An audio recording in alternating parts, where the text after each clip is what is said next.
All right, good morning, everyone. I'm going to call to order the City of West Palm Beach Special Magistrate hearing. It's July 15th. It's 9 o'clock, so we can get started. My name is Amity Barnard. I'm the Special Magistrate for this morning's hearing. First thing I'm going to do is swear anybody in who's here today for a code enforcement matter that's on today's agenda, including city staff. So if you're here for a code enforcement item, if you could stand if you're able and raise your right hands for me, I'll swear you all in at one time. Everybody up with their right hands raised. Thank you. Do you all swear affirm to tell the truth, the whole truth, and nothing but the truth? Thank you. You may be seated. A little bit about process. Nearly all of the cases on the agenda today are violation hearings. So when you hear your case called, come to the podium here that's to your left or my right. The city will come to the other podium. The city will go first. They will present their case, call any witnesses that they intend to call. The documents that they intend for me to enter into the record will be scrolling on the screens on both sides behind me.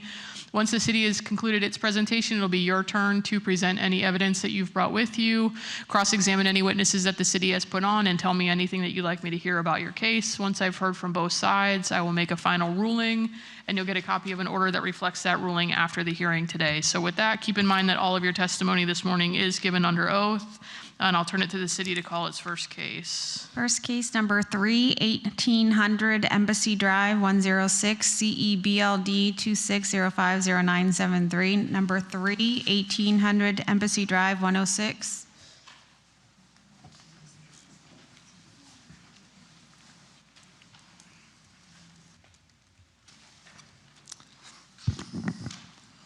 Good morning. My name is Raymond Stevenson. I'm a building inspector for the City of West Palm Beach.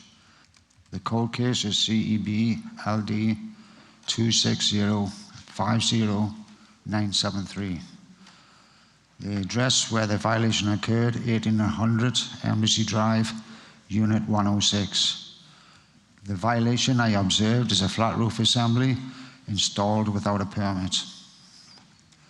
I issued a violation and posted the stop work order on the job of the 5th of the 12th, 26. The notice of violation was mailed via certified mail and regular mail on the 6th, 22nd, 26, and was posted at the City Hall on the 6th of 25th, 26, and was posted on the property on the 6th, 22nd, 26. The certified mail was delivered on the 7th of the 2nd, 26. The observation to support each violations was a flat roof assembly, which is structural, which needs inspections, metal tin tag sheathing, and in progress, and then final inspection needed. The picture shown truthfully and accurately depict alleged violation and reflect what I am testifying to. Permits and inspections are required for work I observed for what is displayed in the pictures shown. Permits have been applied for, permits have not been issued. Inspections have not been performed. Included in my file is a copy of a notice violation and the affidavit of posting. I have had contact with the owner. The results of the contacts are the roof was installed without the knowledge of the homeowner, which I believe was installed by the Home Association. The city recommends 30 days to comply and $100 per day after that. I am submitting as evidence a copy of this case file, including all documents relied upon.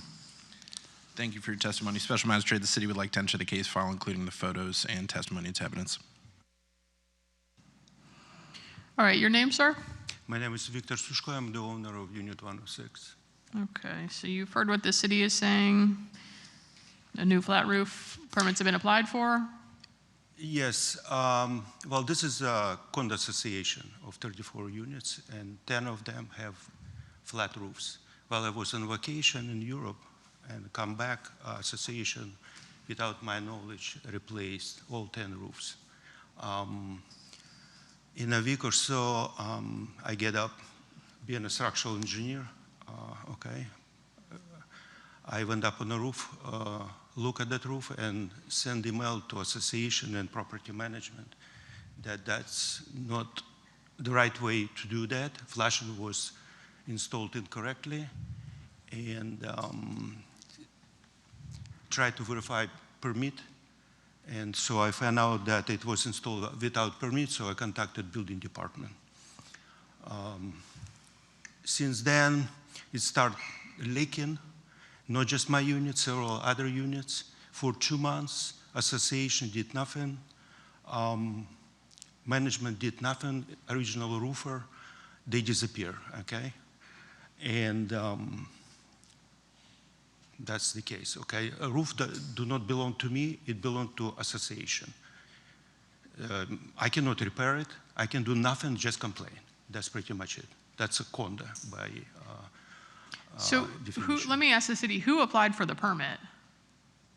Yeah, I just know it's a roofing contractor. I've never seen who it actually is.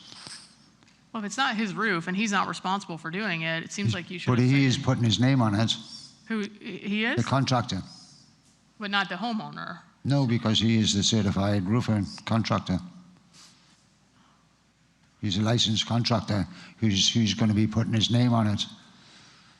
It may have to be taken up, but at first he's got to apply for the permit, and then we go from there.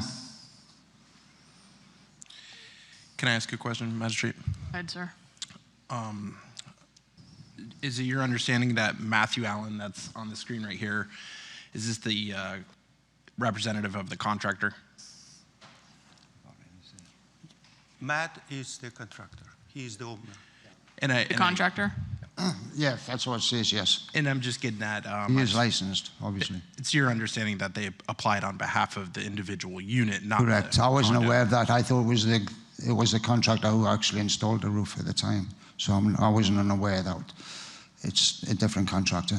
Okay, thank you. I mean, that's all I wanted to clear up. So what you're saying, city attorney, is that this contractor applied on behalf of the homeowner?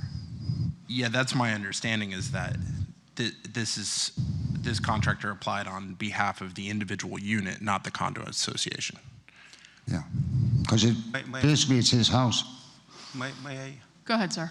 Well, generally, roof belongs to association, not to me. I am not the owner of, that's a condo, again.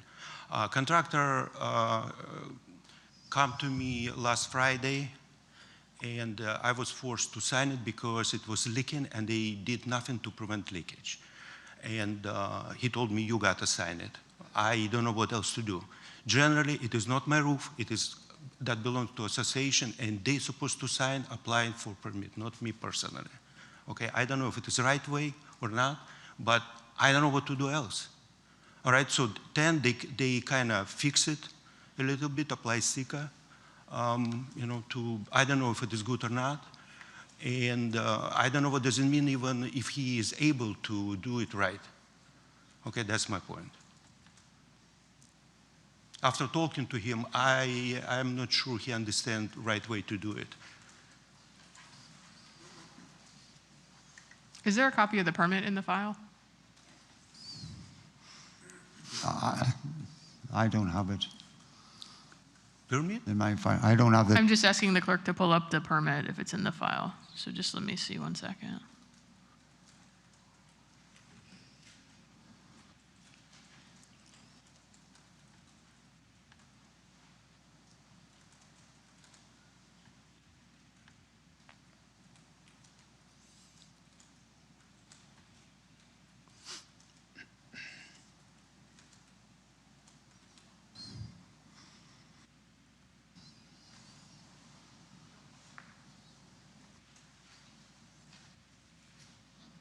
Is the actual application in there?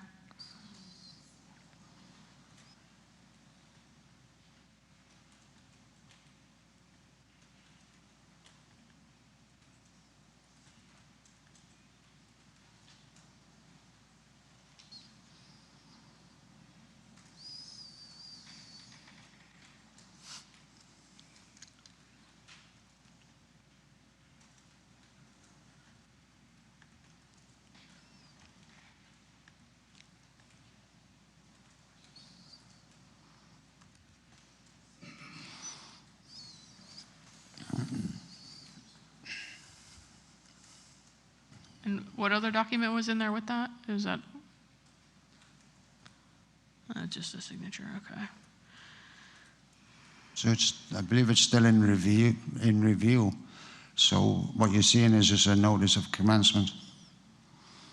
Yeah, which I see that the property owner has signed off on. My concern is if he didn't do the work, what does the city want to do? I know that getting a permit is ultimately the goal here, but I'm a little concerned that he's not actually responsible for pulling the permit, and I'm not sure that without Right. HOA's approval, he can even get a permit and have a roofer do the work, so. It's a little bit new on me, but I believe why can't he get a permit and sign an affidavit? Excuse me, may I? Go ahead, sir. My roof was replaced 15 years ago by association with exactly the same condition, okay? They, first they replace it without permit, then they reapply and replace it again. It was leaking, same situation by condo association, Vista del Lago condo association. Okay, problem is condo association that hire people to do work without permit incorrectly, and this is second time, okay? Again, leaking, again, incorrectly, and nobody taking care of it, okay? Unless I force them to sue them, and, you know.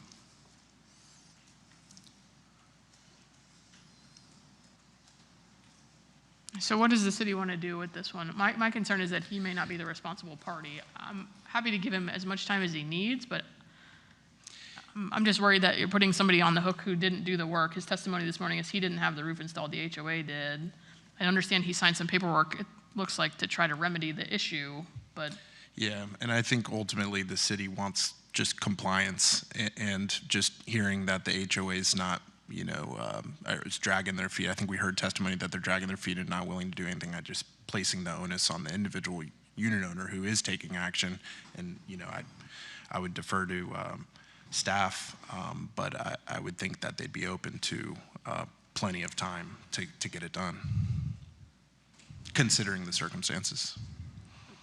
And then it may be the HOA that actually needs to reapply as well. Or if it's a joint thing, I mean, it seems to me that it's not common property. I understand that there might be HOA approval.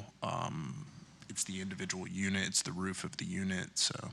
Well, but his testimony is that that's the HOA's responsibility to replace it. It actually is common property. Yep.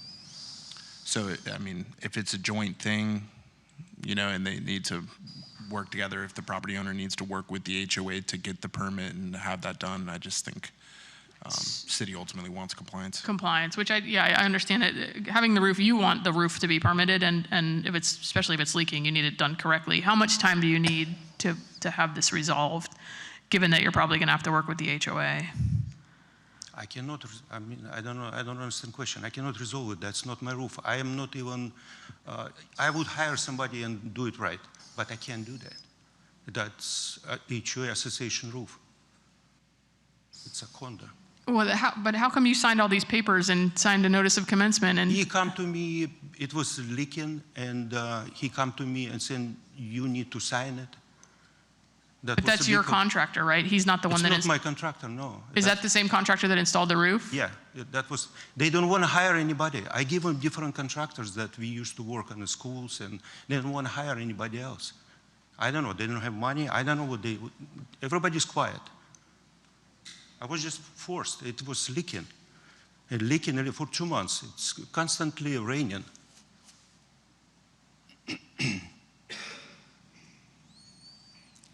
All these gaps, I mean, geez. I mean.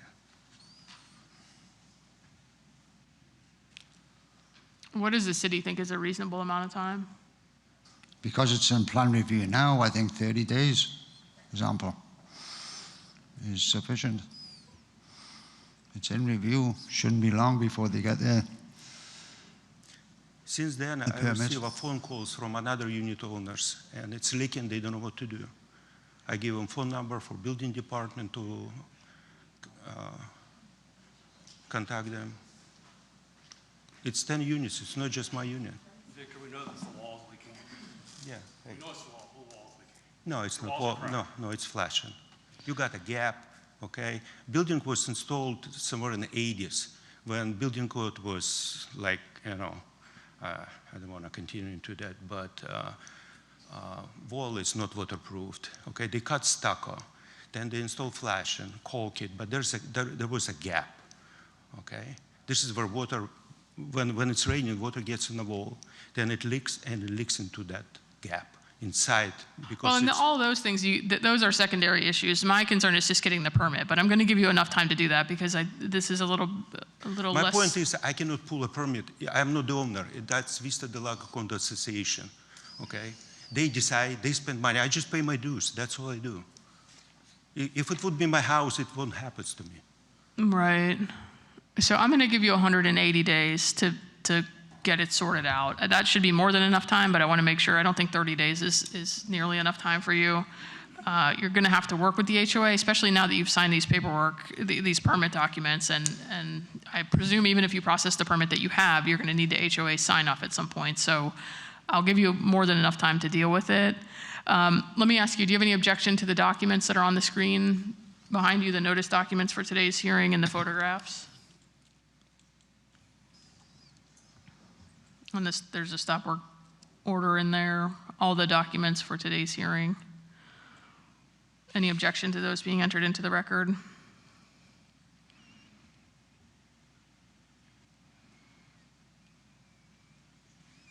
That's my pictures. I mean, Any objection to those being entered? Okay. Anything else you'd like me to hear, sir? no, I'm done. All right. In case anything further from the city?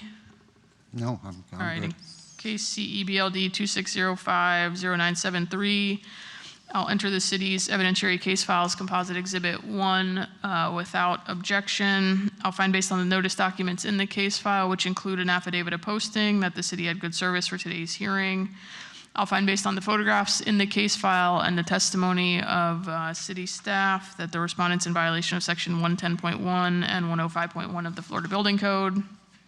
And I'll require a respondent to comply with those sections within 180 days, or a $100 a day fine will be assessed for each day that the violation continues thereafter. So keep in touch with the city as you progress through the process, and hopefully that's more than enough time for you to get this resolved, okay? Okay, thank you. Thank you, sir. Next case number 6, 1015 Windsor Avenue, CEBLD 25060781, number 6, 1015 Windsor Avenue.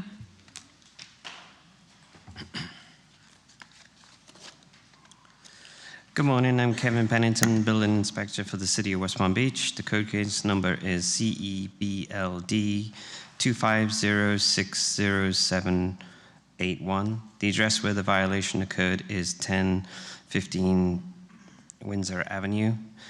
The violation I observed was the replacement of the roof, framing and truss, and interior renovations. I issued a violation and posted a stop work order on the property June 11th, 2025. The notice of violation was mailed via certified mail and regular mail on June 22nd, 2026. It was posted on the property June 22nd, 2026, and it was posted at City Hall on June 25th, 2026. The certified mail was delivered June 24th, 2026. To support my observations of the violations are new roof framing and sheathing. The photos shown truthfully and accurately depict the alleged violation and reflect to what I'm testifying to. Permits and inspections are required for the work I observed and what is displayed in the photos shown. A permit has been applied for, a permit has been issued, some inspections have been performed. Included in my file is a copy of the notice of violation and affidavit of posting. I've had contact with the owner and intends to complete permits and inspections. City recommends 90 days to comply, $25 fine after that. The time to bring the alleged violations into compliance is a reasonable amount of time. I am submitting as evidence the copy of the case file, including all documents relied upon. Thank you, sir. Special Magistrate City would like to enter the case file, including the photos and testimony and evidence. All right, and you said the permits have been issued? Yes. Okay, so does that violation drop off? The safety concern I have is the work is not completed as the engineer, where the ceiling joists have not been completed and it's not strapped to the load-bearing walls, which are not present yet, which are supposed to be anchored and strapped to the flooring joists.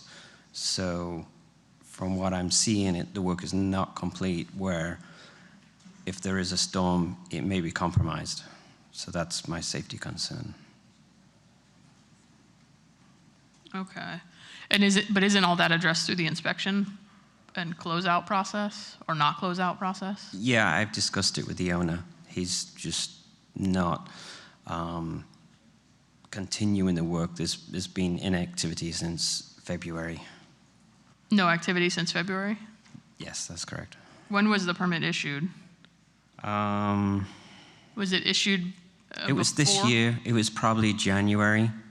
So what happened, it's a long story, but they purchased the house. They started to put a new roof on because it had a previous code case, it had a hole in it. So once they started putting a new roof on, it needed new trusses, new sheathing because it was rotting. It was left alone for a long time. So they got the roof permit, but not to rebuild the roof. So what I'm looking for is the completion of the structural elements to the ceiling joist to the roof trusses, which I'm still waiting for.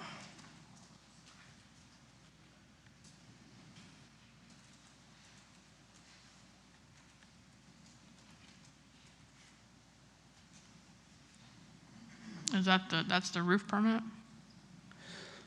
Yeah, you have a separate roof permit for a re-roof, and then they have this new permit. I can give you the permit number if you like.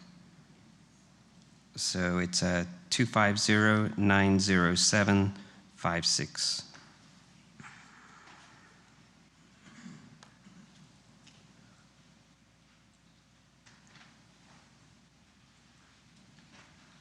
What did you cite them for in the notice of violation? Failure to secure a permit for what permit was required?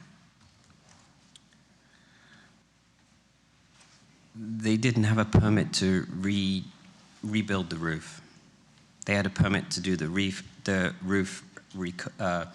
re-roof, but not to build the structural elements, a permit for that.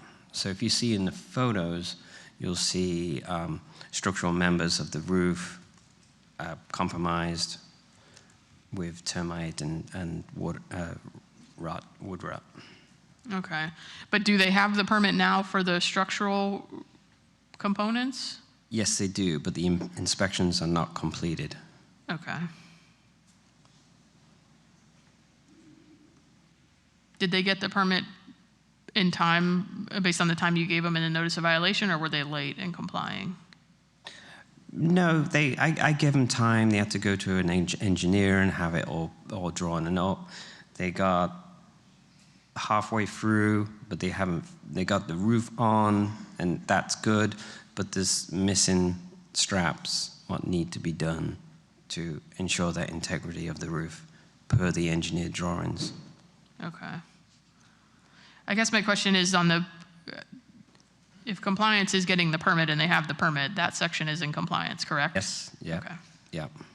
What I'm looking for is a pass on the framing anchors. And through your inspection process? Yeah. Yeah. Right now it's a partial. They're there, but they're not. But they're not all the way all there. Yeah, okay. And is anybody here for this case? I presume not? Okay. All right, just the posting affidavit, if I could see that. Thank you, I missed it when you had it up there before.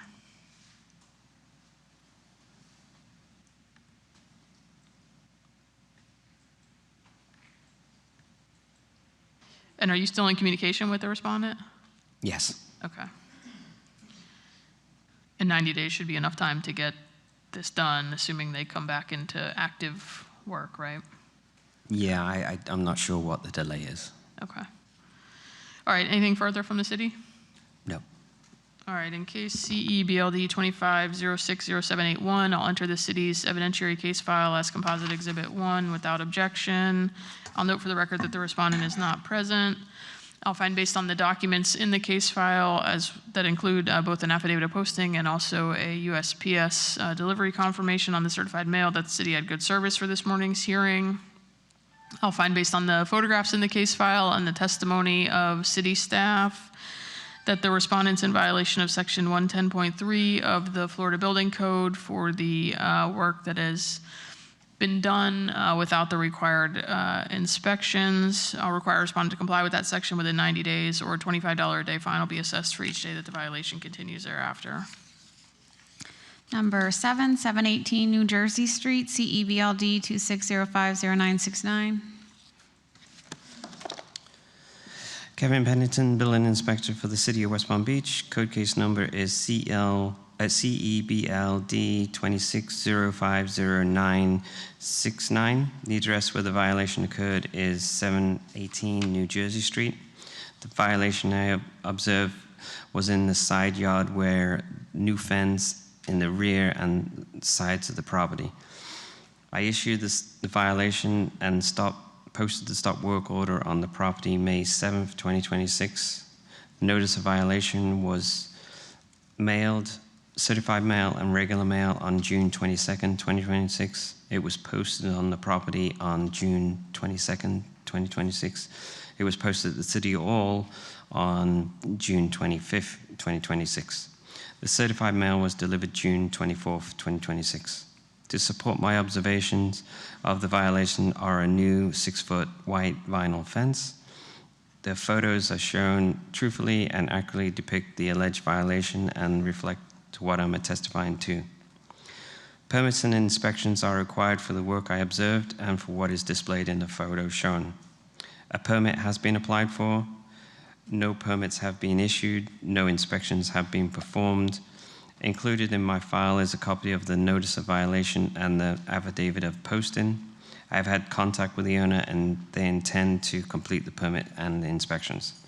The city recommends 90 days to comply, $25 fine per day after that.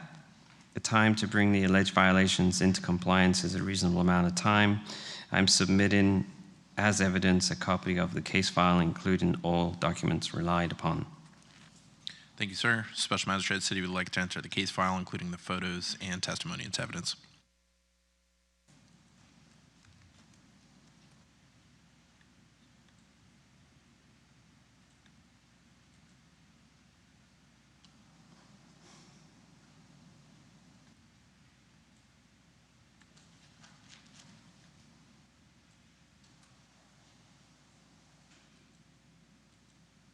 All right. No respondent is present for this case, is that correct? All right, nice new fence. You said they've applied, they're just not all the way through? They don't have it issued and they haven't had any inspections? No. Okay. No. Anything else? No. All right.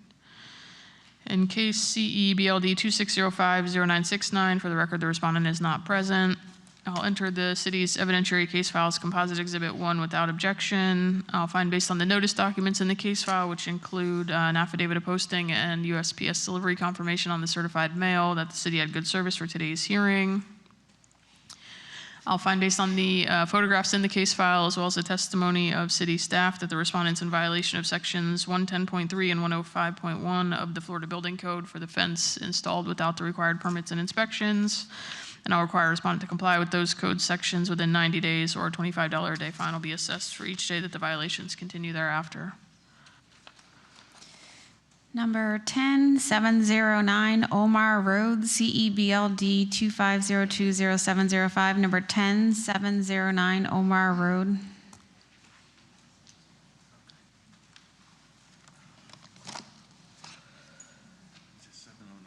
Yeah.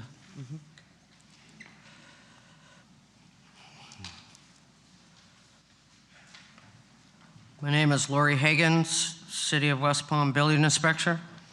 The code case is CEBLD 25020705, 709 Omar Road. The violation I observed is Florida Building Code 105.1 and Florida Building Code 110.1, installing a new fence and a new shed without permits. I issued a violation and posted a stop work order on 3 November 2025. The notice of violation was via mail and regular mail on 6/25/2026. posted at the City Hall, 06/25/2026. Was posted on the property, 06/25/2026. The certified mail was delivered on 6/29/2026. I observed that he installed fence without a permit and the shed without permits, Florida Building Code 105, and inspections, Florida Code 110.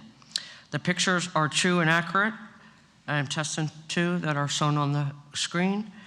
The permits inspections are required for the work I observed for what is displayed in the pictures shown. He has applied for 2 permits, just one in October for the shed and one just recently in February of last year for the fence. They still both need to be resubmitted. Included in my file is a copy of the notice of violation and affidavit. Yes, I had contact with the owner and his wife, and they said they're working on the permits, and his wife has been sick. I recommend 60 days to comply and $50 per day after that. The time to bring the alleged violation to compliance is a reasonable amount of time. I am not requesting to report any larger fine. I submit the evidence that you see on the screen. Thank you. Special Magistrate of the City would like to enter the case file, including the photos and testimony as evidence. Okay, and you said they applied for permits, but they need to reapply? They need to resubmit. All new permits, they're old or expired, or? No, it's just comments that they never addressed. Okay, so they need to address comments, okay. All right, what's your name, sir? Chris Mole. All right, you've heard what the city is saying, you have permit applications in, you need to Yes. address some comments. I've been next door talking to the ladies over there. I've got all the easement approvals for AT&T, Comcast, Public Utilities, and FPL for the fence. Okay, And that was what they were waiting for, but I need to resubmit again. I've already paid $420 for it, so I just have to resubmit. okay, And the other structure that I put up, something was there before, so I went ahead and built something behind the garage, and I didn't get a permit. So that was a no-no. and now you're getting a permit. I was a superintendent for City Place when we were building it back then. So you know better. I know. You know better, all right. I did a really bad no-no. So they're And she asking, knows it. they're asking me to give you 60 days. Do you think you can get? Oh, that's fine. Yeah. Okay, you're good with I've that? got everything for the fence now, and I've got to work on On the other one, shed. on the shed. Okay. Yeah. All right. Do you have any objection to the documents that you've seen on the screen being entered into the record? The photographs and the notice documents? That's it. All right. Yeah. Anything else you'd like me to hear? Putting the fence up, one reason I did that, as you can see, there's a chain link fence that's been there for years. And it keeps on going hundreds and hundreds of feet behind all the lots next to me, east and west. Behind that, to the north, is a church with 100 and some odd car parking lot. So what had happened in the evenings when we first got there 2 years ago, everybody's pulling up with the headlights on and the whole house lights up. Right through the windows, it was incredible. So I put that up, and it's still not that good. I should have put the fence up that doesn't have the little cracks between each board, but it's for privacy. Okay. And the church, I know the minister there, and he said, I've got no problems with it whatsoever. Okay. So, All right. Well, hopefully it made it a little bit better at least. yeah. All right. Anything further from the city? No, ma'am. All right. Anything further from you, sir? No, ma'am. All right, thank you. In case CEBLD 250-20705, I'll enter the city's evidentiary case file as Composite Exhibit 1 without objection. I'll find based on the notice documents in the case file that the city had good service for today's hearing based on the affidavit of posting and the USPS delivery confirmation on the certified mail. I'll find based on the photographs in the case file as well as the testimony of city staff that the respondent's in violation of sections 110.1 and 105.1 of the Florida Building Code for the fence and the shed constructed without the required permits and inspections. And I'll require a respondent to comply with those code sections within 60 days, or a $50 a day fine will be assessed for each day that the violations continue thereafter. 60 days should be more than enough time, but just make sure you get through, Couple of okay? weeks, I'll be fine. Perfect. Thank you, Good ma'am. luck to you, sir. All right, thank you. Thank you. Okay. Number 11, 1309 Florida Avenue, CEBLD 25080806. Number 11, 1309 Florida. Name is Lori Hagens, Building Inspector for the City of West Palm, and the code case is CEBLD 25080806. The address of the violation occurred at 1309 Florida Avenue. The violation I observed is Florida Building Code 105.1, Florida Building Code 110.1. They replaced siding without a permit in a historical district. I issued a violation and posted a stop work order on 12 August of 2025. It was certified mailed on 6/25/2026. It was posted at the City Hall on 6/25/2026. It was posted on the property at 6/25/2026. The certified mail was left on 7/1/2026.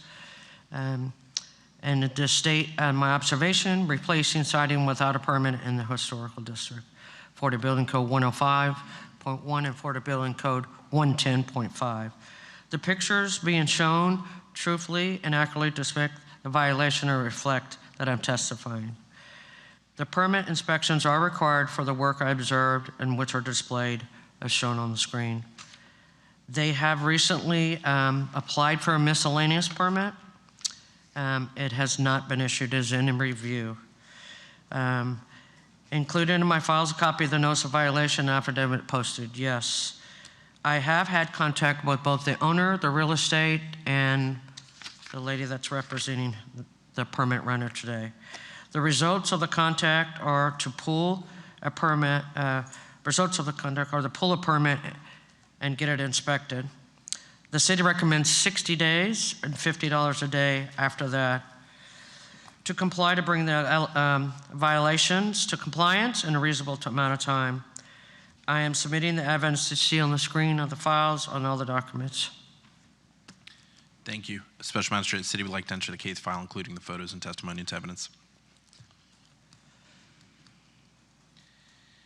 All right, and the siding, is it the yellow siding that's in the photos? That was the new? Yes, Okay. ma'am. All right, your name, ma'am? Margarita Trinidad. And what's your relation to the LLC? I'm the permit expediter that hired by the general contractor that's working with the property owner. Okay. I applied for the permits. Apparently, the information that was given to us when we were hired in May was that I guess they tried to put the property for sale in April. They were unaware of the violation, but whoever was looking into purchasing, told them, oh, by the way, there's a violation. The property manager was trying to secure an owner-builder permit, which I said to her that was not possible because it's under an LLC. This is why they needed the general contractor.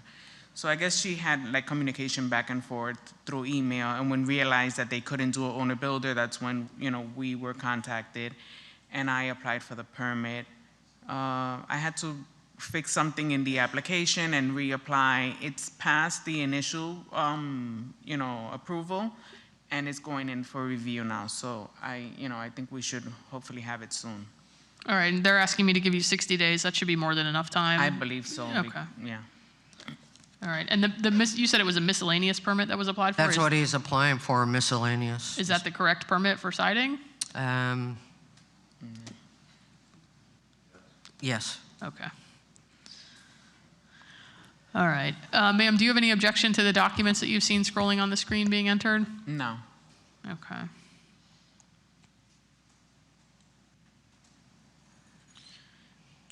All right, and you understand you have to get not only the permit issued, but the inspections done within that 60 days, right? Yes, absolutely. Okay.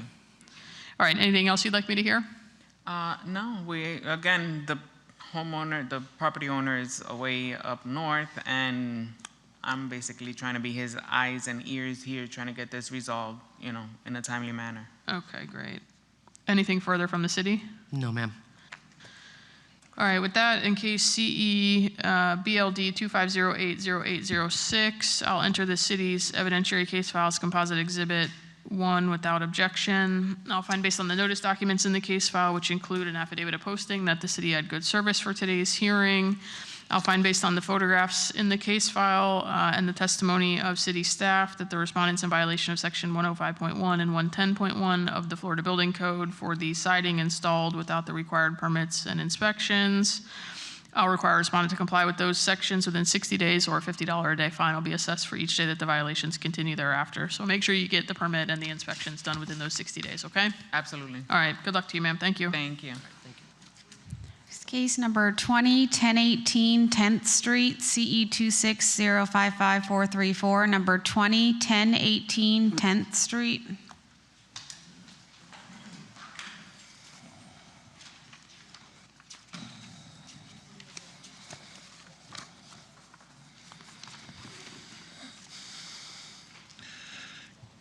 Good morning, Tony Abasella, Code Enforcement Officer with the City of West Palm Beach, presenting case number CE 2605544 regarding property located at 1018 10th Street. On May 26, I was assigned this property for inspection due to the potential maintenance concerns. During my inspection, I observed multiple violations throughout the premises. Those violations included 74-4-C-1, hurricane hazard. I observed several trees or overgrowth and touching on the structures. 94-302-A-4, fence and wall maintenance. There's documentation of the fence is apart and falling down.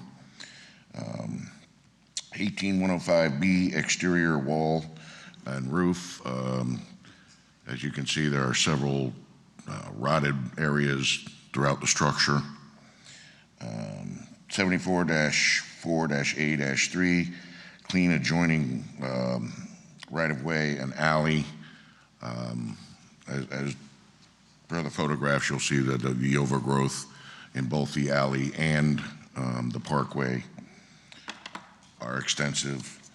18106A, clean and sanitary trash, debris, and litter. There's numerous items of trash, bottles, cans strewn throughout the property.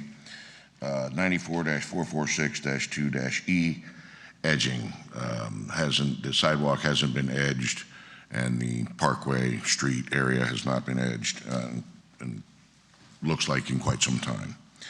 All observations were documented with photographs which actually depict the conditions I saw and were uploaded to the case file. The property was posted on May 29, 2026. Certified mail was sent on June 15, 2026, and returned on June 26, 2026. Additionally, on June 2nd, 2026, emails containing the notice of violation were sent to the property contact by Officer Rodney Archer from West Palm Beach Police Department and my supervisor, Richard Pazmino. The email address was confirmed as valid, and no response has been received until this morning when the respondent showed up at this hearing. I performed re-inspections on June 26 and July 10th. At both re-inspections, I found that none of the listed violations have been corrected. Due to continued non-compliance and the severity of the observed conditions, the city is requesting 90 days for compliance of all violations, or $100 a day, until violations are brought into compliance. Thank you, sir. Special Magistrate, the city would like to enter the case file, including the photos and testimony as evidence. All right, your names for the record? My name is Sherry Bates. This is my mom, Joyce General. And it's my grandmother's property. And she has since passed away recently. Okay. The property was always kept immaculate. She got sick. She was in the hospital on and off. And then we had to put her in a nursing home. I think once that happened, and I secured the house with the hurricane shutters and everything, I think that the drug addicts that hang out in the neighborhood who, you know, you got the dealers on the corner, you got the addicts, you know, that go somewhere to get high and do whatever they do. The lot that's adjacent, that's east of her property, they were hanging out there at one time, and I would call the city and say, hey, you know, they're hanging out, they're becoming a problem. So once the city police dealt with them, then when I closed up the house with the hurricane shutters, they moved to my grandmother's property. I work with Sergeant Atcher with the West Palm Beach Police and a lot of the other officers. They've been coming out, they've been helping, they've been good. They know what the problem is, and it derives from the drugs that's been sold on the corner and the addicts that buy them and use them. I said, is there anything else that I can do to secure the property and not have any problems? So they suggested, okay, get you some additional lighting. You know, because I had floodlights around, they said, get additional lighting here, here, and here. Sergeant Atcher said, I'm gonna get you some no trespassing signs, and we have to put them on each corner of the house, of the property, so they'll know it's no trespassing. So we did that. And the overgrown trees on the east of the property are on the city's property. The overgrown trees that are on the west of the property belong to FCC. They're not my grandmother's trees, and you know, it's been surveyed, and you know, we know that that's not her property because her fence line is right on her property. The house has always, the property's always been kept up and cleaned and everything, and it was only until we closed up, once we had to put her in the nursing home, and then we started having problems with the drug addicts coming over and everything. The City of West Palm Beach Police asked if I would do a no trespassing for the property, and I said yes, absolutely. A no trespassing was thing, they did the no trespassing thing. I've been working with West Palm Beach Police, the state attorney's office. They've prosecuted everyone that West Palm Beach has caught on the property. Anything I do that's been suggested by West Palm Beach, they rip down the boards, all the additional lighting I had put up, they ripped it out, they busted into the hurricane shutters, and anyone I sent, my daughter's boyfriend used to keep the property clean and everything, and he recently died here 2 months ago. So I've had to find someone else to do the property, but what happens is between the dealers and the addicts, they run them off. They intimidate those that we've gotten to come down and clean the property. So I talked to Sergeant Atcher about that, and he said, well, you can always call and say, hey, I'm having problems with, you know, the people, but I need to clean the property. And then maybe they could send an officer out. So the last two crews that we had hired to go and clean the property, they didn't tell me when they were going, so I didn't know to call West Palm Police and say, hey, this is what I got. So anyway, that has been the problem to, you know, getting all the trash that the vagrants and everybody leave out there, and they've even broke in and trashed inside of the house, and the state attorney has prosecuted people for that. So we're willing to clean the property. That's not a problem. We're just having problems with like the people intimidating anyone that comes down there, because at one point they had like little tents and they make it like their own little home and stuff. And when you go down there and you're cleaning your property and you go to throw out these tents and stuff, they get very angry and aggressive. So that's been the issue to why it hadn't been cleaned. And like on the front there, yes, it has rotten wood. I don't know about that up there. But anyway, they come in the shutters. They've, you know, broke into the back door, and they come in and they leave windows unlocked so they could access the property at any time. So I've had someone go in the property and lock those windows back, and we re-lock the house inside and those doors and everything. So now it's all about cleaning it up. And I did do my mom did it actually, was with the post office to send the mail to us and not to the property. So apparently we're not getting all the mail because I didn't receive anything from code enforcement until I got it in my purse. But it's a notice in a plastic bag. That's what they posted on the door, right? Yes, ma'am. So what you need to do too is don't just change it with the post office. If you want the mail for the property to go to a different location, the city is required by law to send it to the address listed on the property appraiser or the tax collector. So if you want that address somewhere other than the house, you need to change it with those entities, so then you'll get the mail from code enforcement. Okay. So change it there too, just so you're not relying on the post office Yes, ma'am, forward. I will. Thank you. So what's your timeline on getting the outside addressed? To getting the property cleaned up, I'll need a couple months because now I got to get people together to come in to clean it, and then I can call and say, hey, we cleaned it up, if they would come out and, look at it. I'll need, because the back of the house, the lot is so big and it runs deep to the next street. It's a very big lot.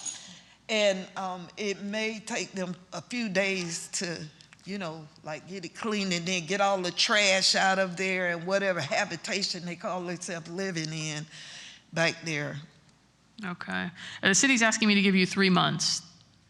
That should be enough time? You think you can get it all done within that time? I would ask for an additional 30 days to that, because Okay. I have to find someone. And I don't know if the people that went before me who was intimidated and run off from the property, if they'll even come back.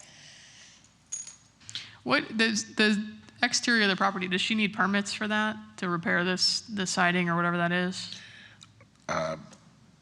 With the new mandate from the state of Florida, $7,900, I'm still learning that myself, Your Honor. Yeah. So I would say check with the permits department, let them know what you're planning to do, and Yeah, so just keep that in mind. You need to talk to building to see if you're going to need permits for the repair work that you need to do. But I would encourage you, especially, the condition of the grass, the city could be asking me to authorize abatement at this point. That's pretty high. So get the easier stuff done sooner rather than later. My intent is to get the property cleaned up as soon as possible. Okay, great. Yes, ma'am, but like I said, I'll have to find Right, someone, people to do it. Right. and then, excuse me, what I'll do is try to work with Sergeant Archer, who's been helping me, to possibly have West Palm Police there. When they do and the let them work, get it yeah. started, and then they could come back and check on them or whatever. But yes, ma'am. Okay. Let me ask the city, the hurricane hazard, she's saying that the trees are not hers, that they're, if you can go back to the pictures, on the back side of the house, the city apparently owns that piece of property right behind it. So they went ahead and cleaned up the stuff that the trees are actually on her property, and they were hanging over the fence. So the city has cleaned up that part. As far as the stuff that belongs to the railroad or the city along the west side, it's still this stuff is still growing onto the house. So it's growing over her property line. So my opinion is it would be her responsibility to clean that part up, get it off the house for safety reasons during, when a storm comes through. in this photo, which side is east and which side is west? So to the left of this picture would be the railroad track, so that would be the west side. Okay. Now, I didn't enter the property, so I can't tell you that the trees that are That growing right on the there, house are on. Excuse me, that's the east side. That's the east side there, okay. Right to where that Right. green box, So the other that's the side, east side. the other side's where the train tracks are. Right, That's the okay. west side. Yes, sir. Right. So the west side of the property, like I said, I didn't have entry. The gates are tied off, locked, whatever they are. Yeah, and the vagrants locked the gate. We didn't put a chain on that gate and lock that gate up.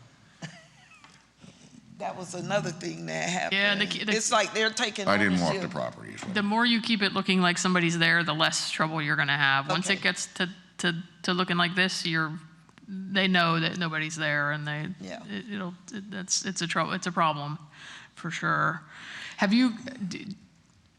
I guess my concern is if the trees are not hers, I mean, she's allowed to cut the trees, but if the trees are not hers and they're not causing the problem, If you can go back to the picture, it was a couple back. is there landscaping that's on her property that's growing up onto the house? If you see right there on the top, on the side there, now, I don't know, because you can't see, I don't know if that tree's roots are on her property line or on the other side, but as you can see, it's growing on and touching the structure.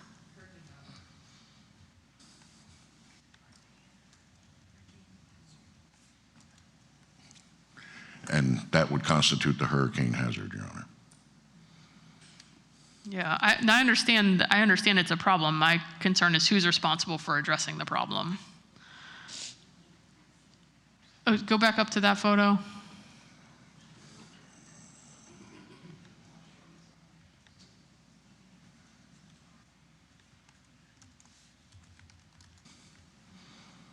No, that's okay, that one there. All right.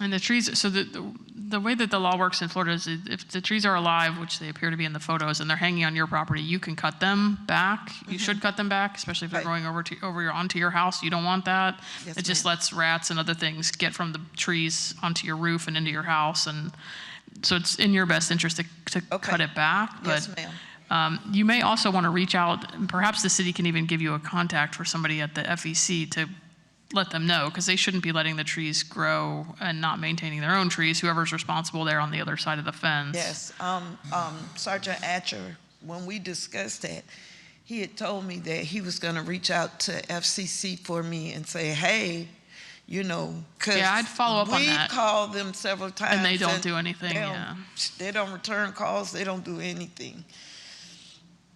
John, I just learned that the Sergeant Archer with West Palm has sent communication to FEC. That's what she was saying, yeah, that they're, okay, so that's helpful, because hopefully they can get some Yes, more ma'am. traction than they're My giving you. concern is that will they go on her property to get that side of the tree?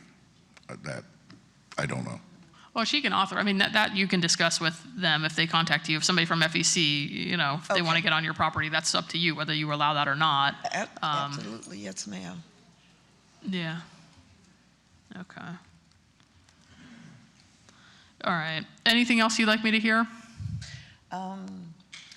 It's just that, you know, like I said, the property's always been kept up, and then once I secured the house, and today I kicked myself for that, because I called myself doing the right thing, but then it's like you become a target You now. put the sign up and let them Yeah, know. I put I the know. It's, sign up, yeah, and, yeah.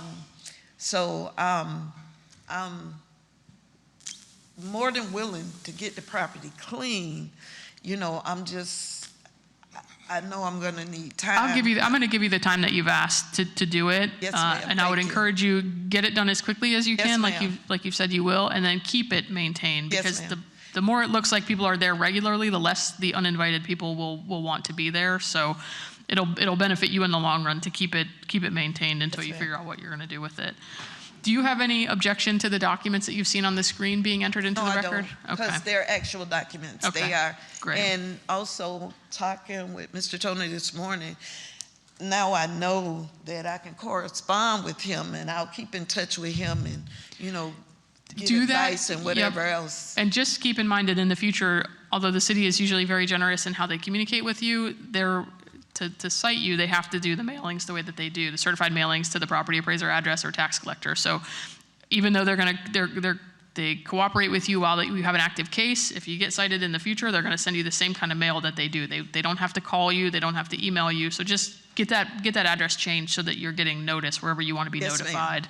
Yes, ma'am. So if you have any issues in the future, you're aware of them. Yes, ma'am. Okay. Yes, ma'am. Thank you. Anything further from the city? No, ma'am. All right, in case CE 26055434, I'll enter the city's evidentiary case file as composite exhibit 1 without objection. I'll find based on the notice documents in the case file, which include an affidavit of posting, that the city had good service for today's hearing. I'll find based on the photographs in the case file and the testimony of city staff and the respondent that the respondent's in violation of section 74-4C1, 94302A4, 18106B, and 18106K, 18105B, 18103B, 744A3, 744C5, 18106A, and 94446-2E. And I'll require a respondent to comply with those code sections within 120 days, or a $100 a day fine will be assessed for each day that the violations continue. So get started on the progress and keep in touch with the city Yes, when you ma'am, I will. get to full compliance. Make sure you call him so he knows you're totally done whenever you're totally done, so he can come Yes, out and do a ma'am. reinspection, okay? Yes, ma'am. All Thank right. you so much. Good Yes, luck ma'am. to you. Okay, thank you. Next case, number 14805 North Olive Avenue, CE 26055-394.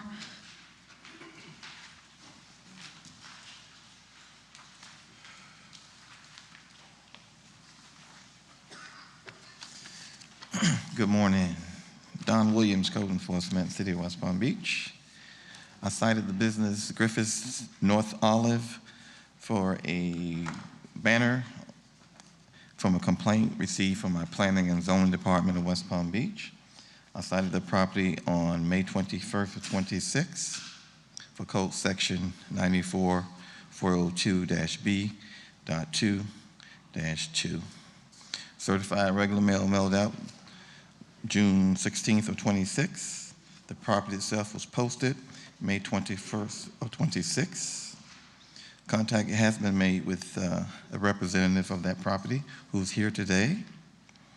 Of course, my inspection of the property revealed that it was possibly a banner / unprohibited sign on that property.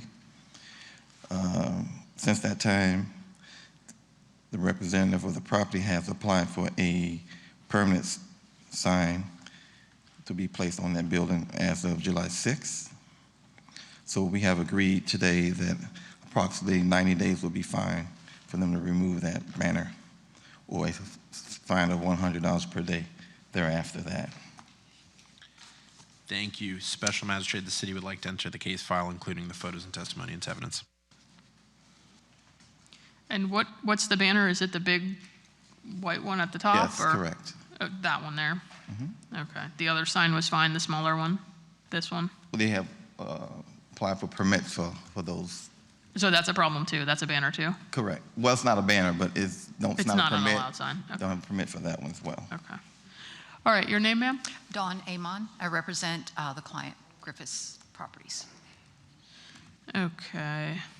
And the city is indicating that you're in agreement that you can get the permanent signage up in 90 days? Yes, Or ma'am. at least We've get this signage down in 90 days? Yes, ma'am. Okay. Mhm. It's a lot with the MDOT permit, street closure permit, the crane and all that to go and take it down, wait for the sign approval, and then put up the new signage. So we've Okay. come into agreement on that. Okay. But technically compliance is when the prohibited signs come down? Correct. Okay. Mm-hmm. Okay. Do you have any objection to the documents that you're seeing scrolling on the screen being entered, the notice documents and the photos? No? Okay. Anything else you'd like me to hear? No, ma'am. That's All it. right, easy. I do want to add that those are technically not banner material. We do take a lot of consideration on those. It's a dye-bond material. It's very hard, plastic, so in case, knock on wood, a storm situation. Don't even say that out loud. We take a little bit. I know we did it wrong. We try to do the best material. So. Understood. I know that city's code treats some things, although like you say, it's a different material, it constitutes that banner under their code. Yes, ma'am. All right, anything further from the city? That's it. All right, in case CE 260555394, I'll enter the city's evidentiary case files composite exhibit 1 without objection. I'll find based on the notice documents in the case file, which include an affidavit of posting, that the city had good service for today's hearing. I'll find based on the photographs in the case file, as well as the testimony of city staff, that the respondent's in violation of section 94402B2-2. And I'll require a respondent to comply with that code section within 90 days, or a $100 a day fine will be assessed for each day that the violation continues thereafter. Like I told the previous respondents, when you have the sign down, make sure you call him so he can do a reinspection and get you complied, okay? Great, Best of luck, thank you. This case number 24921 North Australian Avenue, CE 260554118. Number 24921 North Australian.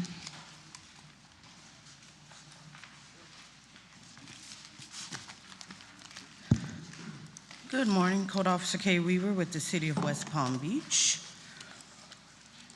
While traveling in my zone, I observed multiple violations at 921 Australian Avenue. I took photos of the violations, which accurately and truthfully depict the violations observed. I initiated my investigation on May the 26th of 2026, citing multiple violations. The remaining violations are 18106I, landscape requirements, side bare areas throughout the yard, 9446-2-E, edging around the entire property and swell area, 78-94, landscaping of the swells and parkways, siding the bare areas and maintaining. 18106A, clean and sanitary, pressure washing the bottom of the driveway and the sidewalk to remove all dirt and stains and remove all trash and debris. 18-106-B, cutting and trimming the remaining overgrowth on the north side of the property. 74-34-A-1-H, the trash can in public view. 94-71-C, outdoor storage, removing the outdoor storage. The notice of violation was posted at the property and City Hall on May the 28th of 2026. The affidavit of posting was completed on May the 28th of 2026 and a copy placed in the case file. Certified and regular mail was sent on June 18th of 2026 to the mailing address listed on property appraisers. The certified mail was signed for. I revisited the property on July the 13th of 2026 and observed the property still in violation of the violations previously listed. Reinspection photos were taken showing the remaining violations. They were uploaded to the case file. I previously had no contact with the property owner until today, and the city, after speaking with the property owner, he has requested in 90 days. The city is in agreement with the 90 days or $100 a day until compliance is achieved. Thank you for your testimony. Special Magistrate, the city would like to enter the case file, including the photos and testimony into evidence. All right, your names for the record? Good morning, everybody. My name is Donald Davis. All right. And your name, ma'am? This is my sister, Marion Hawkins. Okay, great. So you've heard what the city is saying. Sounds like you spoke with the city before the hearing. Yes, I spoke to that young lady. She was very nice, very cordial. I appreciate everything she told us. And you understand what you need to do to get into compliance? Yes. Okay. This house is my mother and two brothers who has already transitioned. I'm working with the legal aid to get their names taken off the deed and get my sister, myself, and my other sister name put on the deed. Okay. But in the meantime, I've asked her for 90 days so we can get this accomplished. All the pictures and everything, that is a correct representation of the property. Okay, so no objection to the documents being entered? No objection at all. And I heard you say you think you can get it all done in 90 days, so that's great. Should be more than enough time, but yes, ma'am. Just so you have some adequate time there. Yes, Anything else you'd like me to hear? No, ma'am.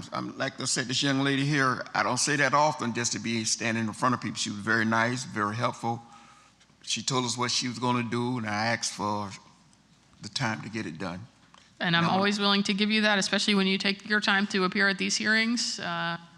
You'll get the time you need to get the violations cured. Anything else from the city? No, much appreciated. You're welcome. All right, with that, in case CE 2605-5418, I'll enter the city's evidentiary case file as Composite Exhibit 1 without objection. I'll find based on the notice documents in the case file, which include both an affidavit of posting and a USPS signature for the certified mail, that the city had good service for today's hearing. I'll find based on the photographs in the case file and the testimony of the city staff that the respondent's in violation of sections 18106I, 94-446-2E, 18106A, 18106B, 7434A1H, and 9471C. And I'll require a respondent to comply with those code sections within 90 days, or $100 a day fine will be assessed for each day that the violations continue. Make sure, like you heard me tell the last respondent, when you have everything complete, make sure you call her and have her come do a reinspection so she can comply you out, okay? Yes, ma'am. Thank you for everything. Best of luck to you. Okay. Thank you. Number 32, 2409 North Dixie Highway, Cafe Centro, CE 26065459. Number 32, 2409 North Dixie.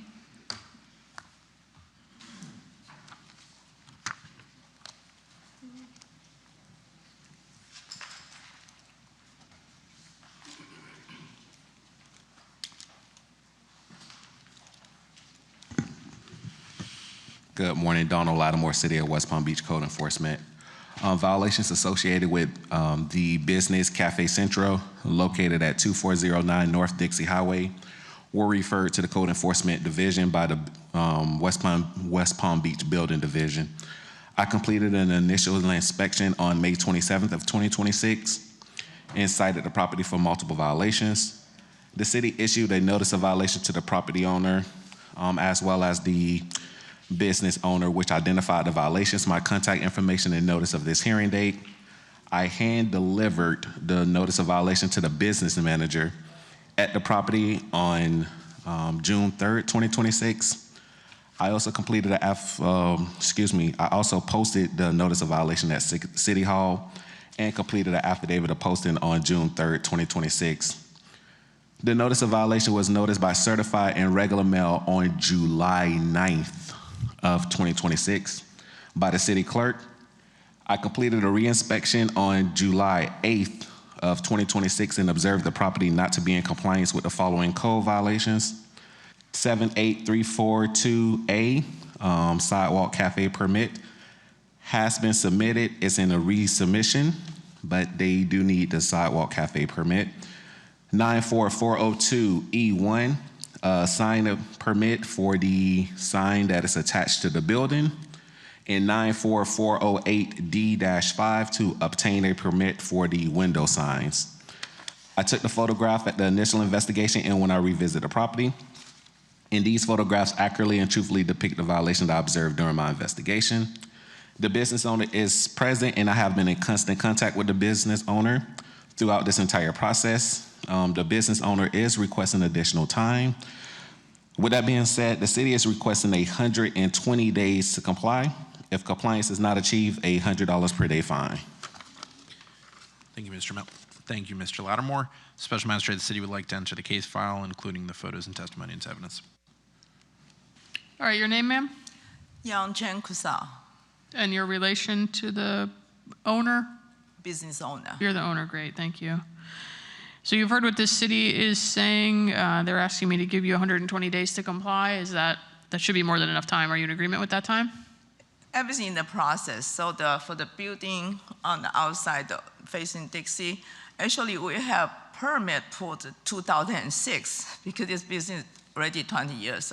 So they did not close the permit. So I got a contractor reopen the permit and pay the permit fee, and we just have to schedule the inspection. Okay, so that should be quick. And for the window sign, the property owner in the process of get the impact window change. There's been struggle for almost 3 years since end of 2003. So we still didn't get that permit. So that window sign, I can take it out, but they're gonna be when we get the window impact window permit, they will be gone. Okay. Yeah.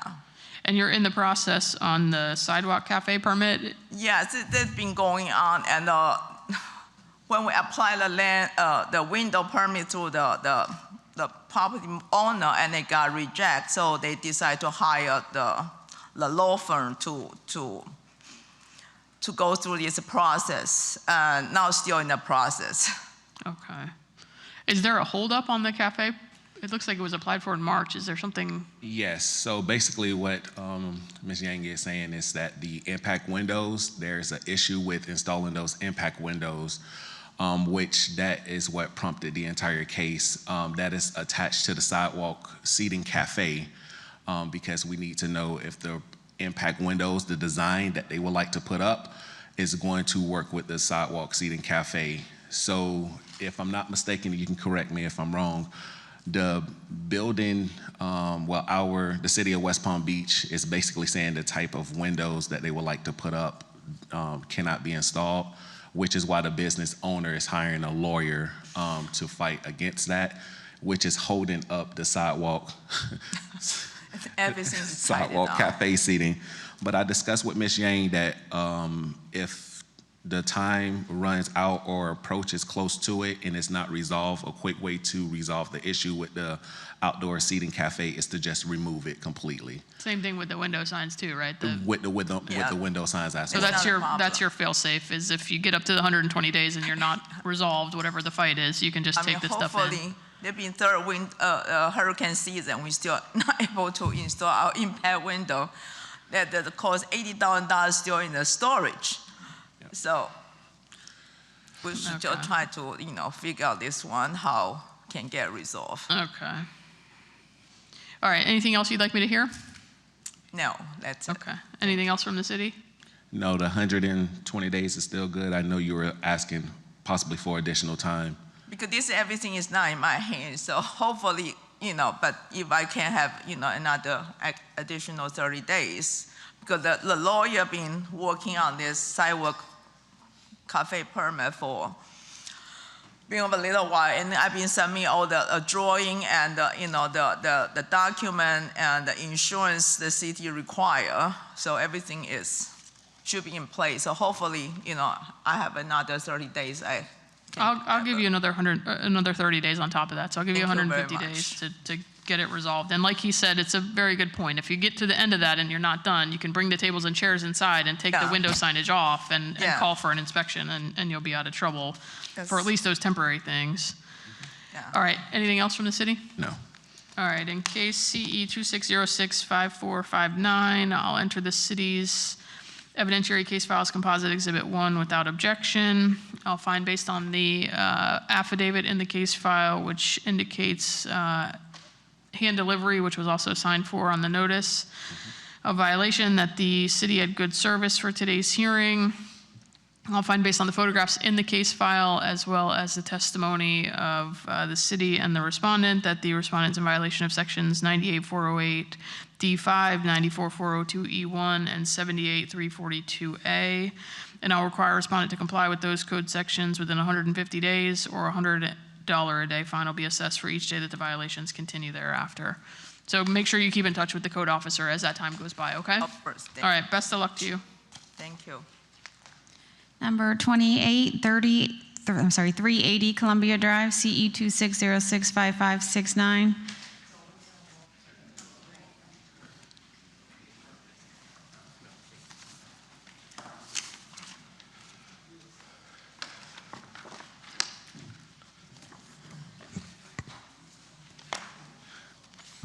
Good morning. Joseph Laperna, Code Enforcement, City of West Palm Beach. On June 18th, 2026, I was advised by a fellow code enforcement employee who, while driving in an alley behind businesses on Palm Beach Lakes Boulevard, observed violations at businesses located on Columbia Drive. He passed the information along to me to investigate further. Later the same day, I responded to the area and found the properties involved are located at 380 and 420 Columbia Drive. Both properties owned and controlled by the respondent, Columbia Tract 4 LLC. Investigation found at the property located at 380 Columbia Drive, 32 trees had been altered illegally. The trees had been clearly hat-wrecked. Contact was made with company representative Michael Sanchez, who is present, for both locations regarding the violations, asking that all further tree alterations at that point cease until the matter is completely investigated by this department and the city's landscape planners. He immediately complied with that request, stopping all landscape alterations. He also advised that he would be in contact with a Mr. Michael Sutherland, who's the Director of Property Maintenance at those locations. The owner then contracted Sutton Consulting Arborist Incorporated on their own behalf to inspect the trees in question. Sutton Representative Trey Jones inspected the trees on July 1st, 2026, and a copy of his report is in the case file. The notice of violation was posted at the property and at the West Palm Beach City Hall on June 18th, 2026. Certified and regular mail were sent on June 23rd, 2026. As of this date, per the USPS website, certified mail is still in transit. Affidavit of posting was completed and filed June 18th, 2026, and is in the case file. The violations that bring us here today are Section 94-446-2-C, tree abuse, and 94-446-2-B-3, prohibiting the hat racking of trees. All photographs taken accurately and truthfully depict violations I observed in this investigation. After reviewing the arborist report and speaking with City Landscape Planner Tiffany Kapner and the owner representative present collectively, the city recommends the following actions be taken. A one-time fine of $250 per tree be assessed, or a total of $8,000 for the violations at 380 Columbia Drive. The owners have also agreed that in the future, if it is determined that damage to any one of these trees involved is found to be irreversible and detrimental, causing the death of the tree, that a tree alteration permit will be acquired to have the tree properly removed and a proper replacement tree be planted in its place. Thank you, sir. Special Magistrate, the city would like to enter the case file, including the photos and testimony into evidence.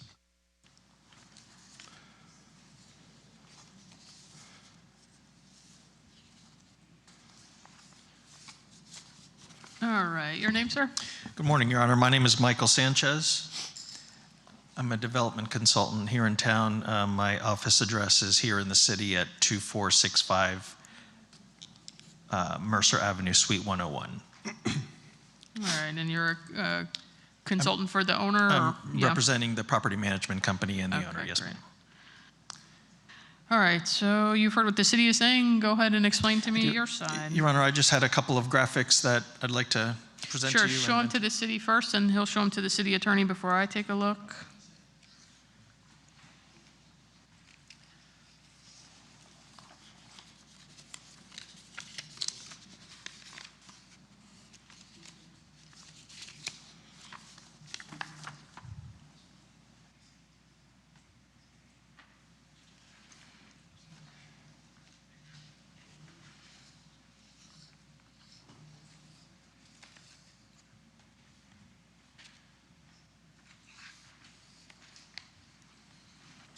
Any objection to these documents?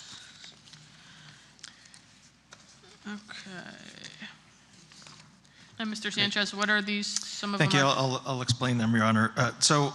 Just wanted to take a few quick minutes to provide a little background on the property management company, explain what happened here, explain how quickly we worked to resolve the issue, and see if there's any possibility of obtaining some relief from the fines, and I'll just be a few minutes.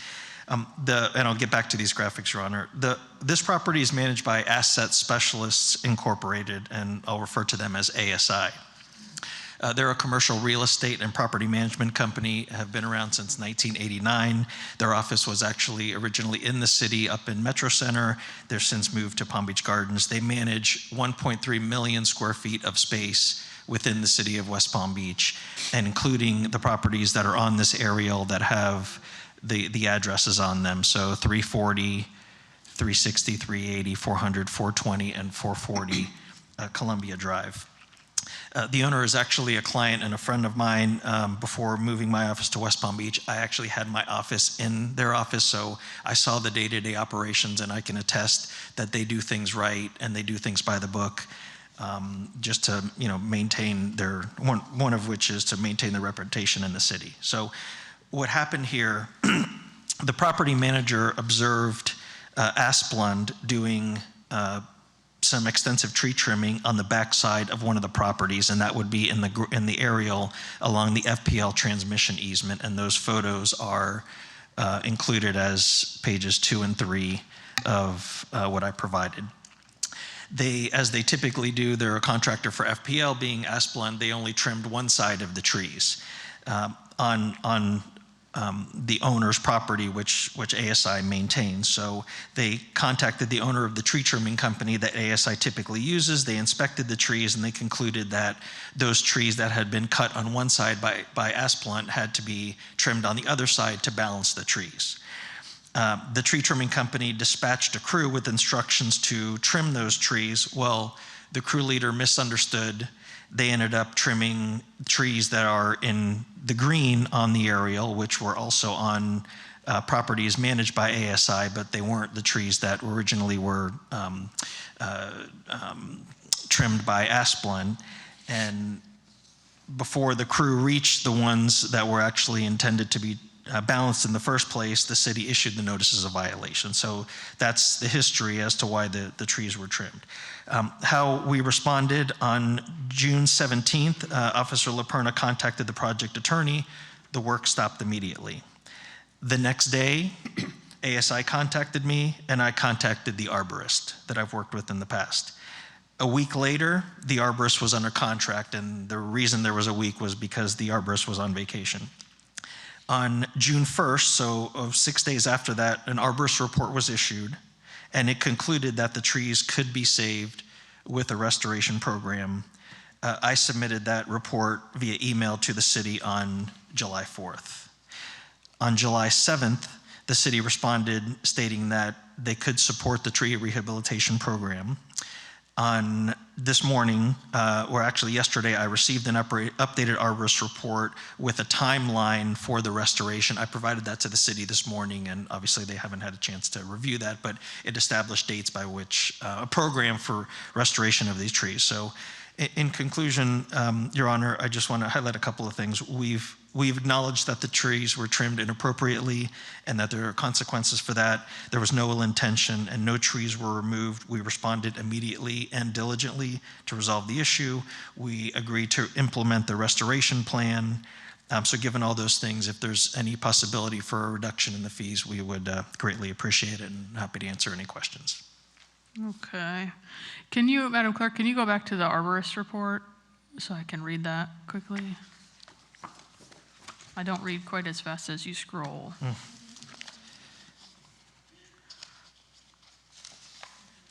Yeah, go all the way to the beginning.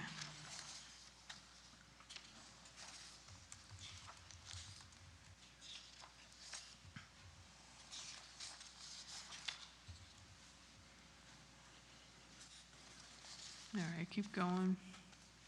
All right, pause there for a second.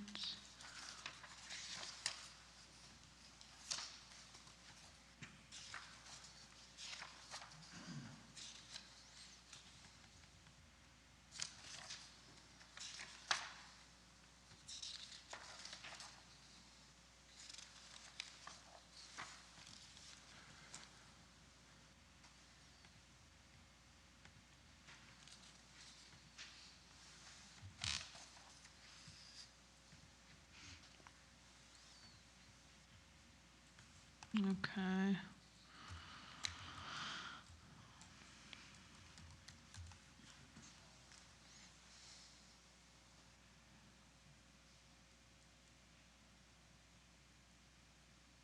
All right, keep going.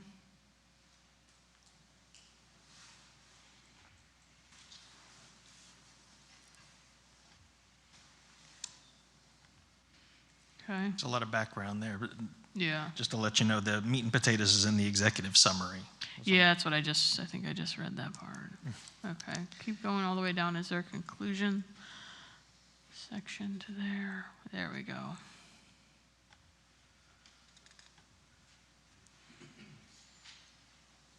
All right, keep going down.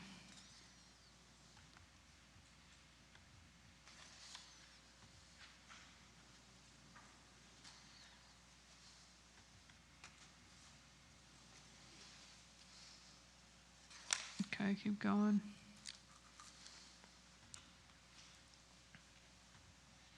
right, keep going.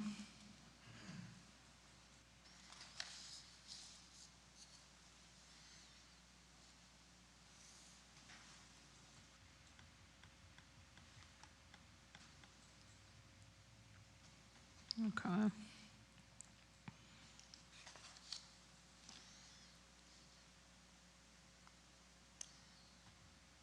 Okay.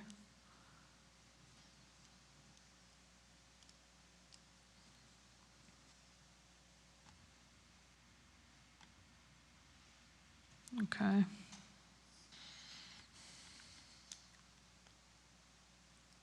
All right, keep going.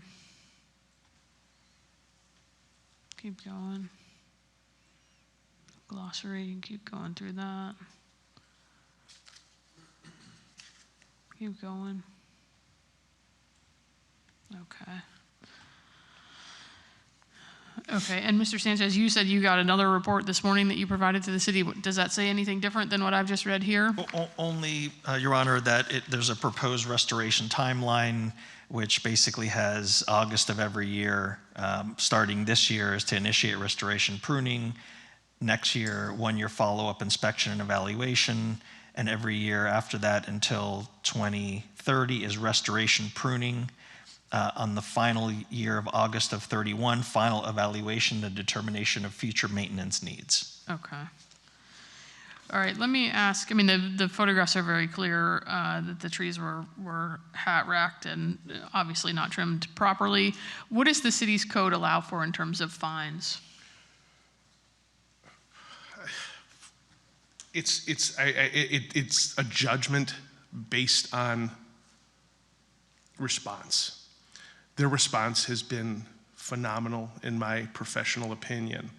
The normal timeline in cases like this, it falls right in line with what I've experienced, 5 years for the trees to potentially come back.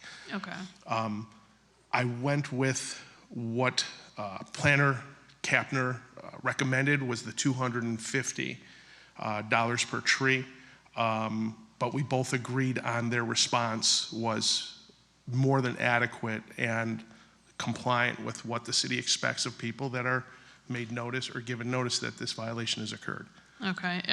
Is that $250 per tree set in the code, or is it a minimum maximum that's allowed in the code? That's part of Kepner and I agreed on that amount, understanding that if there was to be some leniency levied by you, that it would be agreed upon, that we would have no objection. Okay. And Magistrate, if it's helpful, I can just point out that 2635 of the city's code allows for a fine up to $15,000 per irreparable violation. Okay. Okay, so you treat these as irreparable, irreversible is the, okay. Yes, ma'am. Okay. And then, Mr. LaPerna, you said as the second part of your remedy that if the trees die, the respondent would have to get a vegetation removal permit, remove the trees, and replace them? Correct. Under the sanctions of the tree alteration permit. Does my order need to reflect that? No. Okay, No, that's required by city code. But I wanted to bring that up to show the level of compliance that they're offering before we even stepped foot in this meeting. Okay. And you've agreed to that. You understand that if the trees, I think that's the recommendation of the Yes. orders anyway, so that if they don't come back. Okay. Okay, so Mr. Sanchez, you were asking for some leniency on the fine amount per tree. Did you have a number that you were prepared to discuss with me, or? I'm not sure what's appropriate. I don't want to insult Your Honor, so I mean, it would be great if we could pay 10%. Okay, and then just so, it looks like in looking ahead on the agenda, the next case is also you, is that correct? It's the same thing. Yes, Yeah. that's the next case is going to reflect 11 trees on. So same issue, a different set of trees on a different property, a Yes, different ma'am. address? Yes, Okay. ma'am. Right next door. It's on Okay. that aerial, yeah. Okay. Okay.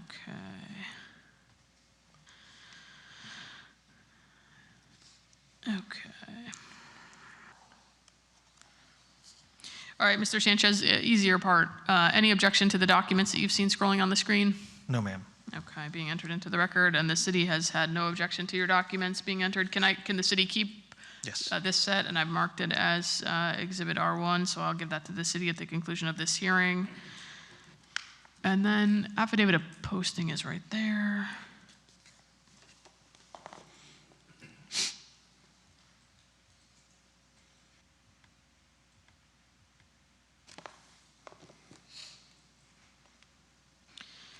And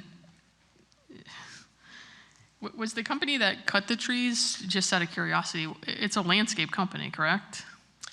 It is a landscape company that ASI has used repeatedly in the past with good results, and they're addressing what happened with that between them. So, Very good. I would hope that that would be the case, because this is not a questionable case of hat racking. This is very, very clearly not the way you're supposed to prune, especially that size oak tree. So I'm happy to hear that they're addressing that going forward, because if I see these properties again, I may not be as lenient, because we have a problem in this entire state with having nice trees, and those were very nice trees, so it's unfortunate that they got cut the way that they did, because it takes a long time for them to grow back to that, and those trees will never grow back to that. All right, anything further you'd like me to hear, Mr. Sanchez? No, Your Honor. Thank you.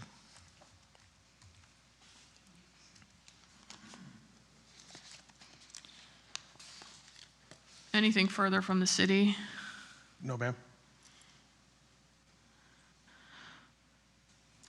Excuse the phone, lawyers and math are not good, so I gotta use the calculator.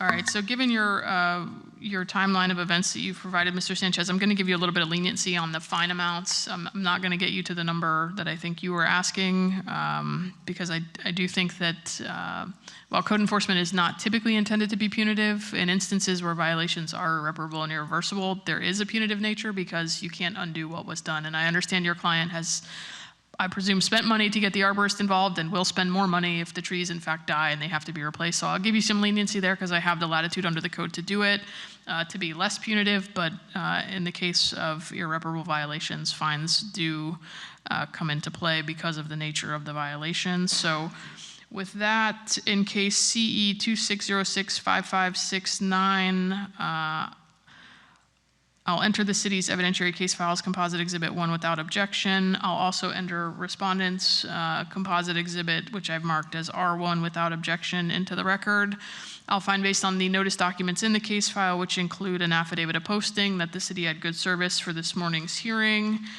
I'll find, based on the testimony of city staff, as well as the photographs and documentation in the case file, which include an arborist's report from the respondents, identifying the trees as having been hat-racked and providing a rehabilitation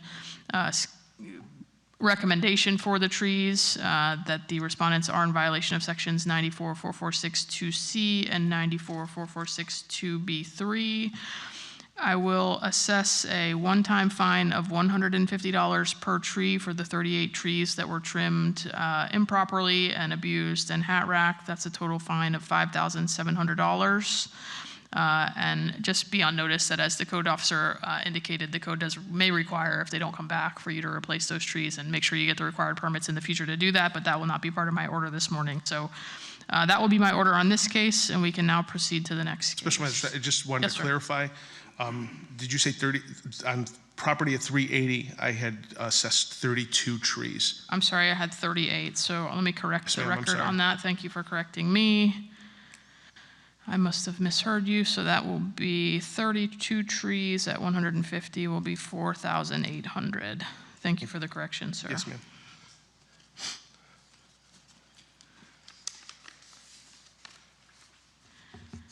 All right.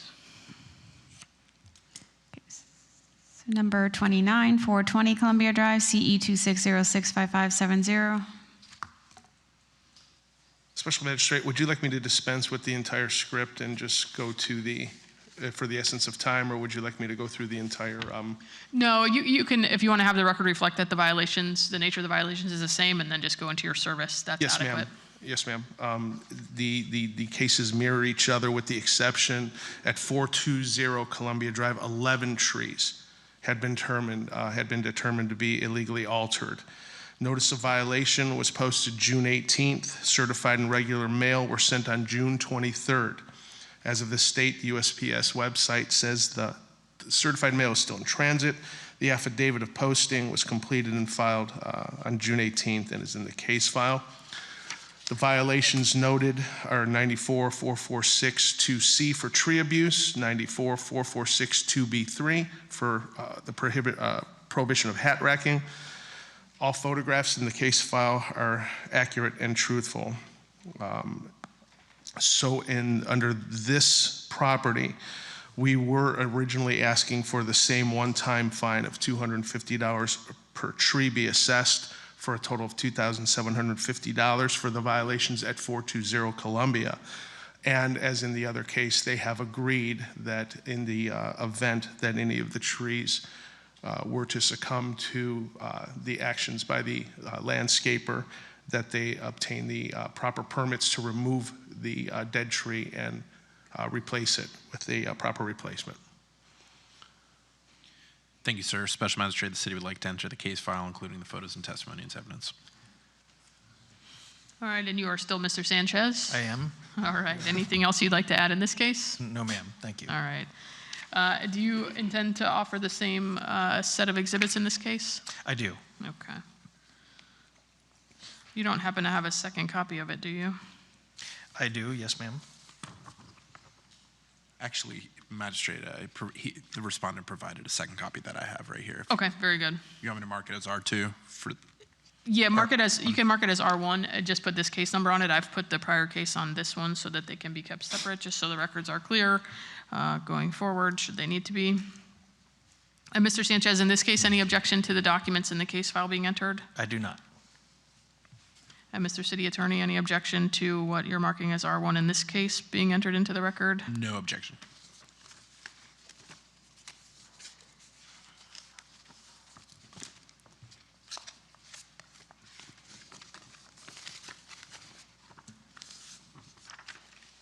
All right, anything further, Mr. Sanchez? I do not. Thank you, Your Honor. All right, anything further from the city? No, ma'am.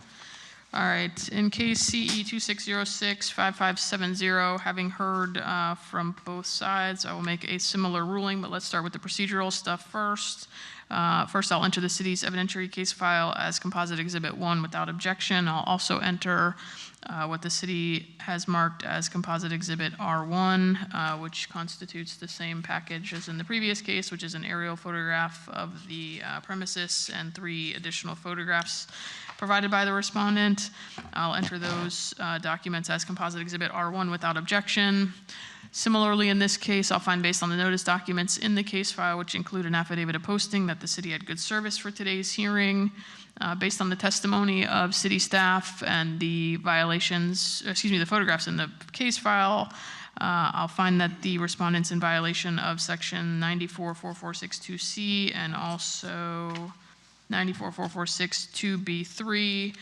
Again, given respondents' response to the improper tree trimming and hat racking and tree abuse, I will provide some relief to the city's recommendation in terms of fine amount. I will assess a $150 fine for each tree, 11 trees total in this case. That's a total of $1,650 for the tree abuse and hat racking that occurred at this property address. Thank you, Mr. Sanchez. Thank you, Your Honor. Thank you, ma'am. Number 8, 911 43rd Street, CE 26055392. Number 8, 911 43rd Street.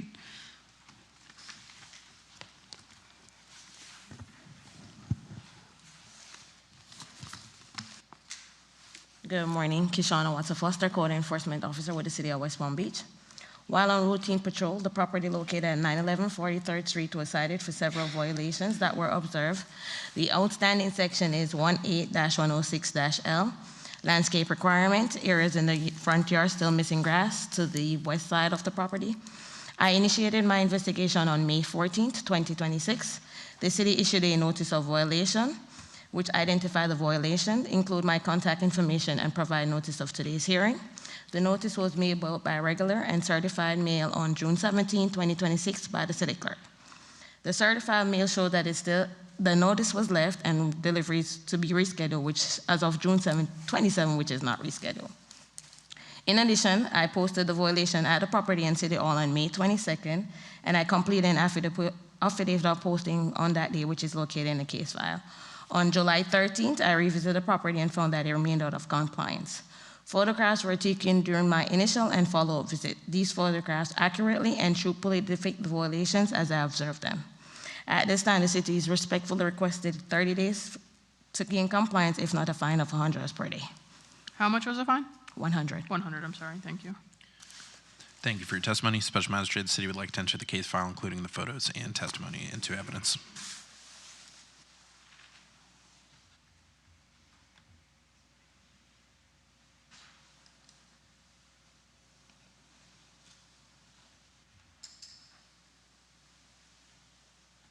And so what's still the issue? Is it there? They're here, and then so the they mulch fixed- needs to be removed as well. I'm sorry? And as well, the mulch. Mulch needs to be, okay, so they fixed the front yard, but they need to do that little area there? Correct. Okay.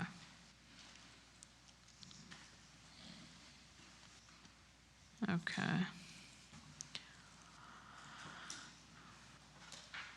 All right, your names for the record? Good morning. My name's Alicia Harris, and I'm here speaking on behalf of my mom, Rosa Harris, and she's right here. Okay. So it looks like you did most of the work. You just have one little strip that you need to put some sod down in. Is that your understanding as well? Yes, we just found out yesterday, less than 24 hours ago, about that part and as well as the mulch. We do see that the city does own part of the part to the west side of the grass, all the way up to where the sidewalk was completed by the city. So are we supposed to put the grass there if it's owned by the city as well? So let's see if we can get a picture up so I understand what you're talking about. So code officer, you're saying that the mulch that's down by the sidewalk has to be removed? Correct. And grass has to be there? If it starts raining, I'll it's ask going a to watch it. question about that next. So where are you talking about, ma'am? On the west side, or the part that she says has to have grass by the cars, by the driveway? Yeah, that part. See where the line is behind the red car? The city owns all of that all the way down from what it looks like.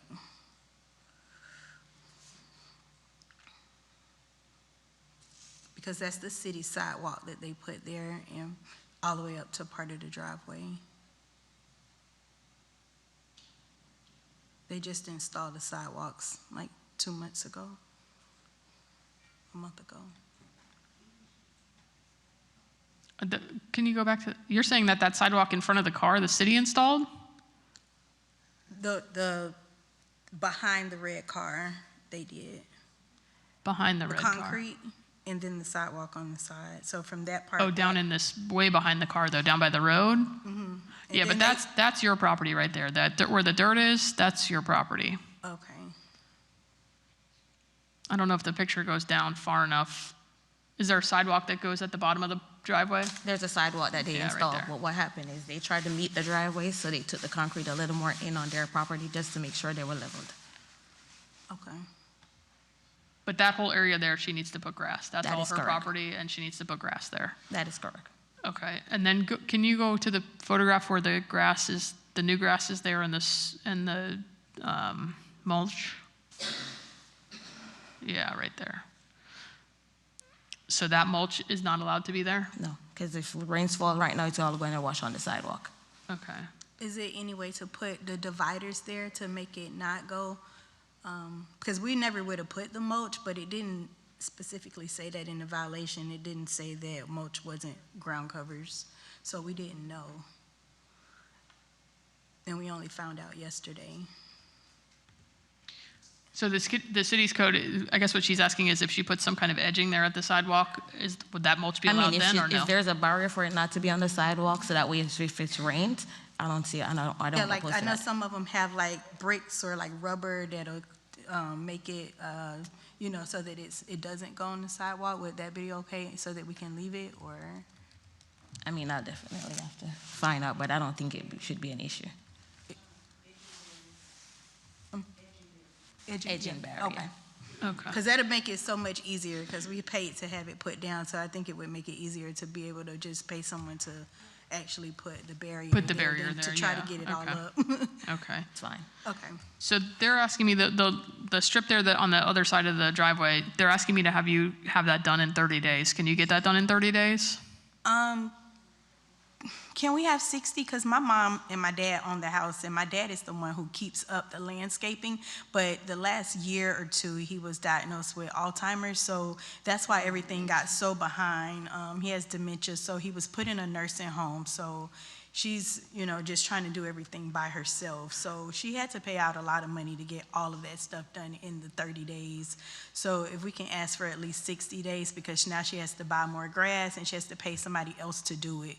So if we can just have the 60 days to have the grass put down and to try to have the barrier put up. I just had one more question. Are we just talking about the sidewalk? Because I know that there's mulch separating the property from her property to the neighbor's property. Is that fine? That doesn't need anything over there? I'll just say put up the edging barrier so that by way the it's not, sidewalk. that way you don't create mess for them as well, for them to complain. Okay, so just at the sidewalk and grass on the other side. Okay, and we just asking for an additional 30 days. Okay. I'll go ahead and give you that. This is the time to come and ask for time, so I appreciate it. It looks very nice what you've done, so especially since you have to have a conversation, maybe another conversation about that edging, just to make sure you're doing what the city wants you to do. I'll go ahead and give you that extra time just to make sure you have sufficient time to do it. Any objection to the documents that you've seen on the screen being entered into the record?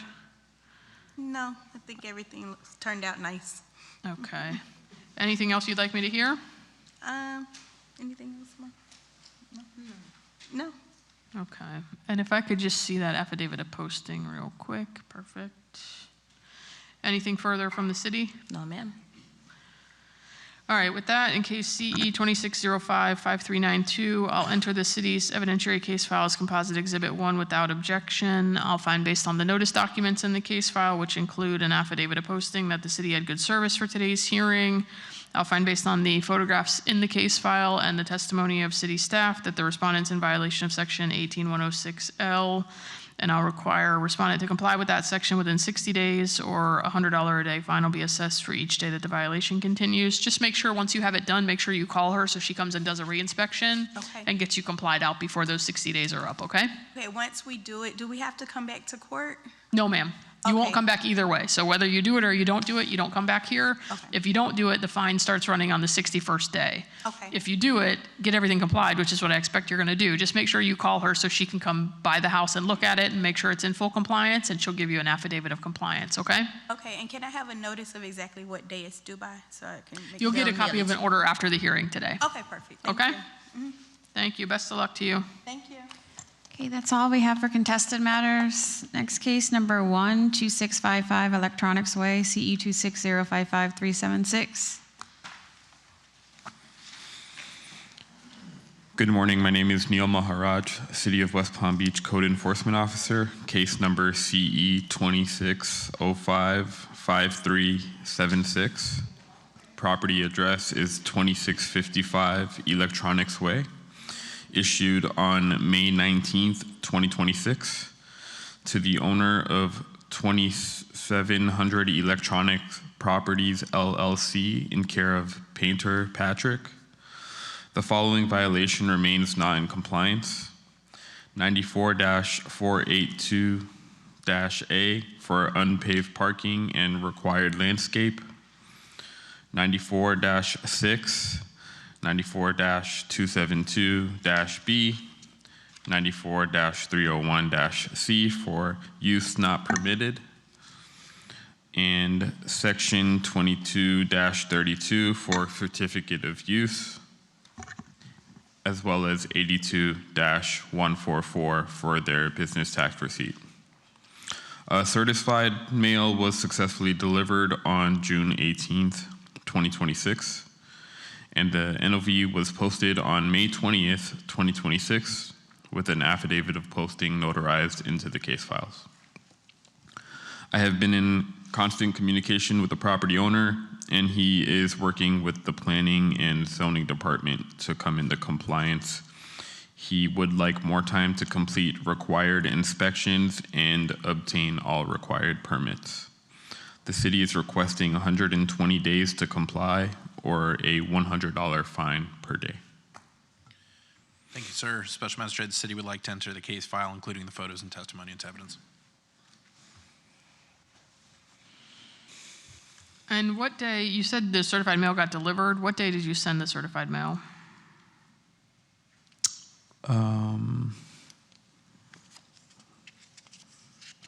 Don't have record of that here with me. Oh, I believe she has it up there on the screen.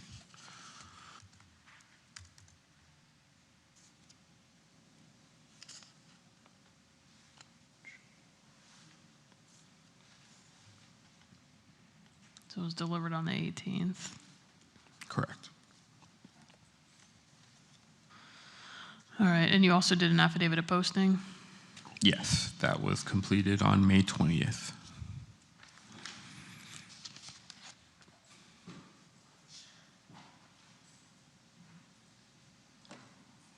And did some of these violations comply or no, that are on the agenda? The ones that are on the agenda currently, the 4, they are not in compliance. So the ones I didn't hear you say were 94-272B and 94-301C. Yeah, those were all, Is that all part of 94? Is that all part of the top listing? yes, correct. Okay, perfect.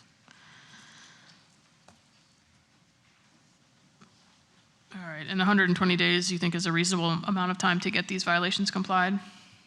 I do, and I did let the property owner know that if, when it comes closer to that time, for any reason the permits or inspections are being held up, we can address that at that time. But 120 days at this time seems efficient. Oh, the use, the not permitted use, they have to get a variance or change the code or? Yes, so the land use right now is considered vacant, and they have a business operating out of there. So the business needs to speak with planning and zoning in order to confirm their business tax receipt can be issued and the certificate of use of the land. Okay, so we're not talking about moving the business off the site, we're just talking about getting the use changed? Yes, correct.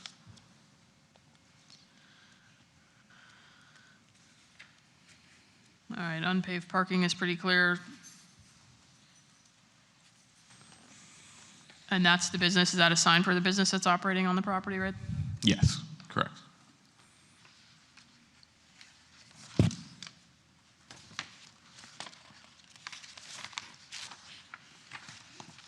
All right, anything further from the city?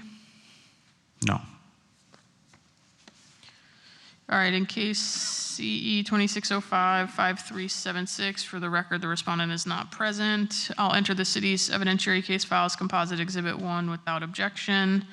I'll find based on the notice documents in the case file, which include confirmation of delivery and signature on the certified mail, as well as an affidavit of posting, that the city had good service for this morning's hearing. I'll find based on the photographs in the case file, as well as the testimony of city staff, that the respondent's in violation of sections 94.6, 94.272B, 94.301C, 82.144, 94.482A, and 22.32.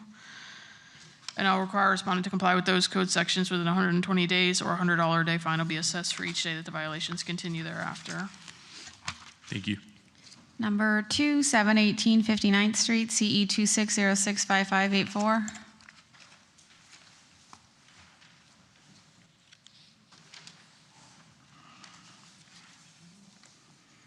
Good morning. My name is Scott Hudson, City of West Palm Beach Code Enforcement Officer.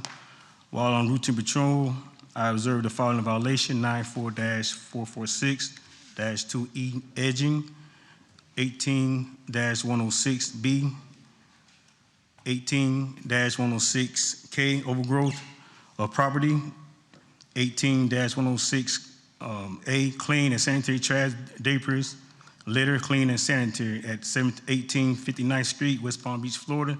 This property is occupied. I initiated my investigation on June 23rd, 2026. I observed multiple violations.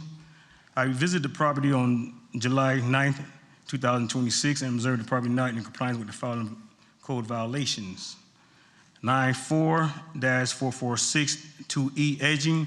I observed the property in need of edging. 18106B, 18-106K overgrowth of property. I observed the property in need of mooring and need to be cut.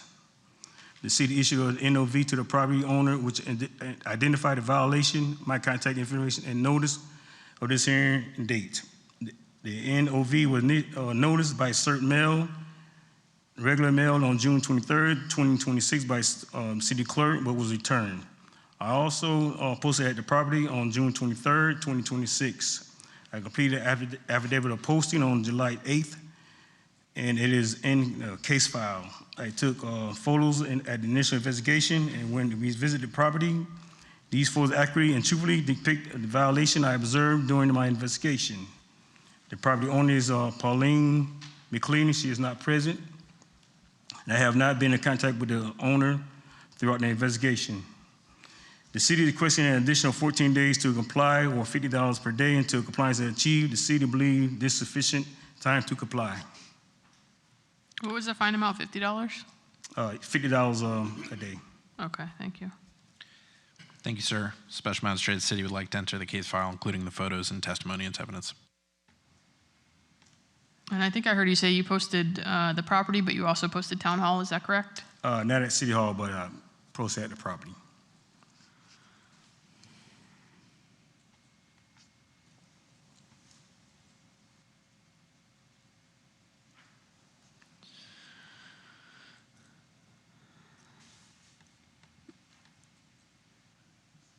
And are we talking about the property on the right in those photos?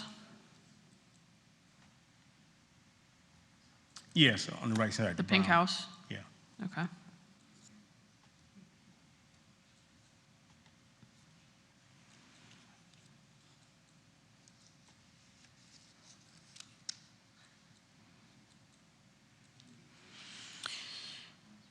All right, just the affidavit of posting.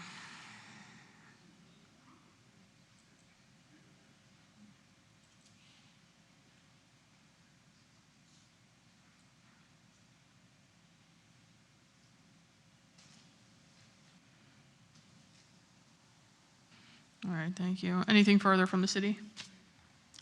No. All right, in case CE 2606-5584, for the record, the respondent is not present. I'll enter the city's evidentiary case files composite exhibit 1 without objection. I'll find, based on the notice documents in the case file, which include an affidavit of posting, that the city had good service for today's hearing.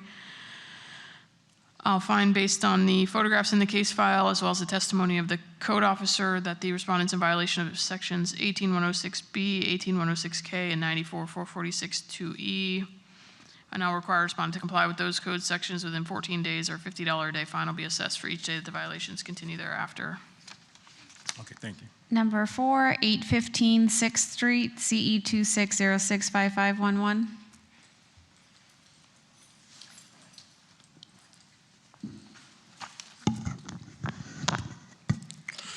Good morning, City of West Palm Beach. Code Enforcement Officer Paul McFarland. The property at 815 6th Street, case number CE 260-65511, was cited for certificate of use 22-32-A and rental license violation 22-441. The property, as well as City Hall, was posted June 10th. Certified mail was sent June 12th. It seems that the certified mail is still in transit.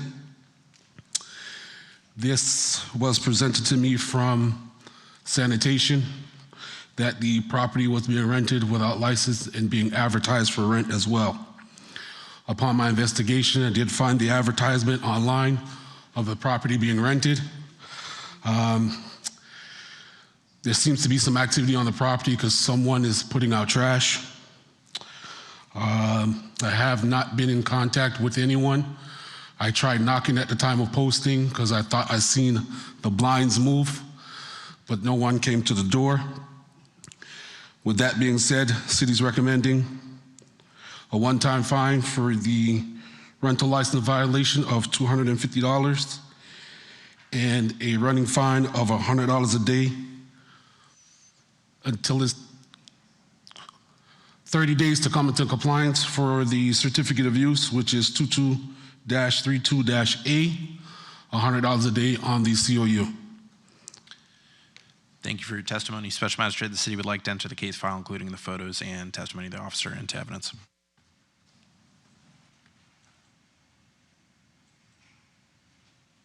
Also, Magistrate, I did also include a copy of the rental application with the mailing as well.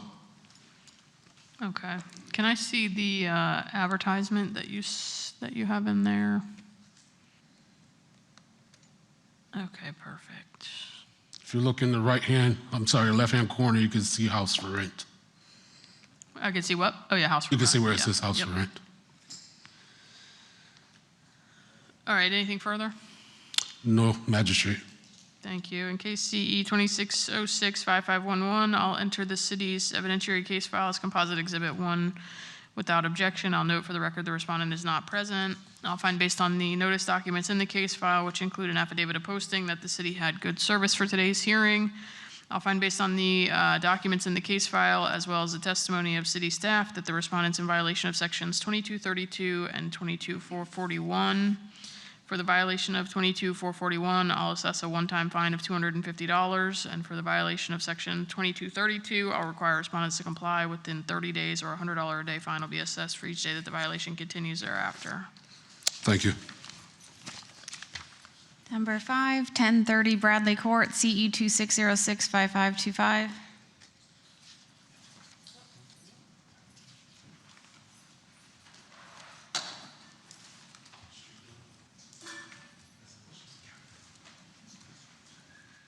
I need to be sworn in because I arrived late. Very good, thank you. Can you raise your right hand for me? Do you swear affirm to tell the truth, the whole truth, and nothing but the truth? Yes. Thank you, sir. Good morning. My name is Michael Costello-Grisales, City of West Palm Beach Code Enforcement Officer. While on routine patrol, I observed multiple violations on the property. I initiated my investigation on June 11th, 2026.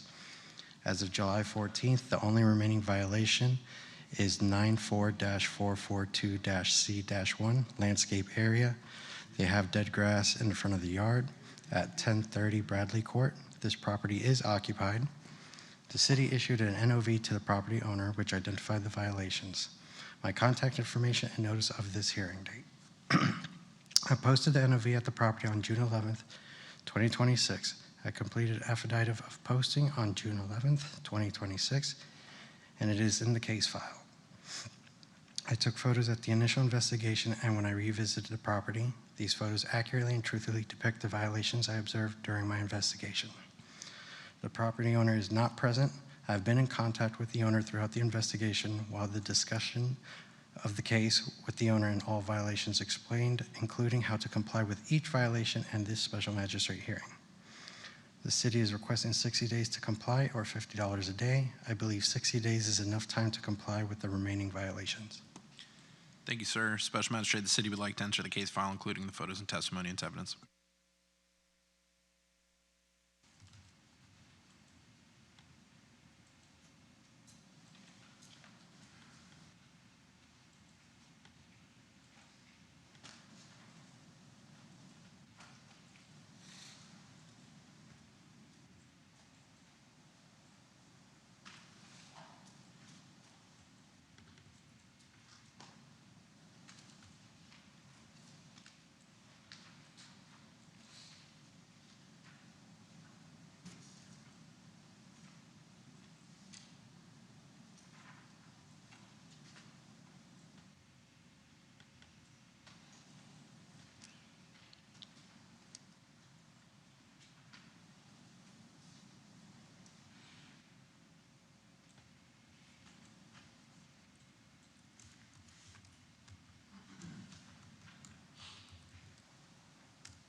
Can you go back to that affidavit of posting?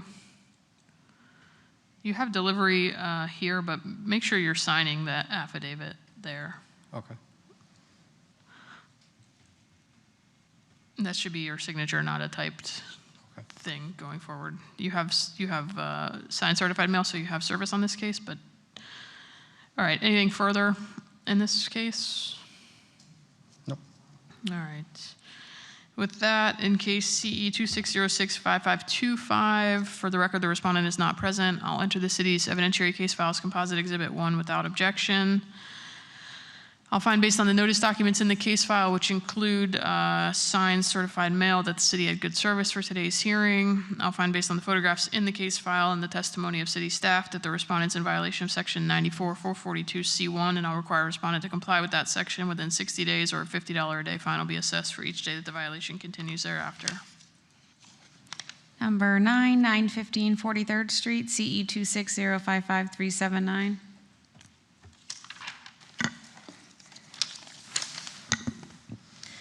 Good morning, Kishana Watson-Foster, Code Enforcement Officer with the City of West Palm Beach.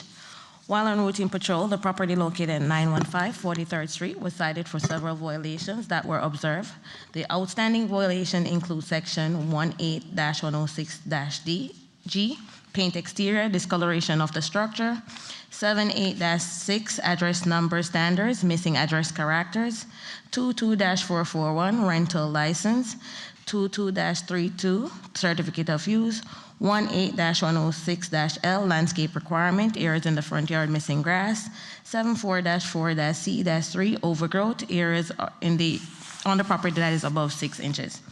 I initiated my investigation on May 14th, 2026. The city issued a notice of violation, which identified the violation, include my contact information, and provide notice of today's hearing. The notice was mailed by both regular and certified mail on June 15, 2026. The first certified mail showed that a notice was left on June 18th, and it was unclaimed, so it was returned on July 13th to us. In addition, I posted a notice of violation at the property and City Hall on May 28th, and I completed an affidavit of posting, which is located in the case file. On July 13, 2026, I revisited the property and found that it remained out of compliance. Photographs were taken during my initial and follow-up visit. These photographs accurately and truthfully depict the violations as I observed them. I have been in contact with the representative. At this time, she agreed on a 60 days to comply. If compliance is not achieved, a one-time fine for the 22-441 of $250, and for the other violations, a daily fine of $100 per day. Thank you. Special Magistrate of the City would like to enter the case file, including the photos and testimony into evidence.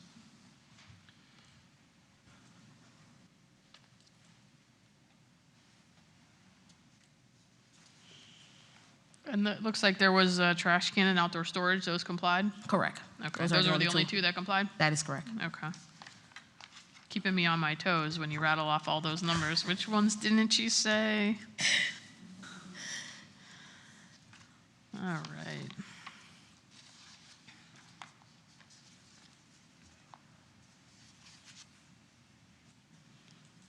All right, posting is good.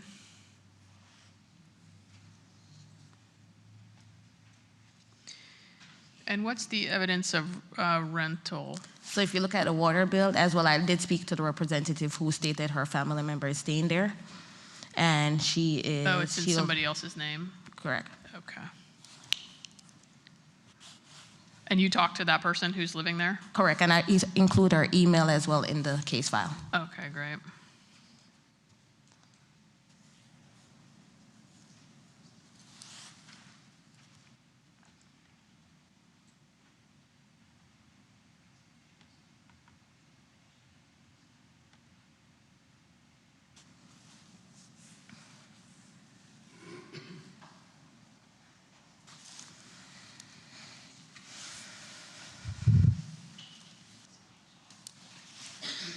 Okay.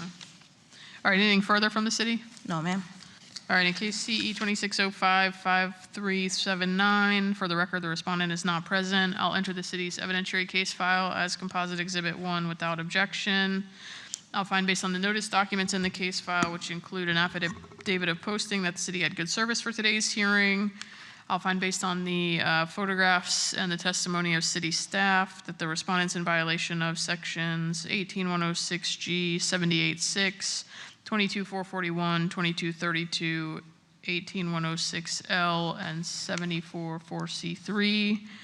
For the violation of section 22-441, I'll assess a one-time fine of $250. And for the remaining violations, I'll require a respondent to comply within 60 days, or a $100 a day fine will be assessed for each day that the violations continue thereafter. Number 12, 704 Belvedere Road, CE 26055-364.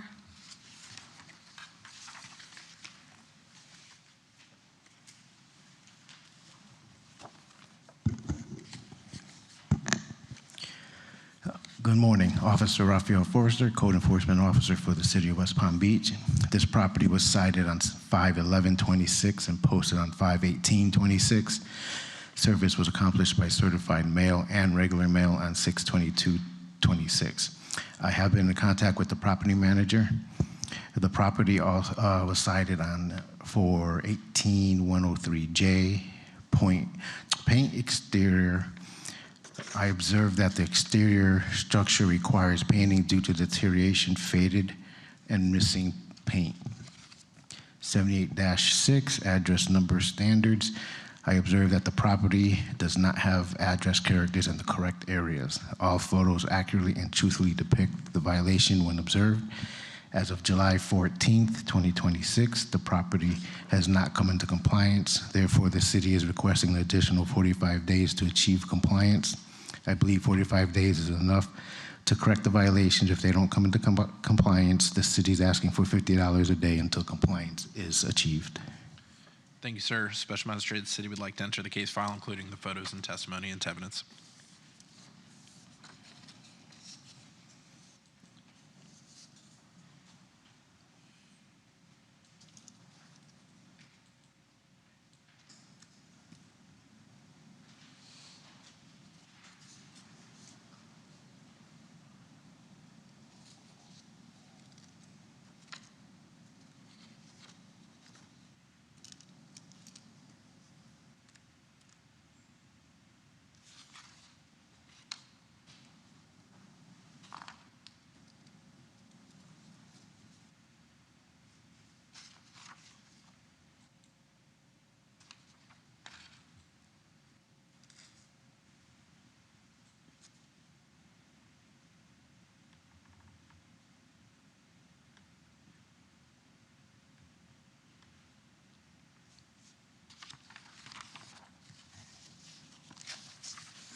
And you said 18103J, but the agenda has some other sections.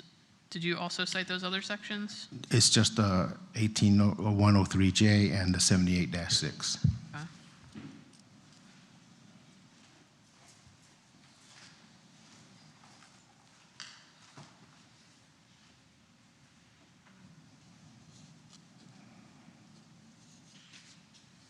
Okay. Okay.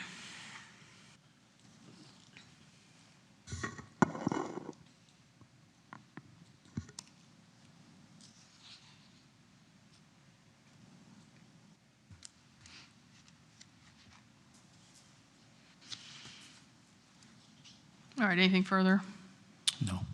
In case CE 2605-5364, for the record, the respondent is not present. I'll enter the city's evidentiary case file as Composite Exhibit 1 without objection. I'll find based on the notice documents in the case file, which include an affidavit of posting, that the city had good service for today's hearing. I'll find based on the photographs in the case file and the testimony of city staff that the respondent's in violation of sections 18103J and 78-6. And I'll require a respondent to comply with those code sections in 45 days, or a $50 a day fine will be assessed for each day that the violations continue thereafter. Number 13, 3400 South Dixie Highway, CE 26055-406. Good morning, Officer Raphael Forrester, Code Enforcement Officer for the City of West Palm Beach. This property was cited on May 15, 2026. At the time, the notice of violation was posted on May 27, 2026. The property owner acknowledged both violations and began taking correction action immediately. I have remained in communication with the property owner by telephone throughout the compliance process.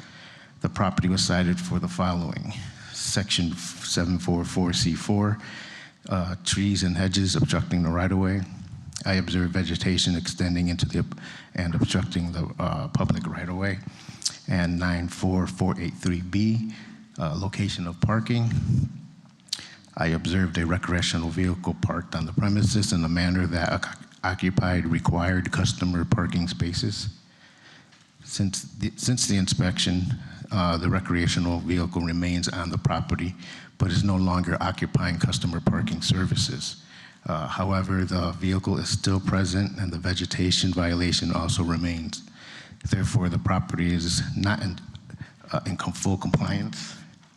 The photographs submitted accurately and truthfully depict the violations as they existed at the time of inspection. As of July 14, 2026, the property remains out of compliance. The city is requesting an additional 60 days for compliance. I believe this is sufficient time for the owner to correct the remaining violations and, if desired, work with the Planning and Zoning Division regarding any approvals as necessary for the recreational vehicle to remain on the property. If the property fails to comply within the time granted, the city requests that a fine of $50 per day occurring after the compliance deadline be imposed until the violation is fully corrected. Thank you, sir. Special Magistrate, the city would like to enter the case file, including the photos and testimony, into evidence. So the RV, you said it's still there, but it's not at a parking space? Correct. Originally, it was taking up 3 spots that people weren't able to park. So he ended up moving on the side of the building, of the restaurant, I should say, and now it's not occupying any parking spots. However, Planning and Zoning and the owner need to get together and find out if the RV could actually even be on that property. But did it comply with this code section that you cited? No, because I couldn't close it because the RV is still there and Planning and Zoning needs to put in their input on if it can remain.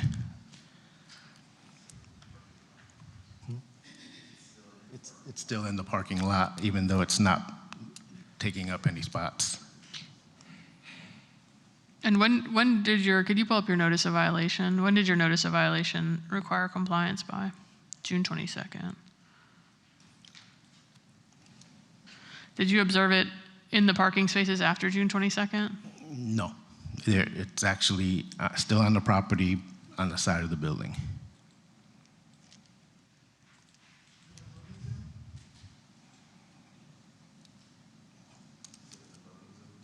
No.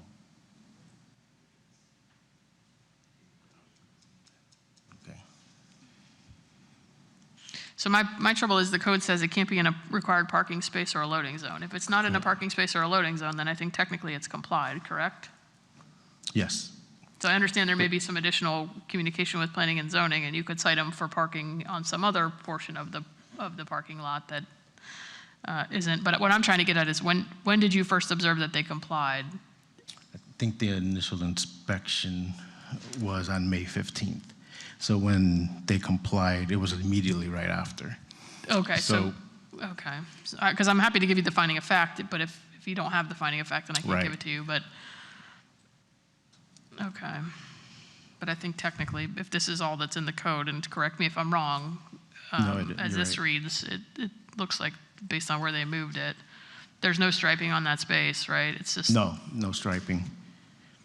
The only issue is that where it's at, when you see the arrow leaving, it's the only way out of that driveway, and it may obstruct pedestrian. It definitely doesn't look like a great spot to park it, yeah. Yeah, so. Yeah, okay. So for the purposes of today, that comes off. And the only thing still in violation is the trees and hedges.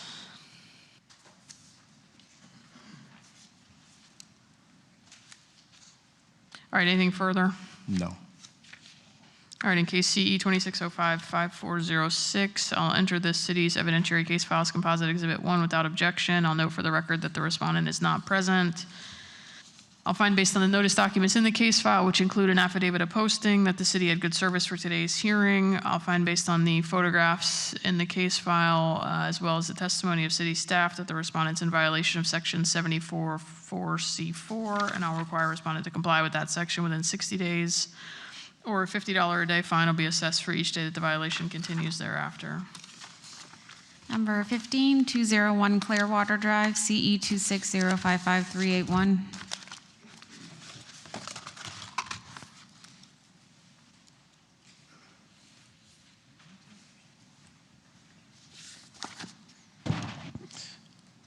Don Williams, Code Enforcement. The business Luminaire was cited by me from a complaint from my Planning and Zoning Department of West Palm. I cited this property on May 20th of 26.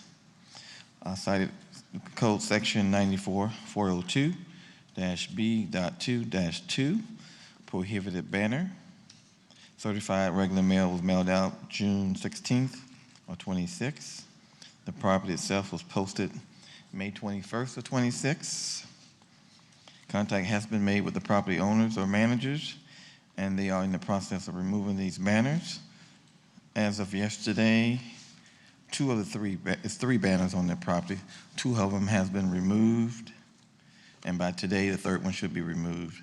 It takes about 4 hours to move the apparatus around that actually they use to remove the banners. So my recommendation would be only 10 days to comply it, or a fine of $100 per day. Thank you, sir. Special Magistrate, the city would like to enter the case file, including the photos and testimony into evidence.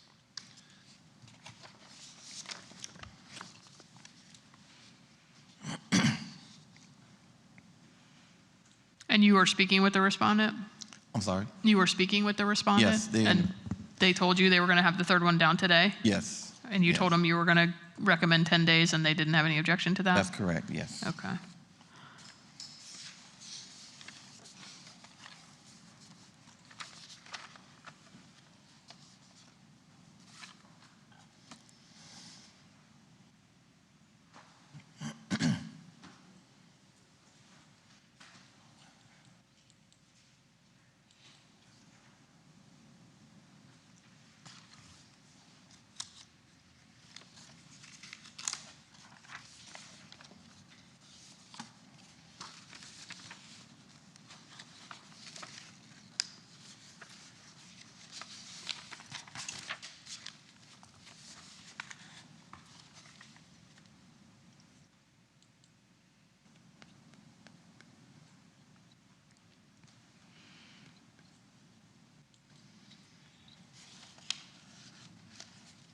Okay, anything further?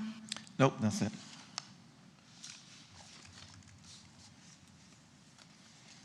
All right, in case CE 2605-5381, for the record, the respondent is not present. I'll enter the city's evidentiary case file as Composite Exhibit 1 without objection.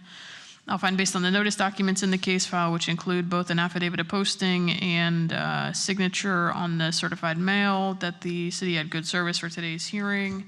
I'll find based on the photographs in the case file and the testimony of city staff that the respondent's in violation of section 94-402B.2-2. And I'll require a respondent to comply with that section within 10 days, or a $100 a day fine will be assessed for each day that the violation continues thereafter. Number 16, 255 South Narcissus Avenue, CE 26055-356. Don Williams, Code Enforcement. The business located at 255 South Narcissus Avenue, Just Baked, was cited on May 13th of 26 for the following code sections: 22-32, which is certificate of use, 82-144, a business tax receipt, and 94-402-E-1, signs and graphics in the window needs to be permitted. Certified regular mail sent out on June 2nd of 26. Property was posted May 14th of 26. Contact was made with the owner of the property, and he is in the process applying for the business tax and the permit for the signs. I did observe that the signs are still there as of yesterday and have not been removed. So my recommendation would be for the certificate of use, 30 days to comply, or a fine of $200 per day. For the business tax receipt, 30 days to comply, or a one-time fine of $250. And finally, for the signs graphics, 30 days to comply, or a fine of $50 per day. Thank you, sir. Special Magistrate, the city would like to enter the case file, including the photos and testimony into evidence.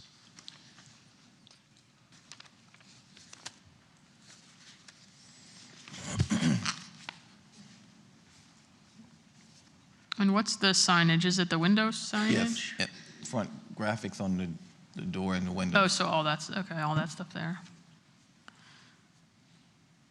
Okay. Have they made application yet? They have. They have, okay. So 30 days should be enough time to get through that process? Correct. Okay. And the COU and the BTR for the business that's operating, that's listed on the door? Correct. Okay. Anything further? That's it. All right, in case CE 2605-5356, for the record, the respondent is not present. I'll enter the city's evidentiary case files composite exhibit 1 without objection. I'll find based on the notice documents in the case file, which include both an affidavit of posting and signed certified mail, that the city had good service for today's hearing. I'll find based on the testimony of city staff and the documents in the case file that the respondent's in violation of sections 2232, 82144, and 94402E1. For the violation of section 82144, I'll require a respondent to comply within 30 days, or a one-time fine of $250 will be assessed. For the violation of 2232, I'll require a respondent to comply within 30 days, or a $200 per day fine will be assessed for each day that the violation continues thereafter. And for section 94402E1, I'll require a respondent to comply within 30 days, or a $50 a day fine will be assessed for each day that the violation continues thereafter. Number 17, 726 56th Street, CE 26065533. Good morning. My name is Alessio Carulli, City of West Palm Beach Code Enforcement Officer. During my routine patrol, property 726 56th Street was observed to be in violation of the following ordinances, and as a result, property was cited for the following code violations. 94-442-C-1 landscape. I observed the area needed to be sodded or with approved plant material. 94-482-A, which is unpaved parking. I observed the front of where the driveway is supposed to be needing repaired or redone. The city did issue a notice of violation to the property owner, which identified the violations, my contact information, and notice of this hearing date. The NOV was sent by certified mail and regular mail on 6/12/26 by the city's clerk. I posted the NOV at the property, also completed an affidavit of posting on 6/12/26, and it is in the case file. I took photos at the initial investigation, as well as revisiting the property. These photos accurately and truthfully depict the violations I observed during this investigation. I have not been able to get in contact with the property owner or designated representative. Therefore, the city is requesting 30 days to comply all remaining violations.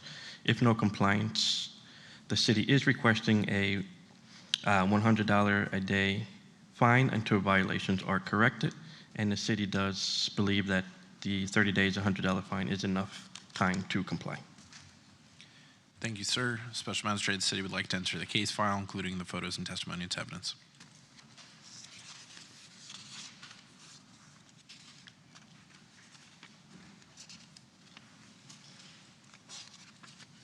And can I see the photos? There we go. So that's clear. What's the unpaved parking? Is there a driveway or something that's supposed to be? Correct, yeah, there's a driveway right. On the one photo to the right, you can see that a driveway is there. Oh, all the way by the hedge? Is that supposed to be paved? Correct. Right there? Yes. Okay. Okay, anything further? No, ma'am.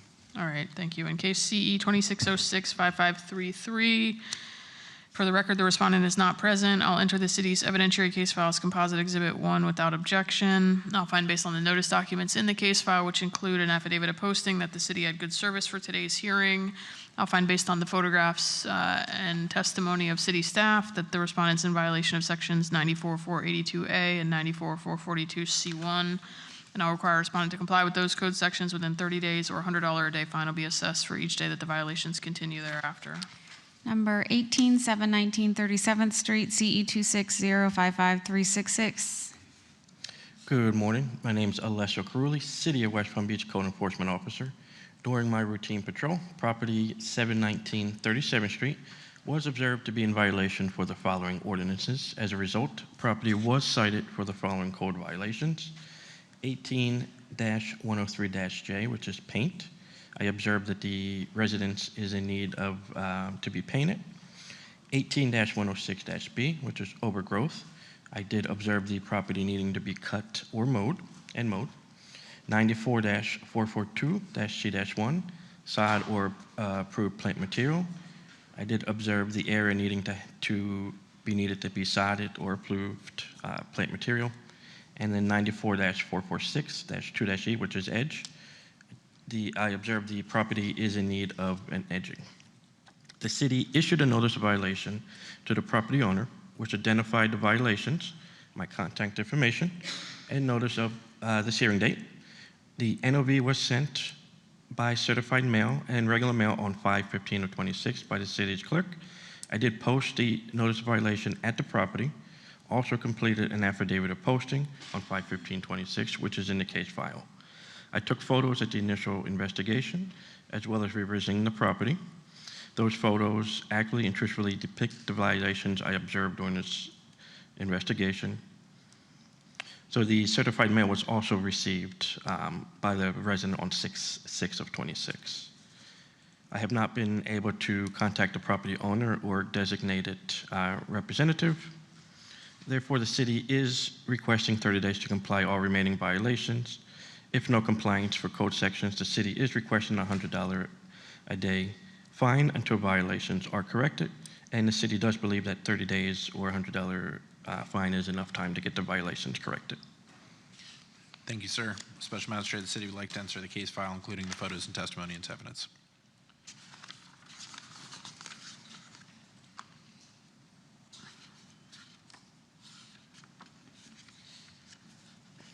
Can you show me the photos, the reinspection photos?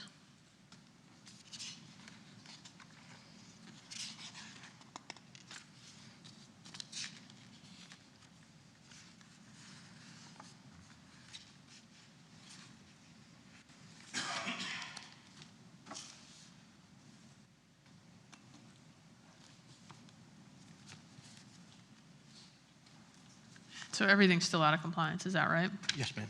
Okay, no, they didn't do anything. No, they didn't. Nothing was done at the property. But that's clear on the overgrowth, right? The edging, the paint, that's still the condition? Everything is still the same. And what's the landscape? Must be grass. Is that kind of strip that is dirt? Right, yeah, right in front of, there's a little driveway section needs to be sodded or approved plant material. Wherever the dirt is at, too. Like Right there, okay. Yeah. All right, anything further? No, ma'am. All right, thank you. In case CE 2605-5366, for the record, the respondent is not present. I'll enter the city's evidentiary case file as Composite 1 without objection. I'll find based on the notice documents in the case file, which include both an affidavit of posting and a signed certified mail, that the city had good service for today's hearing. I'll find based on the photographs in the case file, as well as the testimony of city staff, that the respondent's in violation of sections 18106B, 18103J, 94-446-2E, and 94-442-C1. And I'll require the respondent to comply with those code sections within 30 days, or a $100 a day fine will be assessed for each day that the violations continue thereafter. Number 19, 715 25th Street, CE 26065457. Good morning. My name is Alessio Carulli, City of West Palm Beach Code Enforcement Officer. During my routine patrol, property 715 25th Street was observed to be in violation of the following ordinances. As a result, the property was cited for the following code violations: 18-103 18-J, paint. I observed the structure needing to be painted.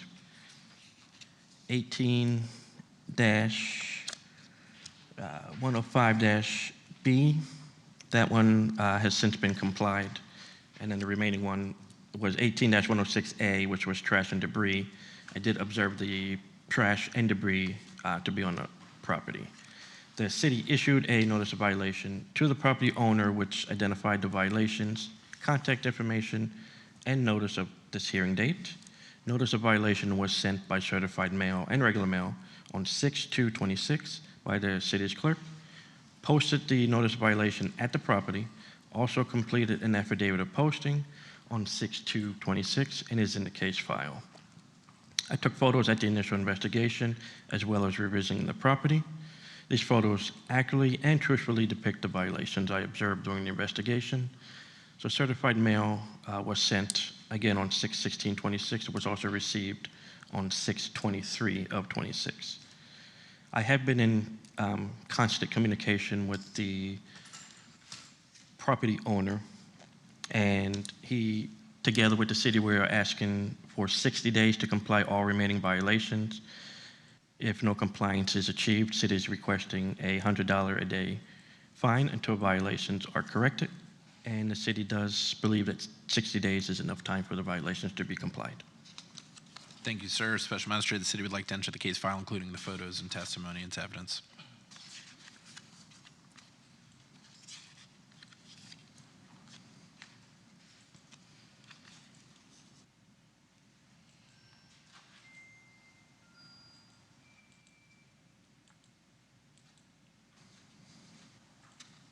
And what's the clean and sanitary violation? There is on the side, on one of the pictures, there's the homeless have defecated. They like to use that as a restroom on the side. So there's a big population for the homeless, which is why they're trying to fix it up and rent that building out. Right over there. Great, okay. And the paint is clear. All right, anything further? No, ma'am. All right, in case CE 26065457, for the record, the respondent is not present. I'll enter the city's evidentiary case file as composite exhibit 1 without objection. I'll find based on the notice documents in the case file, which include an affidavit of posting and a signed certified mail, that the city had good service for today's hearing. I'll find based on the photographs in the case file and the testimony of city staff that the respondent's in violation of sections 18103J and 18106A. And I'll require a respondent to comply with those code sections within 60 days, or a $100 a day fine will be assessed for each day that the violations continue thereafter. Thank you. Number 21, 525 47th Street, CE 26065497.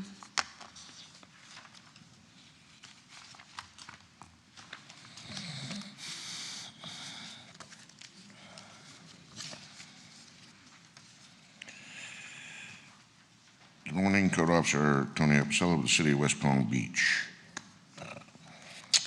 Presenting case number CE 260-65497, property located at 525 47th Street. On June 8, 2026, while in routine patrol of my assigned zone, I observed a prohibited vehicle parked in the driveway at 525 47th Street. Based on that observation, I conducted a full inspection of the property. During the inspection, I identified several additional code violations. I documented each violation with photographs, which were uploaded to the case file. Service was completed by posting the property on June 10, 2026. Certified mail and first-class mail was sent on June 17, 2026.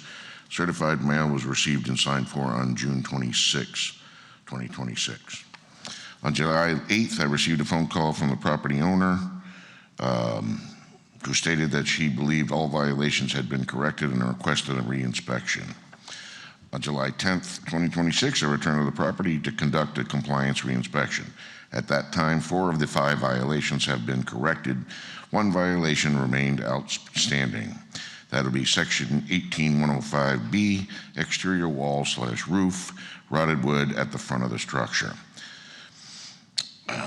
Additionally, the soffit vents required repair due to missing or open spaces. I documented my observations again with photographs and added them to the case file. Following the reinspection, I contacted the property owner and informed her of the results. She provided an email address and requested copies of the photographs. I sent the photos as requested.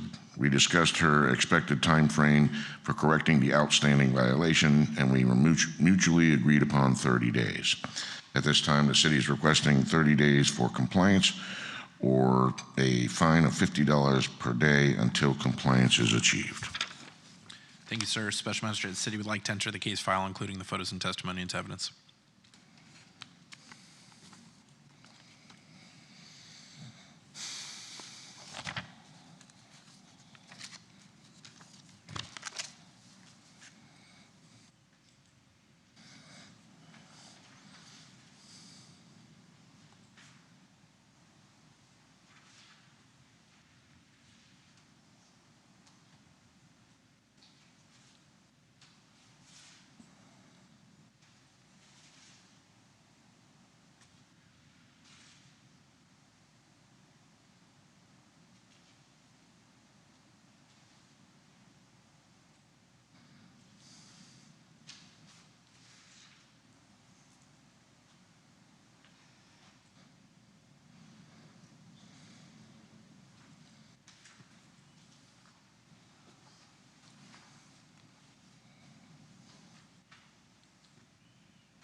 All right, and where is it that still needs to be complied?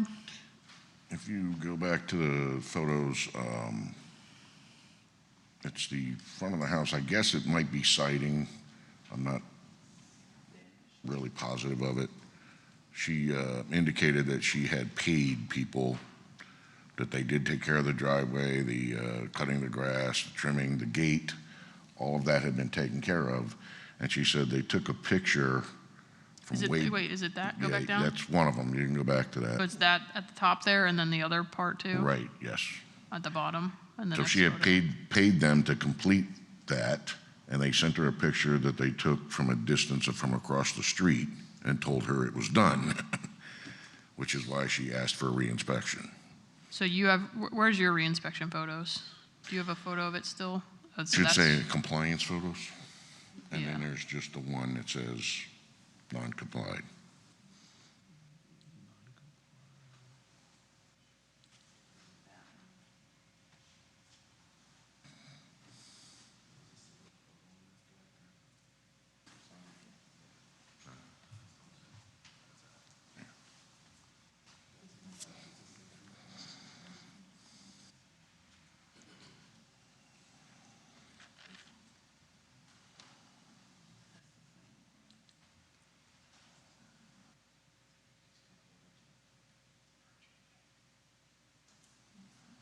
There's just one single photo of the non-complied, and that's pretty much, yeah. All right, so that stuff at the bottom still needs to be repaired? Yeah, that's the main part that I was trying to indicate that needed to be taken care of. I don't know if the siding is supposed to provide a rodent-proof situation, and I explained that to her. I said, I don't know. I didn't get down on the ground and look to see if there goes under the house and that type of. But your testimony is that that photograph right there is still out of compliance? Correct. Okay. All right, anything further? No, Your Honor. All right, in case CE 26065497, for the record, the respondent is not present. I'll enter the city's evidentiary case files composite exhibit 1 without objection. I'll find based on the notice documents in the case file, which include both an affidavit of posting and signed certified mail, that the city had good service for today's hearing. I'll find based on the photographs in the case file and the testimony of city staff that the respondent's in violation of section 18105B, and I'll require a respondent to comply with that section within 30 days, or a $50 a day fine will be assessed for each day that the violation continues thereafter. Number 22, 3001 North Flagler Drive, CE 26065550. Good morning, Code Officer Tony Absella of the City of West Palm Beach, presenting case number CE 26065550 regarding the property located at 3001 North Flagler Drive. The It concerns violations involving a construction site maintenance and required safety precautions, Your Honor. Section 94-31-6-D1, job site maintenance. I observed there was pallets, loose debris, wire scattered throughout the job site. These materials were not being maintained in a clean or non-hazardous manner. The site does not have an enclosed trash receptacle or dumpster, which should be required to contain the debris and prevent contamination to surrounding properties. 94-316-D2C1 is temporary construction fences. The safety fencing meant to identify and secure the ditch and trench along the sidewalk and the perimeter of the property is not fully erect or properly maintained. I documented my inspections through photographs, and these images accurately depict my observances and have been added to the case file. Service was achieved by the notice violation was posted on June 18, 2026. Certified mail and first-class mail was sent on June 22, 2026. And certified mail was received and signed for on June 30th, 2026. The compliance date given on the notice violation was July 6, 2026. On July 6th, I received a phone call from a Mr. Caprisi. He stated that he was I want to say the contractor responsible for the site, and that the reason that this has been going on for an extended period of time and that the ditch is still not filled in or something is due to they hit water. I'm not a construction person. I'm not really sure what he's talking about, some kind of footing. And so they had to repeat applying for permits, and that he stated that the permits have been corrected and that he would be moving forward. During our conversation, I asked specifically about the open space between the sidewalk and the wall, and he said that he would be getting that filled in within the next couple of days. I conducted reinspection on July 2nd and July 10th. On both dates, the property remained in non-compliance. Debris has not been removed, no dumpster has been placed on the site, and the temporary construction fencing is still not properly erected or maintained. As of July 10th, the property still remains in violation. Based on my observances, the city's requesting 60 days to comply with all pending violations, or $150 a day until compliance is achieved. Thank you, sir. Special Magistrate, the city would like to enter the case file, including the photos and testimony as evidence. All right, so the trash and debris is cleared. The construction fence, are you talking about the orange fence or the black fence? Yes, this was received, if you go back to that thing there, I tried to see the black construction fence there. There's actually a ditch, and I tried to get a close-up to, show you what exactly I was talking about. There's a ditch in there that probably drops, I would say, a good 6 inches, and this came in as a complaint because according to the complainant, he had to run over to help a lady that was walking her dog, and she stepped off of the sidewalk in that area, and he had to go help her get her foot out of the ditch. The trash and debris that I'm referring to is if you go, that's more of the fence. This area here, there's wire laying over across the thing. There's a better picture of it. And also, when I take a picture of inside, here they stacked up the pallets, but there's another picture, continue, if you can go with the pictures. You'll see a bunch of brick and this kind of stuff, and that's another open ditch along there. So back there, you see all the debris. It's rock and broken cement, I believe. All right, so it's the orange fence too is failing in certain areas, right? Correct. Okay.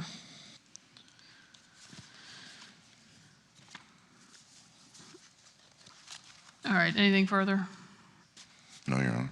All right, in case CE 2606-5550, for the record, the respondent is not present. I'll enter the city's evidentiary case files composite exhibit 1 without objection. I'll find based on the notice documents, which include an affidavit of posting and signed certified mail, that the city had good service for today's hearing. I'll find based on the photographs in the case file and the testimony of city staff that the respondent's in violation of section 94-316D1 and 94-316D2C1. And I'll require a respondent to comply with that section, or those sections rather, within 60 days, or $150 a day fine will be assessed for each day that the violation continues thereafter. Number 23, 1009 North Australian Avenue, CE 260-55316. Good morning again. Code Officer Kay Weaver with the City of West Palm Beach. While traveling in my zone, I observed multiple violations at 1009 North Australian Avenue. I took photos of the violations, which accurately and truthfully depict the violations observed. I initiated my investigation on May the 7th of 2026, citing multiple violations. The remaining violations are 94-446-2-E, edging around the entire property and swell area, 94-482-A, unpaved parking, remove vehicles from the grass and unpaved areas, 18-106-A, clean and sanitary, pressure washing the front stoop and sidewalks to remove all dirt, stains, and erosion, and remove all trash and debris. 74-4-C-1, hurricane hazard, complete the tree trimming and remove all yard waste. 105.1, permit needed for pavers to extend parking. 18-105-B and/or 18-103-B, repair exterior walls, posts, missing tiles on posts and gutters, trim or roof to make weatherproof and rodent-proof and free from cracks, etc. 110-1, inspection needed. 94-442-C-1, landscape areas must be grass. 94-442-E, landscaping of swells and parkways must be grass, fill in the bare areas. 94-71-C, outdoor storage, removing all outdoor storage. The notice of violation was posted at the property in City Hall on May the 8th of 2026. The affidavit of posting was completed on May the 8th of 2026, and a copy placed in the case file. Certified and regular mail was sent on May 30th of 2026 to the mailing address listed on property appraisers. Certified mail was signed for. I revisited the property on July the 13th of 2026 and observed the property still in violation of all the violations previously listed. Reinspection photos were taken showing the remaining violations. They were uploaded to the case file. I've had no contact with the property owner. The city is requesting an additional 60 days or $100 a day until compliance is achieved. Thank you, ma'am. Special Magistrate, the city would like to enter the case file, including the photos and testimony as evidence.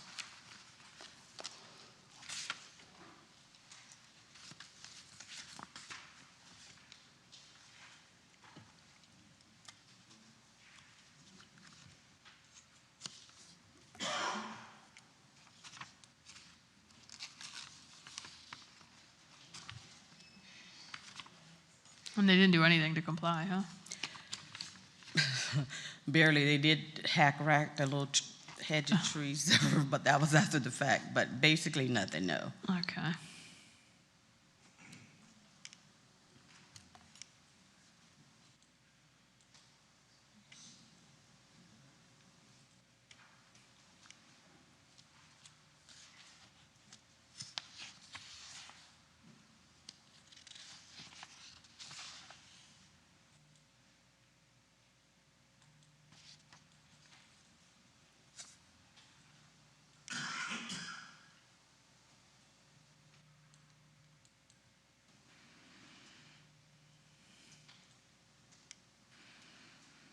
All right, anything further?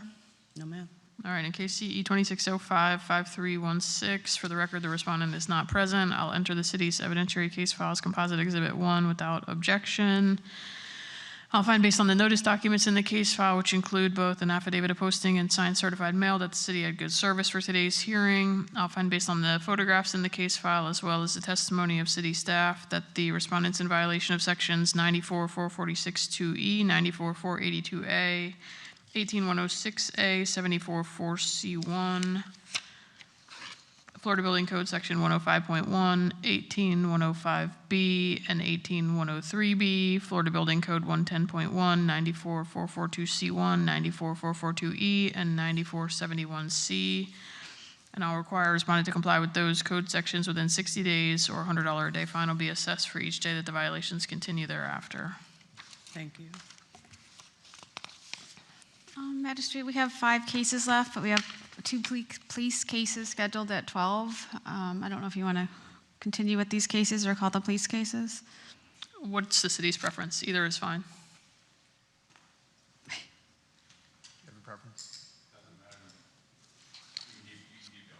He can wait. He can wait. He's a good guy.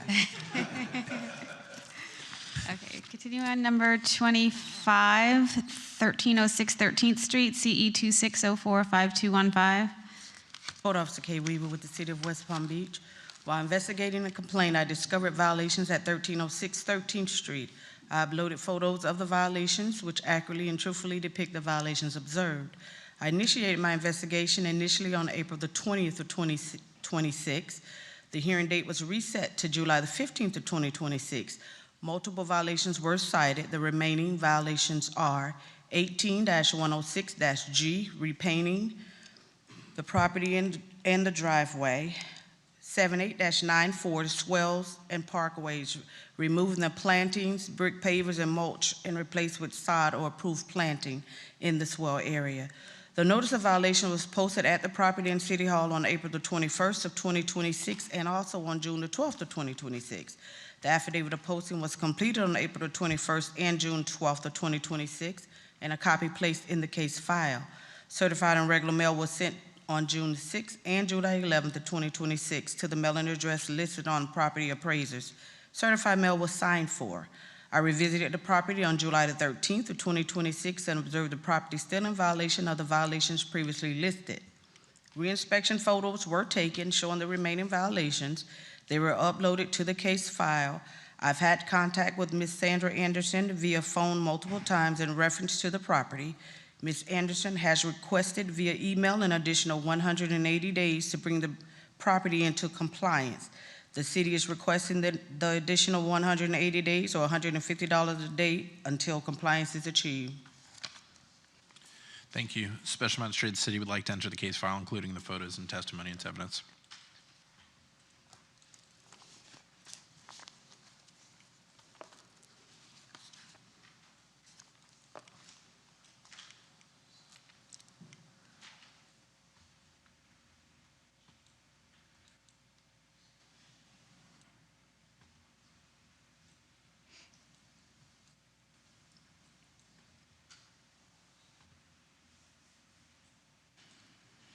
All right, anything further? No, ma'am. All right, in case CE 26045215, for the record, the respondent is not present. I'll enter the city's evidentiary case file as Composite Exhibit 1 without objection. I'll find, based on the notice documents in the case file, which include both affidavits of posting and signed certified mail, that the city had good service for today's hearing. I'll find, based on the photographs in the case file and the testimony of city staff, that the respondent's in violation of sections 18103J and 7894C, and I'll require a respondent to comply with those code sections within 180 days or $150 a day fine will be assessed for each day that the violations continue thereafter. Number 26, 1001 North Australian Avenue, CE 260555319. Good morning again. Code Officer K. Weaver with the City of West Palm Beach. While traveling in my zone, I observed multiple violations at 1001 North Australian Avenue. I took photos of the violations, which accurately and truthfully depict the violations observed. I initiated my investigation on May the 8th of 2026, citing multiple violations. The remaining violations are 18-106B, cutting, trimming the remaining overgrowth on the property, 94-446-2-E, edging around the entire property and swell area, 18-103-E, repairing the window and remove the board or obtain a permit if it is replaced. 94-442-E, landscaping of swells and parkways, sodding the bare areas and maintain. 94-71-C, outdoor storage, removing outdoor storage. 18-106A, clean and sanitary, pressure washing the bottom of the driveway and sidewalks to remove all dirt and stains. remove all trash and debris. The notice of violation was posted at the property and City Hall on May the 8th of 2026. The affidavit of posting was completed on May the 8th of 2026 and a copy placed in the case file. Certified and regular mail was sent on June the 13th of 2026 to the mailing address listed on property appraisers. Certified mail was signed for. I revisited the property on July the 13th of 2026 and observed the property still in violation of all the violations previously listed. Reinspection photos were taken showing the remaining violations. They were uploaded to the case file. I've had contact with the property owner who is working to comply the violations. The city is requesting an additional 60 days or $100 a day until compliance is achieved.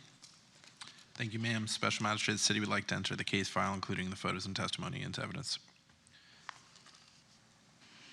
And is 74-4C4, the trees and hedges in the right-of-way, is that still out? It's a little portion right up in some of that area. It's a little portion. Okay.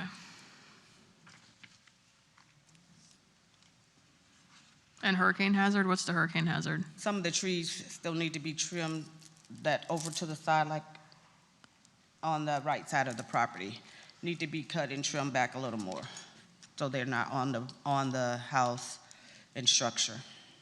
Okay.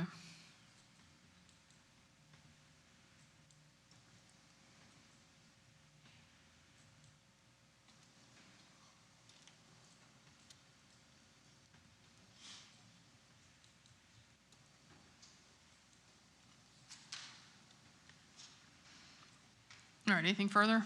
No, ma'am. In case CE 2605-5319, for the record, the respondent is not present.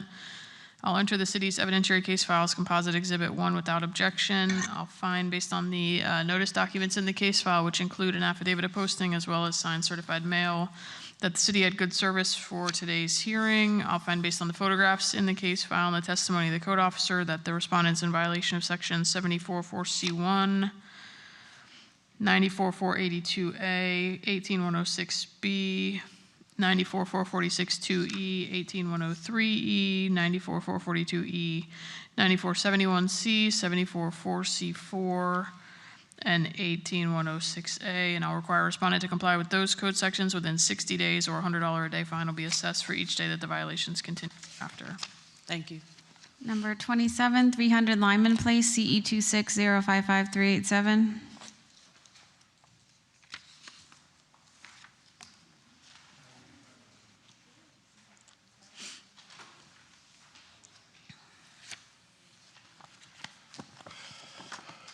Joseph Laperna, Code Enforcement Officer, City of West Palm Beach.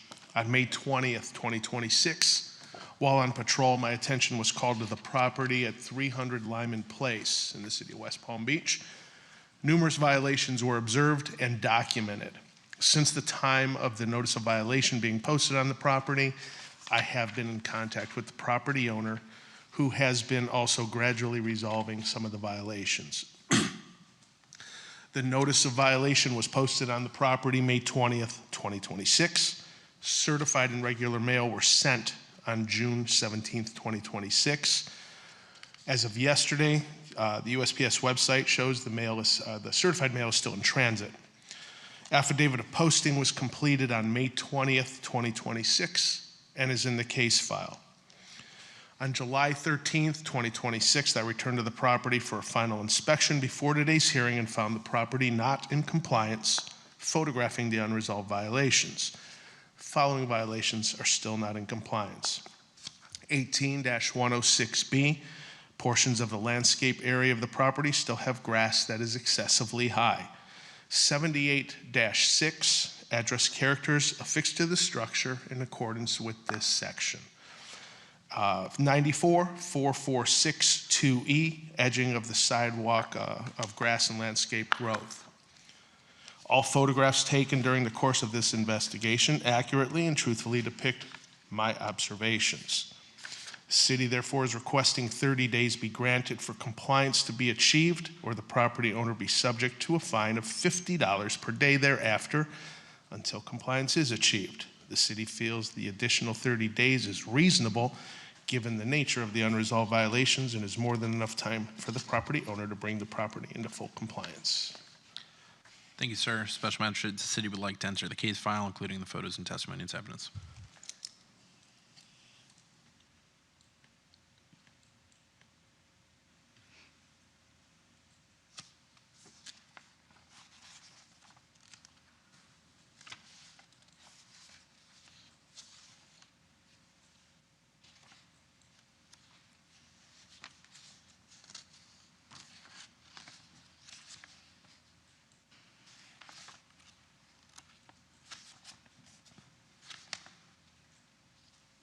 Where is the overgrowth? In one of the sections, you'll see there's overgrowth around the trees, and then to the right of that red car along the fence, there is an area that is excessively high along the fence.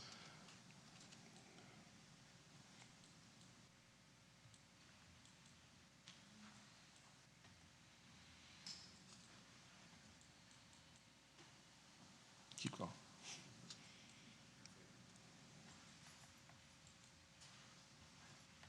There's some of the overgrowth. So this was one of the original investigation photos. They've since gotten rid of the debris and the garbage can, but on the other side of that, along the fence, there's an area of growth that's going up the fence that they've been asked to clear and have not done so yet.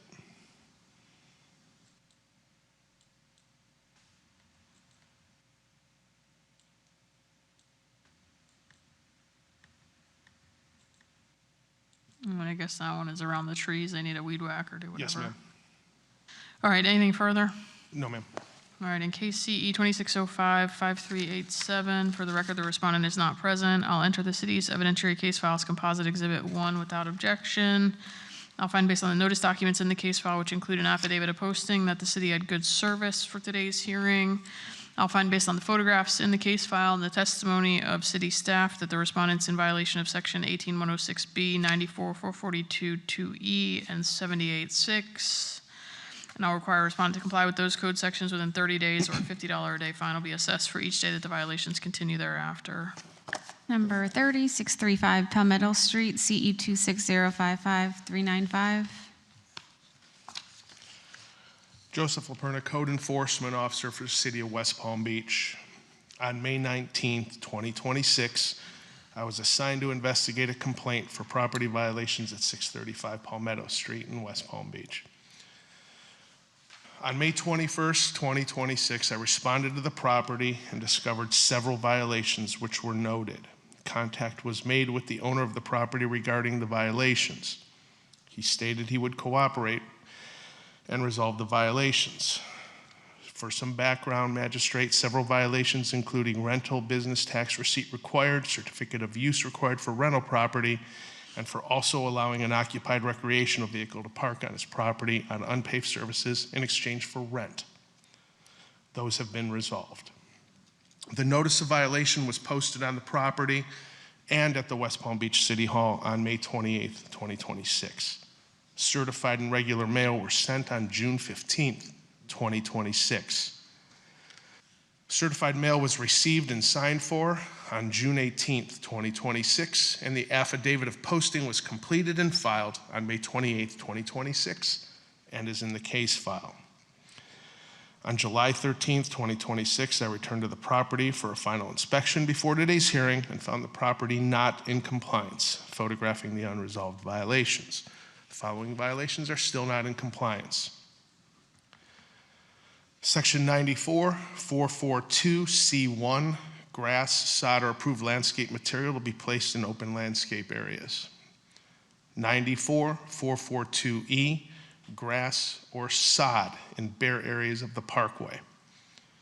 18-103J, paint structure where paint is damaged, removed, or weathered.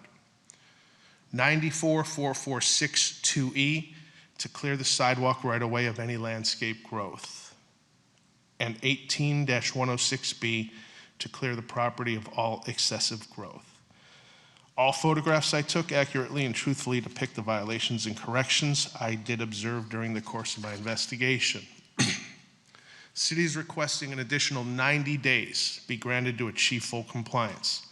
If compliance has not been achieved in 90 days, we request the property owner be subject to a fine of $100 per day thereafter until compliance is achieved. The city feels an additional 90 days is reasonable, given the nature of the unresolved violations, and is more than enough time for the property owner to bring the property into full compliance. Thank you, sir. Special Magistrate, the city would like to enter the case file, including the photos and testimony into evidence.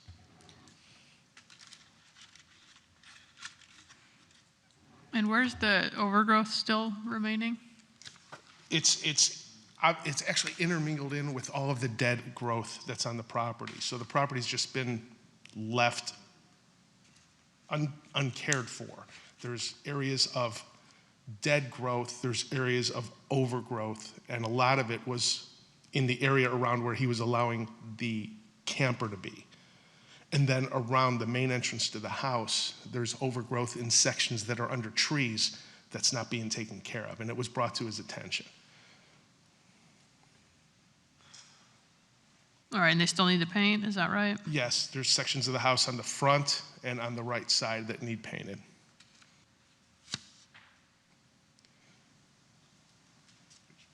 And did they clean some of the edging on the sidewalk, but not all? Yes, that's correct. Okay. Including, one of the violations, Magistrate, was trees obstructing the sidewalk right-of-way, which have been resolved. So the Okay. ones that were resolved on the original notice of violation have been documented. All right, just the service documents, if I could see those. Okay, yeah, posting. All right, and USPS. All right, anything further? No, ma'am. All right, in case CE 2605-5395, for the record, the respondent is not present. I'll enter the city's evidentiary case file as composite exhibit 1 without objection. I'll find, based on the notice documents in the case file, which include both an affidavit of posting and USPS delivery confirmation on the certified mail, that the city had good service for today's hearing. I find, based on the photographs in the case file and the testimony of city staff, that the respondent's in violation of sections 94-442C1, 94-442E, 94-446-2E, 18-106B, and 18-103J, and I'll require a respondent to comply with those code sections within 90 days, or a $100 a day fine will be assessed for each day that the violations continue thereafter. And lastly, number 31, 733 Valley Forge Road, CE 26065470. Joseph Alperna, City of West Palm Beach, Code Enforcement Officer. On May 22nd, 2026, I was assigned to investigate a complaint for property violations at 733 Valley Forge Road, West Palm Beach. It is a corner lot located at the Lake Avenue intersection, which will come into play shortly. On May 22nd, 2026, I responded to the property and discovered several violations which were noted. Contact was made with a representative of the property management company for the location regarding the violations. She advised me that she would contact the maintenance team for that site to resolve the violations. Notice of violation was posted on the property and at the West Palm Beach City Hall on June 3rd, 2026. Certified and regular mail were sent June 12th, 2026. Certified mail was received and signed for on June 20th, 2026. The affidavit of posting was completed and filed on June 3rd, 2026, and is in the case file. On July 13th, 2026, I returned to the property for a final inspection before today's hearing and found the property not in compliance. I photographed the unresolved violations and observed the following violations still not in compliance, the majority of which are on the side of the property that is adjacent to Lake Avenue. 18103J, paint structure where paint is damaged, removed, or weathered. 94-446-2E, clear the sidewalk right away of any landscape growth. 18106B, excuse me, clear property of all excessive growth. 18106A, clean and sanitary, requiring stained or weathered areas of pavement be power washed or pressure washed. 74-34A1H, garbage bin stored in public view. Interestingly enough, I did a Google Maps search on the property, and the picture in 2024 mirrors the pictures that I took in 2026. 74-4A3, the cleaning of landscape waste from the sidewalk right-of-way. Section 94-3 302A4 requesting the fencing be repaired and properly maintained. All photographs taken accurately and truthfully depict the violations and corrections I have observed during the course of my investigation.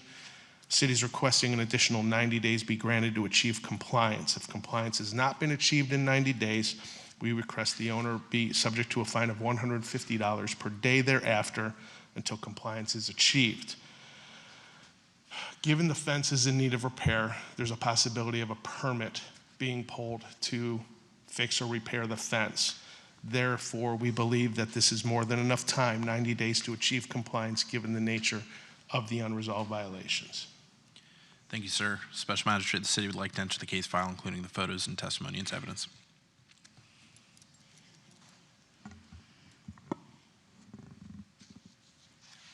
And will you show me the cleaning the adjoining right-of-way alley? What is that one? Did you say something about landscape debris? The landscape debris that is, again, they cleared off it's like they complied on the Valley Forge side of the property, but failed to maintain the Lake Avenue side of the property.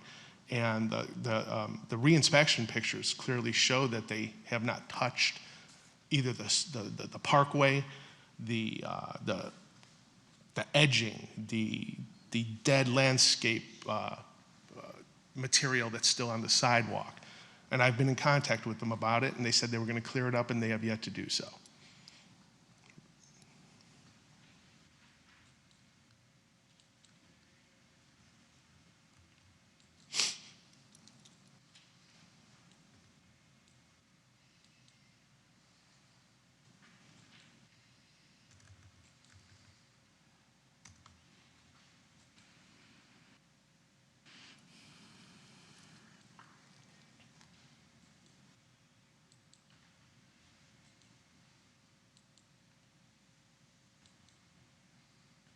Is that what you're talking about? Would you go back to that last picture you just put up there?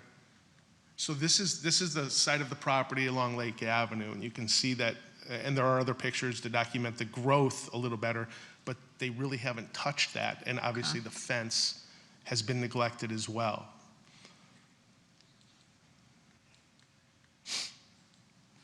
All right. And nothing has complied, was that your testimony? I'm sorry? Nothing has complied, none of these code sections? They complied with some of the requests on the Valley Forge side of the property, which was removing the excessive growth, cutting the grass. They've edged the sidewalks in the front of the property, but not they on the failed other to side. maintain, Okay. yes, correct, the adjacent side. All right, anything further? I just need to see the affidavit of posting if I could.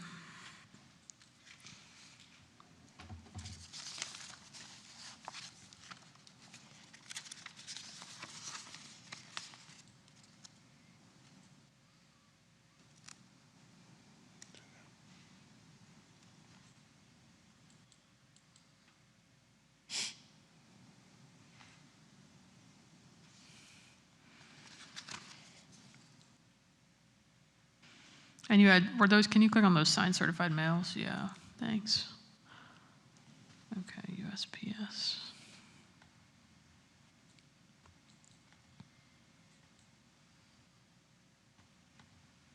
All right, anything further? No, ma'am.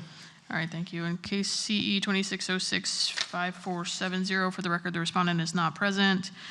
I'll enter the city's evidentiary case file as composite exhibit 1 without objection. I'll find based on the notice documents in the case file, which include an affidavit of posting as well as USPS delivery confirmation on certified mailings, that the city had good service for today's hearing. I'll find based on the photographs in the case file and the testimony of the code enforcement officer that the respondent's in violation of sections 18106A, 18106B, 94-446-2E, 74-4A3, 18103J, 94302A4, and 7434A1H, and I'll require a respondent to comply with those code sections within 90 days, or a $100 a day fine will be assessed for each day that the violations continue thereafter. Thank you.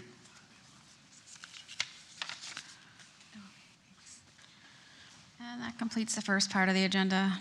Can we take, officer, I apologize, can we take a 2-minute recess before we convene? Thank you.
All right, good afternoon, everyone. I'm going to call to order the other matters section of the agenda. It's 12:28, so we can begin. My name is Amity Barnard. I'm the special magistrate for this portion of the hearing. First thing I'm going to do is swear anybody in who's here to testify on any items on today's agenda, including city staff. So if you're here for a code enforcement matter, if you could stand if you're able and raise your right hands, I'll swear you all in at the same time. Yep, stand up, raise your right hands for me. Right hands in the air. Do you all swear or affirm to tell the truth, the whole truth, and nothing but the truth? All right, thank you. You may be seated. A little bit about process. When you hear your case called, you come to the podium down here on your left side, my right side. City staff will come to the other podium. The city will go first, present any testimony that they have. Most of these, I think all of these are fine reductions. So the city will give me some brief introductory testimony, and then you'll have an opportunity to present why the fine should be reduced. So with that, keep in mind all of your testimony is given under oath, and I'll turn it to the city to call its first case. Okay, we actually have two police cases first. Number 37-104 South Clematis Street for Bradley's, PD 26060470. Thank you. And for these police cases, because these are violation hearings, the city will present its testimony, call any witnesses it intends to call.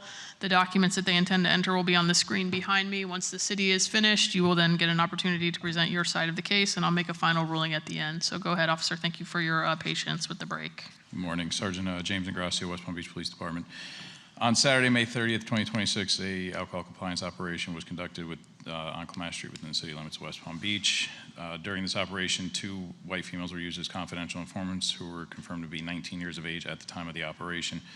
At this date, there was also 2 undercover officers, Officer Superjeva and Officer Caputo, who were always in contact with the females at all times. At approximately 12:15 hours on Sunday, May 31st, CIs and Officer Supieva approached the entrance of ER Bradley's located at 104 South Clematis Street. The CIs provided to a door guy who was checking ID and not letting them in the property if they were under 21 their real Florida driver's licenses showing them to be 19 years of age. With the IDs accompanied, there was a $20 bill for each of them, and he accepted both and let them in the business. Once inside the business, they approached the bar and ordered 2 high noon seltzers, which is vodka and juice, and 1 Bud Light beer, along with between all 3 of them from a white male bartender. They were served the drinks and paid $40 total out of the investigative funds. Officer Supieva took photos of the CIs with the alcohol and the bartender. The drinks were discarded and they exited the business. At approximately 1:40 a.m., I returned to the business, made contact with the manager who was on duty. I showed him the pictures of the door guy along with the bartender. They were both identified as Kareem Ryer and Marko Asimovic. Both were then arrested for serving alcohol to a minor under 21 years of age. Based upon these facts, City Ordinances 65-A, 612, and 613 were violated. Thank you for your testimony. Special Magistrate, the city would like to enter the case file, including the photos and testimony into evidence. And what is the city seeking today? Sergeant Grassi, you could seek up to $15,000 under 2635 for irreparable or reversible violation. What's your position on that? I believe with the ER Bradleys, this is their first violation that I have had during these operations since I've been doing them for the past 2 years. So first time fine would be appropriate, I believe. Okay, so I believe in first time fines, we've done $500 before. Does that sound right? Yes. Okay, so the city would like to seek $500. All right, is somebody here for this case? Okay, great.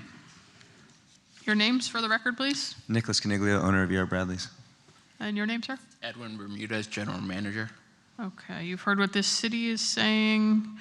I guess let's start with the easy part, the documents that you've seen scrolling on the screen, the service documents, the citations, the photographs. Do you have any objection to those documents being entered?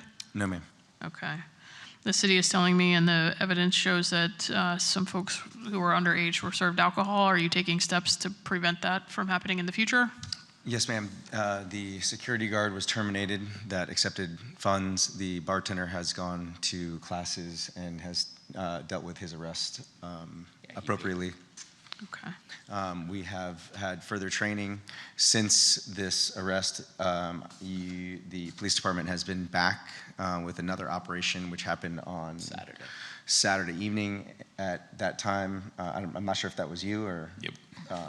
And we had clear, all clear, no one was let in the door, and there was no bribes, correct? Correct. So I think we've corrected everything on site that we possibly could. We acted diligently. We're, strong, good operators. Of course, every now and again, you have a bad egg that does something against policies and protocols, and our management team is, 100% on board to, correct any kind of issues like this in the future, and they work closely with the police often. We have a detail officer that comes in almost daily at, actually, every day, either at 11 p.m. I think there's 11 p.m. and then there's a 1:30. 11 p.m. or 1:30. So we do have an officer on site every single day, and I hope that nothing like this ever happens again. Okay. And it is the city's testimonies, it's your first offense, so you've been operating in compliance with state law and the city's code for quite some time. All right, no objection to the documents. Does the city wish to put on the record, it looks like there was some certified mailing done. Any testimony as it relates to service? Yeah, so Sergeant Gracia, what's your understanding as far as how service was sent out to Bradley's? Was it sent by certified mail? And I see in this photo right here, is that a notice of the violation? We received several. My mother, Gail Caniglio, also owner of VR Bradley's and property owner, she received one at her house. I received one at my house. We received one at the business as well. I'm not sure any of them were certified, but there was plenty of notification, and we corrected things immediately on site that evening, the next day, and then over the path, we've complied as soon as possible, whatever we could do. Okay. Anything further from the city on that? No, city satisfied on service testimony. Okay, and the city, when these cases come before me, the city typically has a recommendation for a fine based on how many offenses you've had. They start you out at the lower amount based on your first offense, so I'm inclined to give them what they're asking for. Given it is your first offense, hopefully it's your only offense, given the steps that you've taken to comply. $500 is a relative fine for the gravity of the violation. Anything else you'd like me to hear? No, I appreciate all that you do, and thank you, officer, for keeping us in check. I appreciate it. This guy will handle everything from here. All right. All right, thank you. Anything further from the city? No, ma'am. All right, in case PD 26060470, I'll enter the city's evidentiary case file as composite exhibit 1 without objection. I'll find based on the notice documents in the case file, which include a signed certified mail, that the city had good service for today's hearing. I'll find based on the testimony of the sergeant as well as the documents in the case file that the respondent was in violation of section 612 and 6-5A and 613B of the city's code, that this was the first offense of those listed code sections, so I'll assess a one-time fine of $500 for that violation. Thank you. Best of luck in the future. Sure, appreciate you. Thank you. There's a copy of the order from today, right here. She has a copy right there for you of the order. Yeah, thank you. Thank you, sir. Is anyone here for 225 Clematis from Duffy's? Okay. Number 38, 225 Clematis Street, PD 26060472.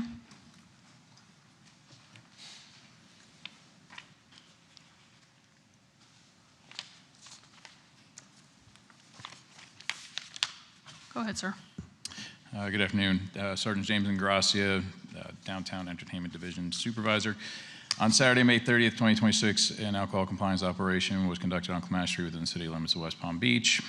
2 white females were used as confidential informants during this operation. They were verified to be 19 years of age at the time of the operation. At all times, they were under the direct contact of 2 plainclothes officers, Officer Supieva and Officer Caputo. At approximately 11:20 p.m. on that date, the CIs and Officer Supieva approached the front doors of Duffy's located at 225 Clematis Street. There was no dedicated door person. They walked into the business and proceeded to the main bar. CIs then ordered 2 high noon seltzers, which is vodka and juice, and a Bud Light beer from a white male bartender. And they were served the drinks and paid a total of $40 out of investigative funds.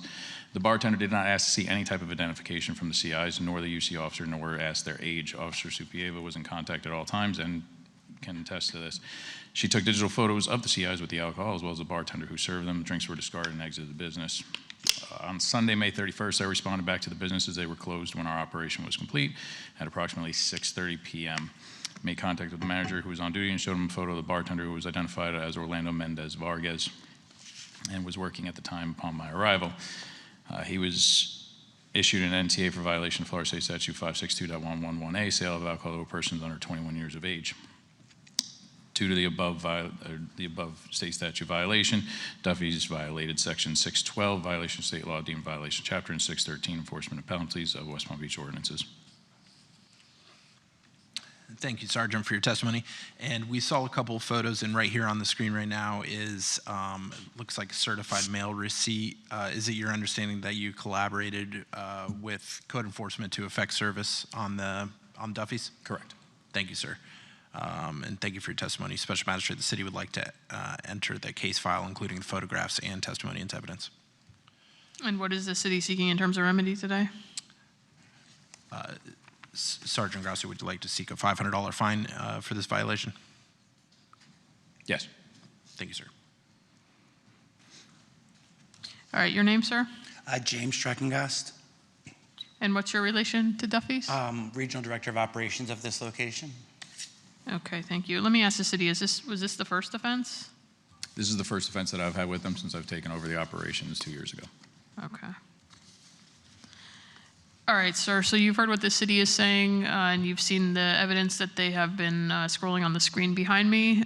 First, I guess the easy part, any objection to the documents being entered into the record? No, ma'am. Okay, any response to the testimony, and have you been taking corrective actions to? Yeah, the bartender was fired. I mean, I personally spoken with every single staff member that you mean about IDing, the importance of it, showed them fake IDs, and gone through several trainings. We also have initiation of a HOMA training, specialized training they must take every 3 months. That's required for every single person who works for us. Okay. All right, and the city is asking me, like you heard in the prior case, for a first offense, one-time fine of $500, which I'm inclined to grant given the severity of the violation. I appreciate the steps that you've taken to rectify the problem going forward. Anything else you'd like me to hear? No, ma'am. Okay, anything further from the city? No, ma'am. All right, in case PD 26060472, I'll enter this city's evidentiary case file as Composite Exhibit 1 without objection. I'll find based on the notice documents in the case file, which include signed certified mail, that the city had good service for today's hearing. I'll find based on the documents in the case file and the testimony of the sergeant that the respondent was in violation of sections 6-5A, 6-B, and 6-12. And finding that this is the first offense of the respondent, I will assess a one-time fine of $500 for those violations. Thank you, sir. Thank you, ma'am. Thank you.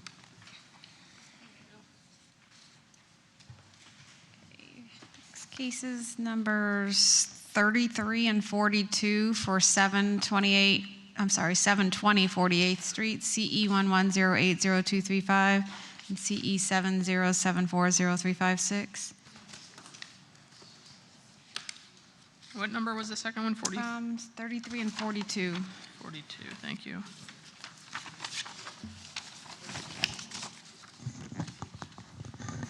All right, good morning, Donald Lattimore, City of West Palm Beach Code Enforcement.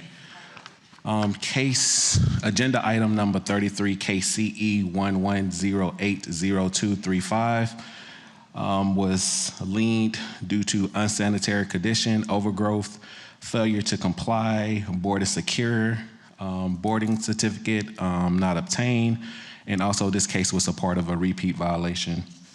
The special magistrate date ordered was October 19th of 2011. Fine started on August 15th of 2011 at $100 per day due to the repeat violation. Fines ran for a total of 3,210 days for a total of $321,000. So with that being said, the city is starting or would like to offer a reduction total amount to $80,250 for agenda item number 33. And for the second lien case associated with this property, which is agenda item number 42. The lien case is CE 070-40356. This case was cited for no rental license, no certificate of use, proper window areas for lighting, repairing exterior walls and or foundation, to paint the exterior, to maintain the landscape and unpaved parking. The special magistrate order date was June 8th of 2007. Fines started on July 9th of 2007 at $250 per day and were complied on December 10th of 2009. Fines ran for 885 days for a total of $221,250, which the city would like to offer a reduction amount at $55,300.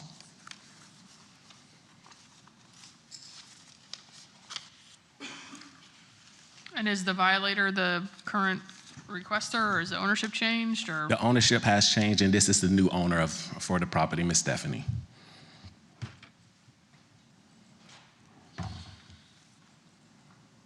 All right, your name, ma'am?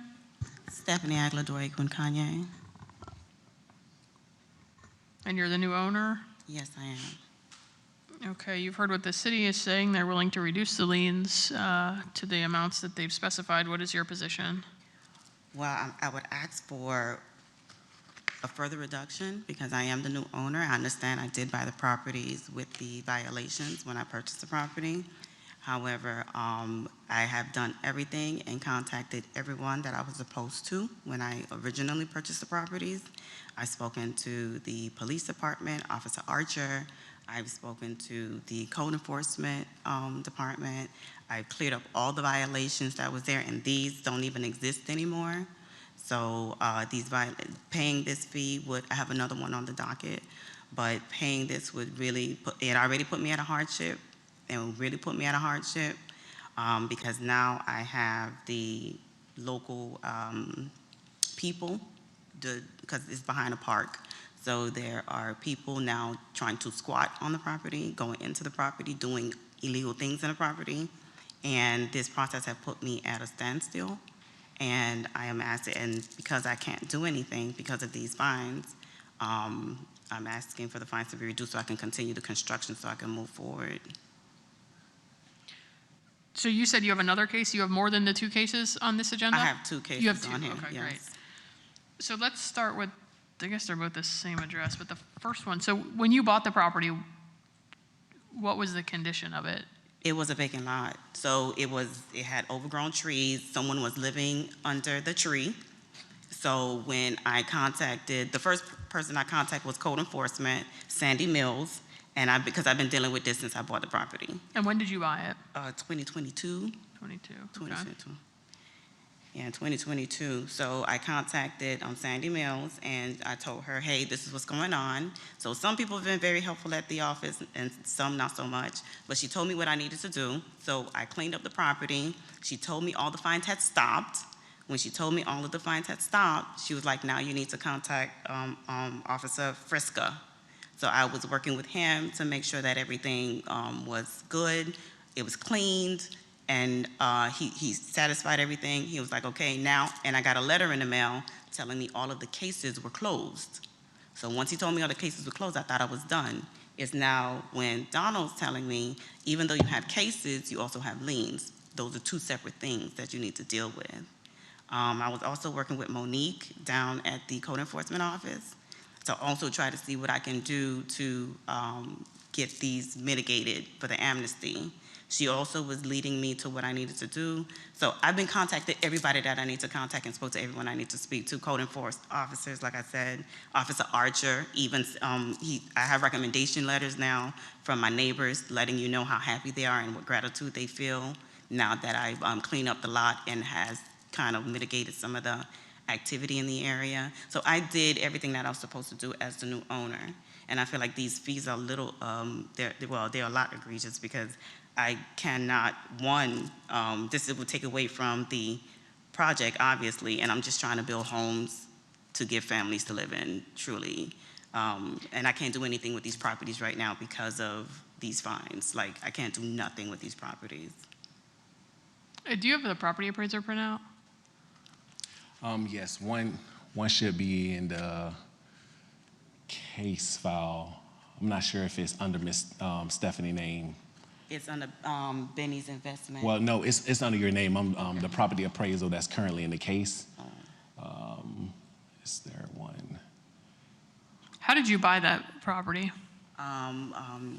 Surplus land from the city. The surplus tax deed from the city. Because I'm very bullish on West Palm Beach. That's the reason why I came up here in the first place. And when I talked to them about the amnesty program, I thought it was similar to other cities, right? So for every dollar that you put into the property, they will give you so much off. But I see that this process is completely different up here. Yeah, that's the trouble with buying a property that has $500,000 in liens on it. Yeah.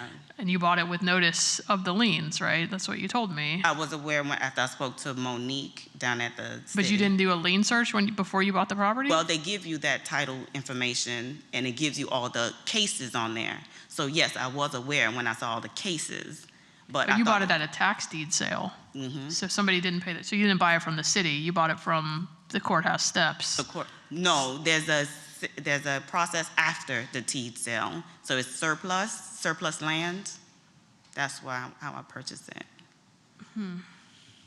Yeah, the surplus land from the courthouse.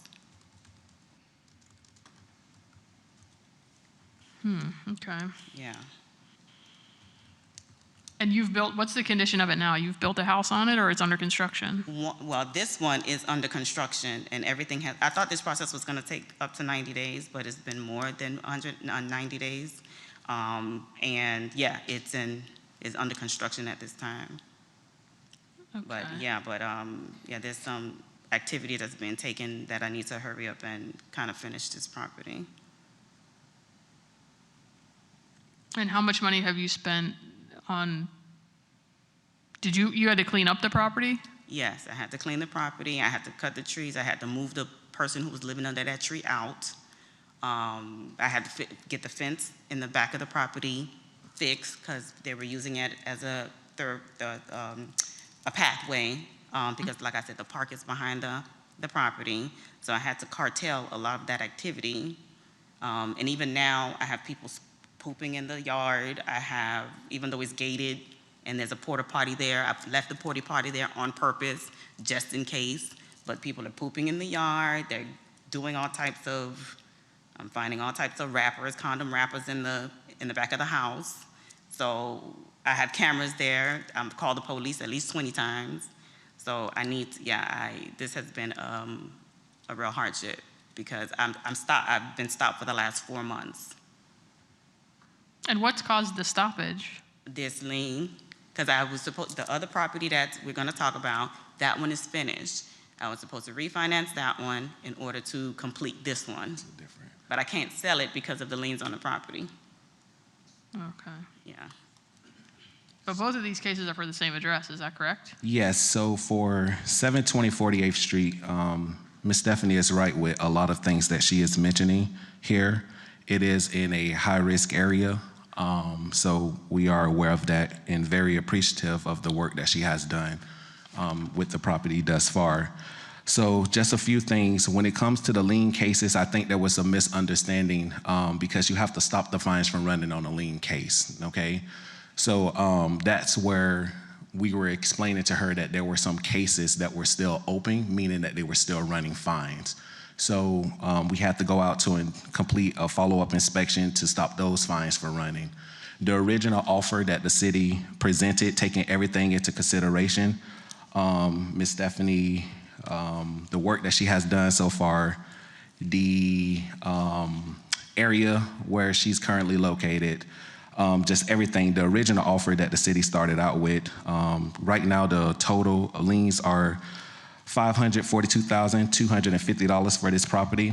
And originally, the city was trying to reach an agreement for a reduction down to $54,225. So at that moment, Ms. Stephanie was trying to get it reduced lower than that. And I did inform her at the special magistrate hearing, the city ask would be increased up to 25% to start off. So we did take into consideration in the very beginning to try to reach agreement prior to the hearing to reduce the lien down to $54,225. Just want to put that on the record. And then just so you know, Magistrate, she's here for another address, 930 34th Street as well, right? That has 4 cases. I think that's what she's referring to. Oh, that's what I'm not understanding. Okay. So you Thank don't you. just have 2 cases. You have 2 cases at this address, and then you have 4 cases at another address. Correct. And taking into consideration the other address, which we will talk about, there Yeah, is let's a- not don't get me Yeah, any more confused. Let's stay later. on this. Let's Correct. stay on this one for now, because I was still not connecting what I'm hearing. Okay. But your original offer to her was $54,000 all in for both cases. that for both cases located at 720 48th Street. That is correct. Okay. So the difficulty is that, if you buy a property with liens on it, I mean, what you're telling me is that you shouldn't be responsible for the violations of the past. And the trouble that I have from my chair is that the city's residents had to deal with the property that was not in compliance. One of these cases goes back all the way to 2011. So I understand you've done a lot to get the property into compliance and getting it going in a better direction, but that doesn't completely eliminate the city's lien. So what is your proposed reduction amount in both of these cases? These I was proposing $5,000 to pay for, us being here. Because I have spent, like I said, I did spend a lot of money to try to get it in compliance. I spoke to everybody I was supposed to speak with, and I'm making the improvements to the property because all of these liens, the land is not even worth that much. The liens is worth way more than the land is anyways. So I was like, the numbers just not making any sense, especially since these liens, these violations no longer exist since I got the property. What did you pay for the property? Like $80,000. And what's the property valued at? Well, with the construction or without? Because I'm not sure. I guess without, because that would have been, you bought it, if you bought it at tax deed sale, you bought it at a reduced price. What it was vacant land, so it was $80,000, and I think that may have been the land value. Can you pull that pop-up sheet back up for me?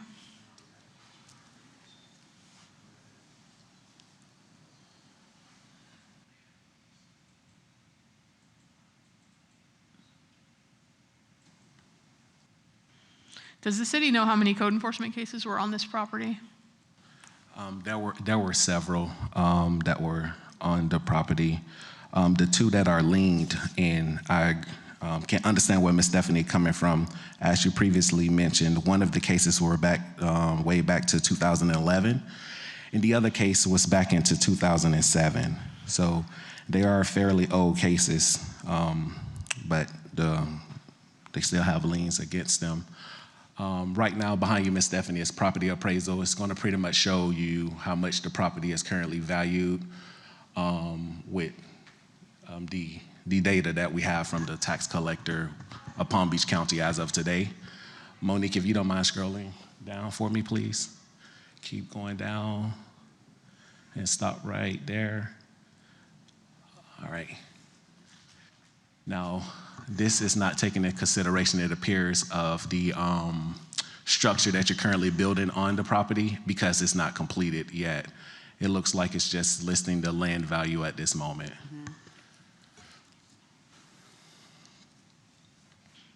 And this first case was a boarding of a vacant structure, right? So this is a serious case. Yes, it was. Tore the house down.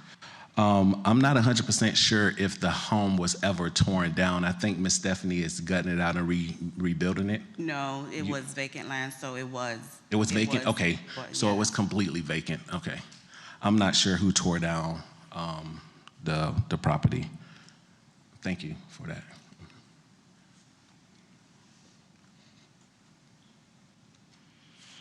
All right.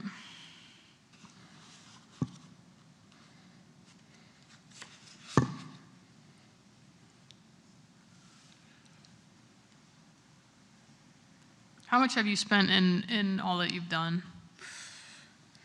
For this one, with the cleanup, with the purchase, with where I am now, maybe at $300,000 at this point, and I still have to finish the property.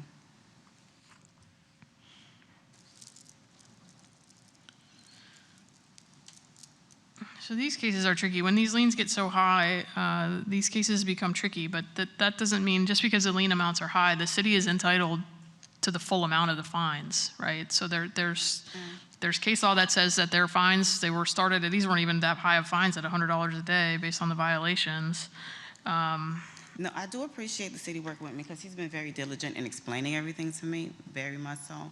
But I've got the property in 2022, so even if these, like I said, 2007, 2011, it still would have been high based on, me getting it in 2022. Yeah, they ran for a long time. Yeah, they ran for a very long time. Yeah. And the statute authorizes me to consider a couple of factors. What the statute says that I can consider is the gravity of the violations, which does not go in your favor on the first case, because it was a boarding certificate case, which means that I'm sure, and not to relitigate the case, but I'm sure in 2011 there were people trying to live in the house, so the city was trying to get it boarded up to keep the folks who shouldn't be in there from being in there. So in terms of the gravity of the violation, it's not great.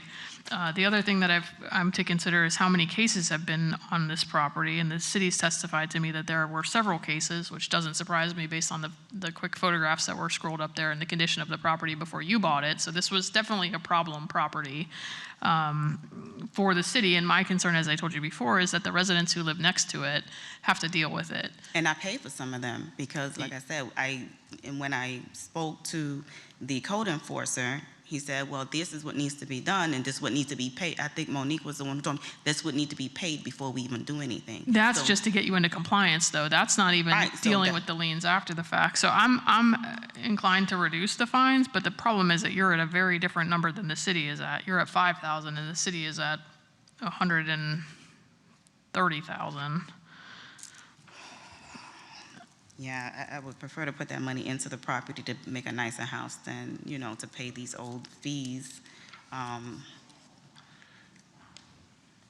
But at the same time, I mean, I guess this is part of the business model, is that you buy houses and then you rehabilitate them. So some of that is a business decision, right? This is not a house you're going to live in and have your homestead property on, right? This is a business endeavor for you. No, it's not. You are correct. But I did put that into account, but I didn't put 300 and yeah, I understand. And I'm sure the city, as he said, I think, you're bringing the property into a good direction. So Would you like me to read the letter from my neighbors? Because they were very happy to write me a letter to let you know exactly, how happy they are to. Yeah, if you want to summarize, you don't have to read it word for word to me, but if you want to summarize it for me.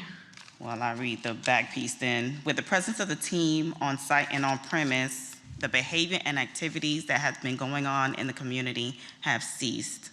On days there are no work being completed, individuals still attempt to go into the property, but when Stephanie's there, you can see that, and she threatens to call the police, which I have. They exit the premise, and the police follows up with a walkthrough, which makes the neighborhoods feel safer. Truly, since Stephanie's purchased and developed the property, the blight and conditions have improved, and altercations and sexual encounters have ceased tremendously.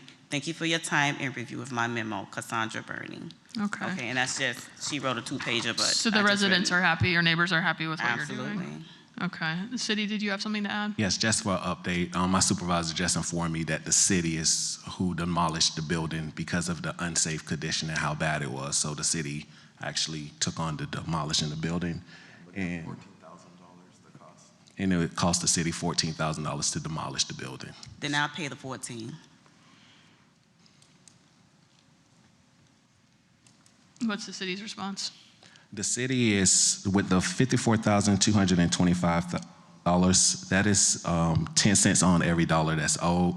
So the city at this moment, that's the lowest that the city is willing to go, which is the 10% because of how high the lien is and given the gravity of the building itself. And I also explained that to Ms. Stephanie, hence the reason why she wanted to try to get the reduction. But the lowest that the city is willing to go is $54,225 without your, of course, your judgment. You can reduce it, but that's the lowest that the city is willing to offer. Okay. So you're going to get me in trouble right out of the gate here. No.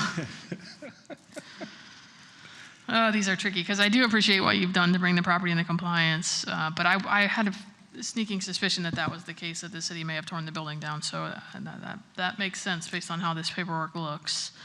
And that would be a business expense, so $14,000 for the demolition, because if I had to do it, it would have cost me that. So I'm okay, that makes sense, you know, as long as it makes sense. The $14,000, okay. I'm okay with that number.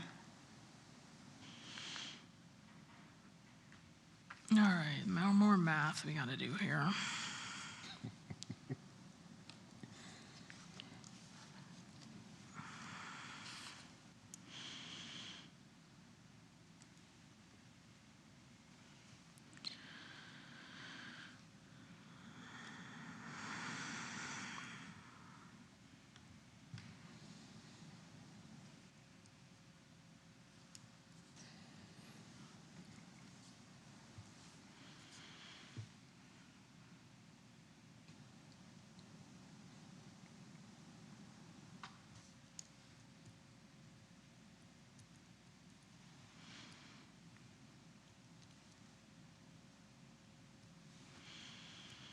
All right.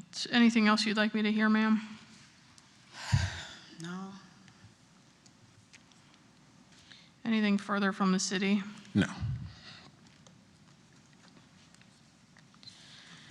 All right, so I gotta come down. I appreciate both sides and their positions. As I have said a couple of times already, these cases become difficult because I have to consider the factors that the statute allows me to consider everything else I hear. So with that, in case CE 11080235, I'm going to reduce the lien amount from $321,000 down to $16,050. How much time do you need to pay? Keeping in mind that you only get, I believe, one attempt to mitigate. So do you need 90 days to pay that? What's the maximum? Because like I said, I'm under construction now and I think the highest I've ever given is a year.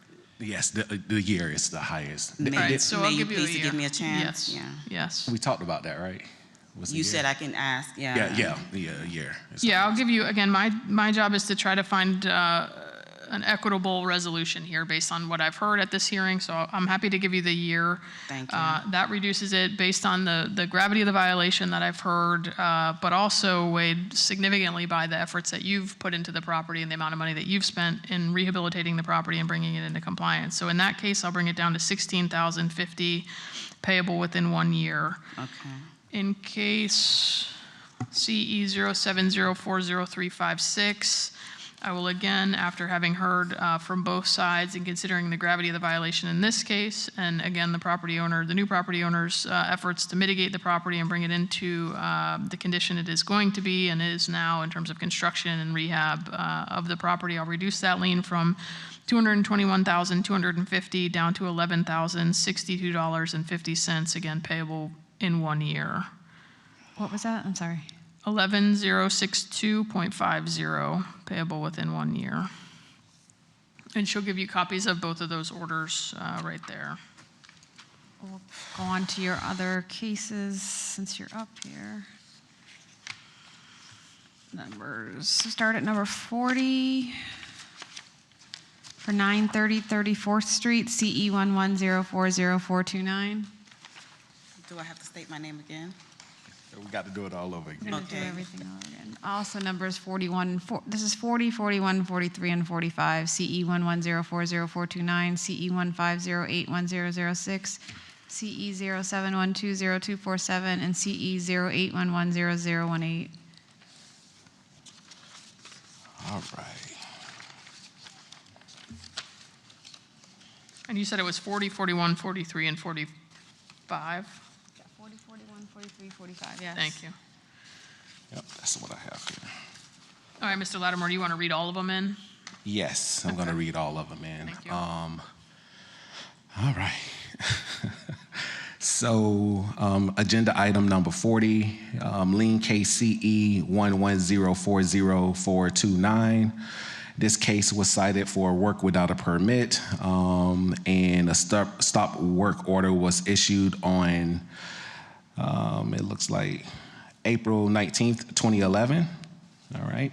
The date the special magistrate order was given was on 6/29/2011. Fine started on July 15th, 2011 at $100 per day. and complied on June 26, 2018. The fine ran for a total of 2,538 days for a total amount of $253,800. The city would like to reduce this lien down to $63,450. For agenda item number 41, lien case CE 15081006. This property was liened due to exterior building repair, paint, and window/door repairs. The date that the special magistrate order was given was on November 4th of 2015. Fine started December 7th of 2015 and ran at $100 per day, and was complied on June 26, 2018. Fines ran for 932 days for a total of $93,200. The city would like to offer a lien reduction at $23,300. Agenda item number 43, lien case CE 07120247. This case failed due to trash, debris, garbage, grass, weeds, and exterior repairs that needed to take place. The date that the special magistrate order was given was February 22nd of 2008. Fines started on June 23rd of 2008 at $200 per day, and complied November 10th, 2008. Fines ran for 140 days for a total of $28,000. The city would like to offer a reduction amount for $7,000. How much, 7,000? 7,000, yes, 7,000. And agenda item number 45, which is lien case CE 08110018. This property was liened due to trash, overgrowth, registering a vacant property, and a repeat violation. The date that the special magistrate order was given was on January 7th of 2009. The repeat violation fine started on October 10th of 2008 at $25 a day and complied on November 10th of 2008.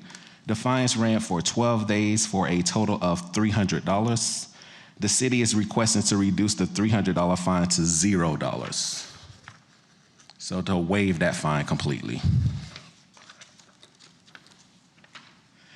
For the record, Special Magistrate, this property does have another lien case associated with it.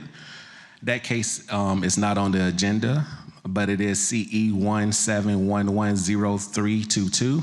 It is not on the agenda because this case is a irreversible lien. That's $30,000, which cannot be reduced. I just wanted to put on the record that right out of the gate, Ms. Stephanie is working with a $30,000 lien that cannot be reduced. And is that the total number of cases on the property, or have there been more? There has been more, multiple cases. Do you have the total number or no? We can pull the total number up, and in the folder, Monique, for this one, go back to the F drive in progress.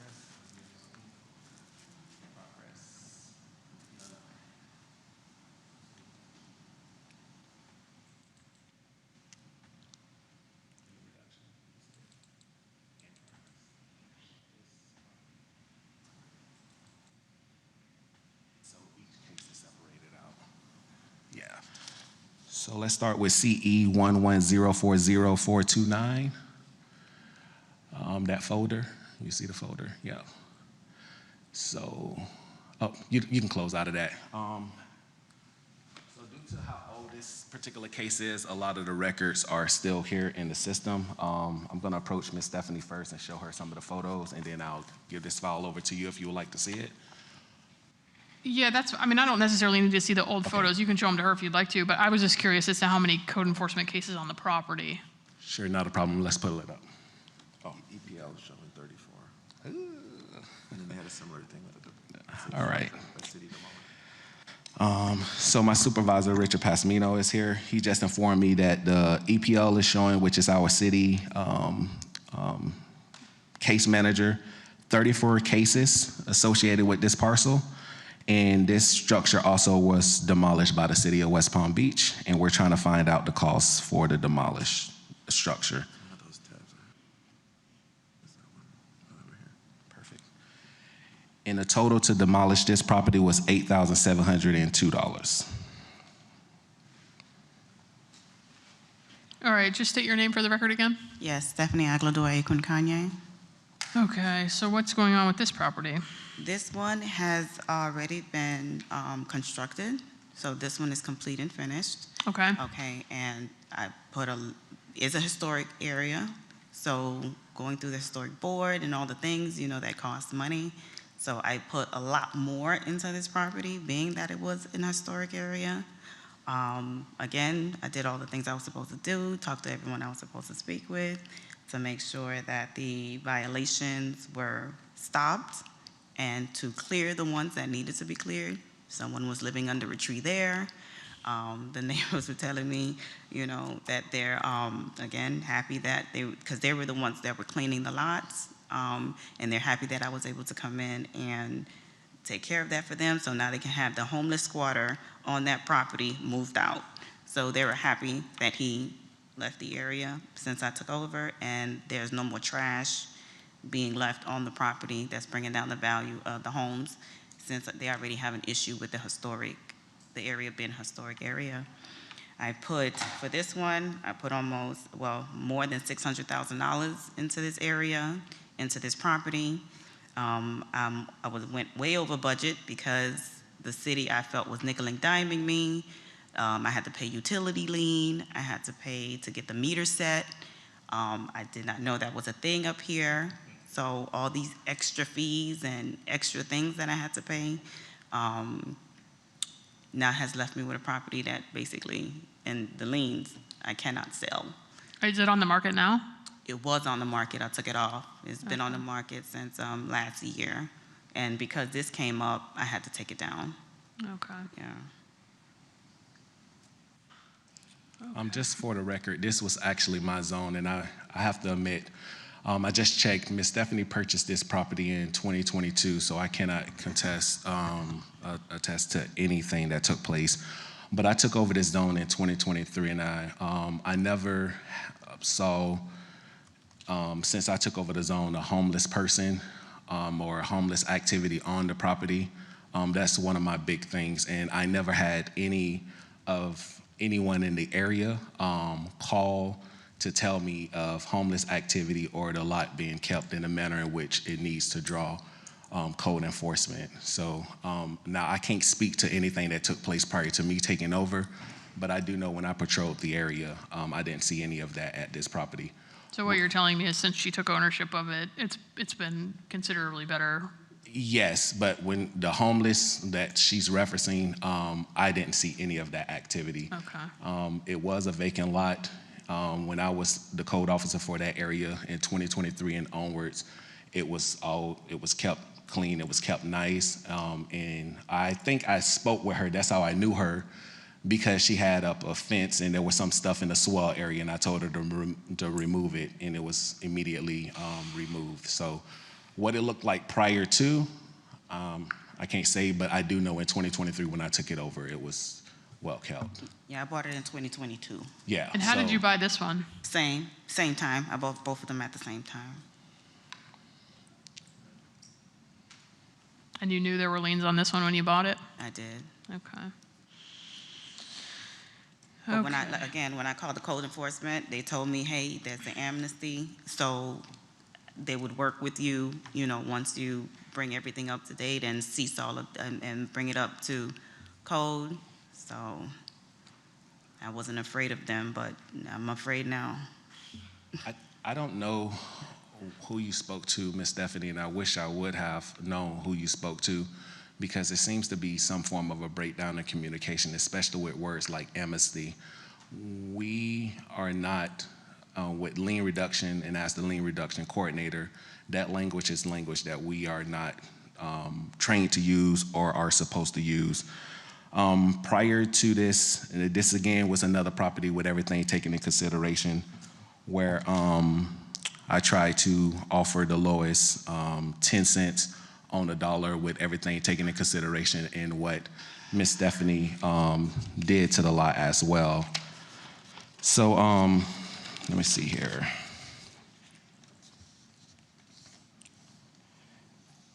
So the amount that's total without the it's $375,300 worth of liens on this property. And the city was asking in the beginning for a reduction of $37,500, which was 10% taking everything into consideration. And that was the lowest that we were able to go. Including the $30,000, the total amount of liens on this property is $405,300. Did your offer of $37,500 include the $30,000 lien? No, because that's irreversible. We can't reduce that lien. Okay. Yeah, that's separate. So I hear it, and I've worked with you in the past, so I know your credibility with things that you say. But on behalf of the city, whoever is using that language, and I don't know anyone here that used that type of language, because that's not how we're trained to do it at all. But the city offer was originally $37,500, and as of today, the city offered to reduce this lien without the $30,000 included is at $93,750, but the lowest that the city is willing to go is $37,500 for a lien reduction of this caliber for this property.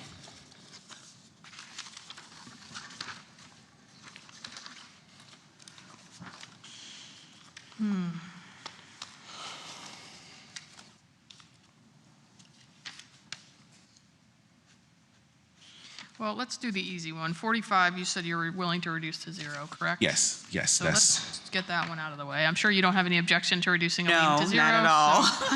No. That one is. Let's do the easy one. Let's do CE08110018 with the mutual agreement of the parties. I'm going to reduce that lien from 300 down to 0. All right, now the other three.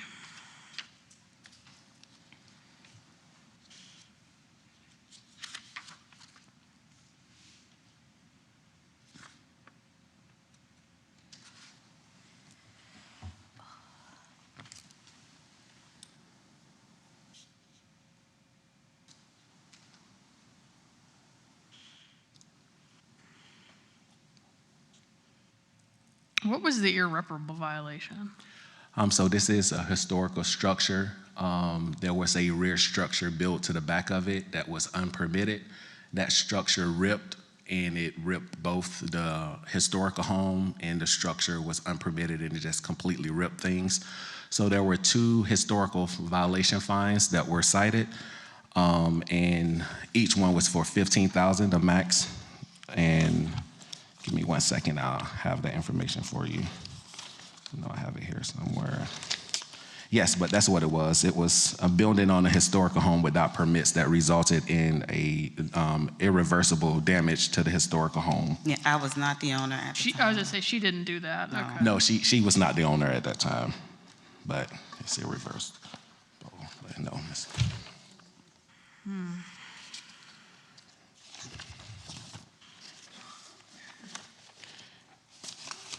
All right, I have it here. Yes, that took place in 2018, and Ms. Stephanie became the property owner in 2022.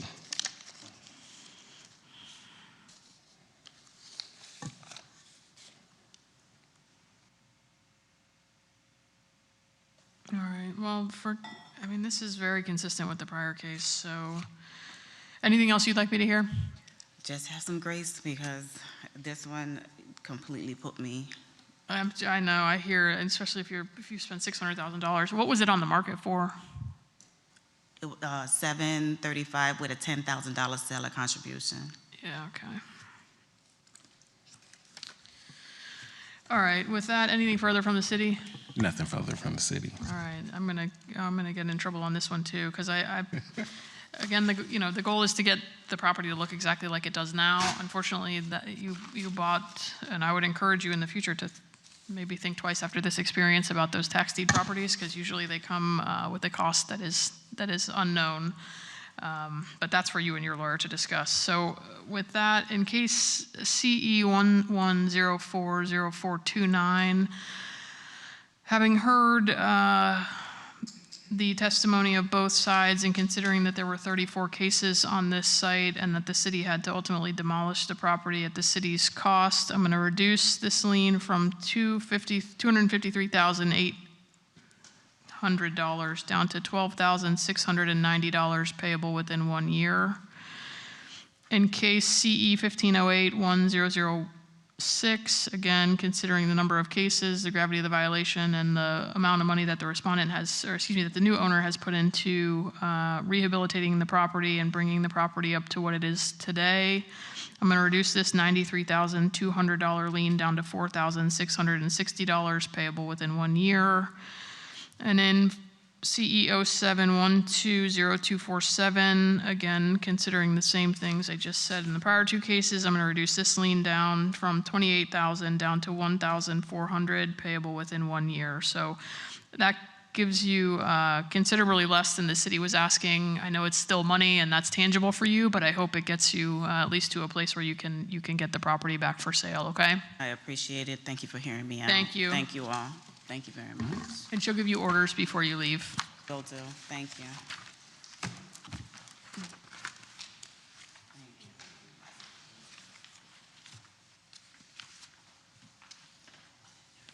Oh, goodness. So I don't see, can I continue to talk? Okay, the 30,000 is not on here, so how do I deal with that?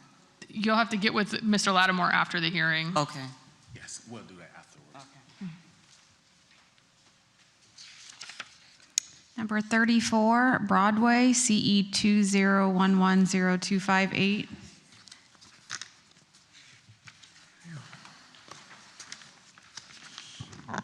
Good afternoon.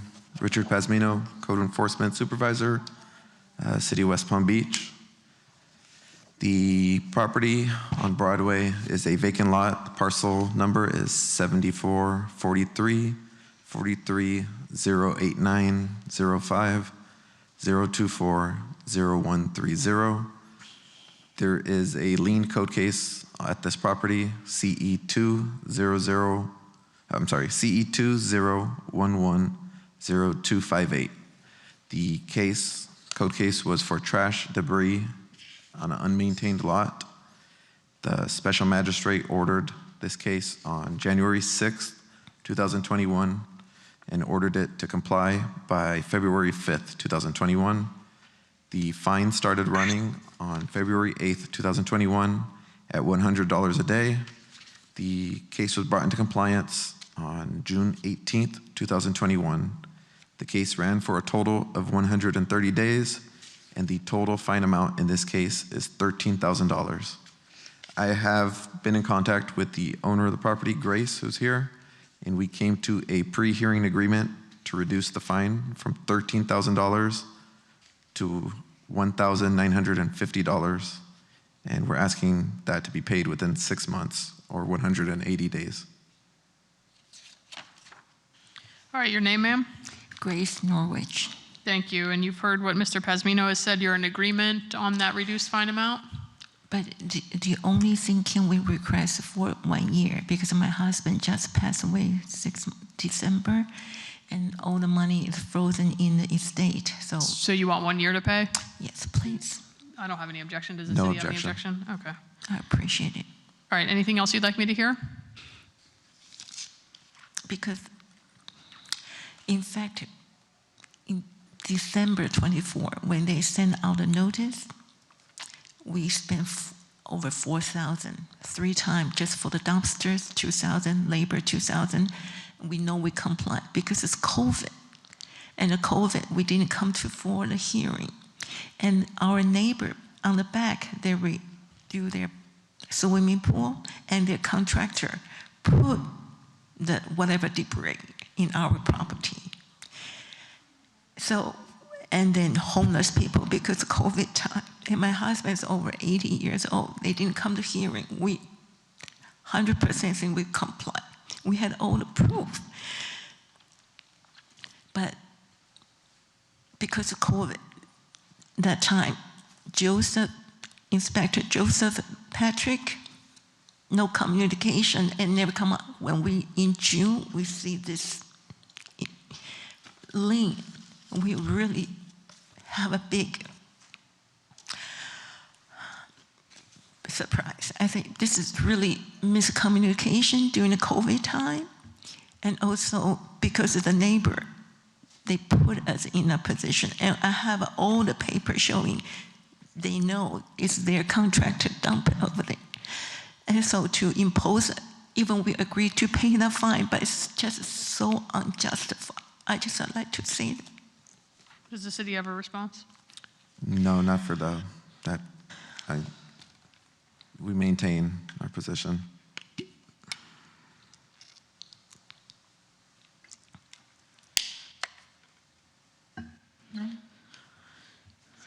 All right, in case CE 2011-0258, having heard from both the city and the respondent, I will grant the mutually agreed reduction. I'll reduce the lien amount from $13,000 down to $1,950 payable within 1 year.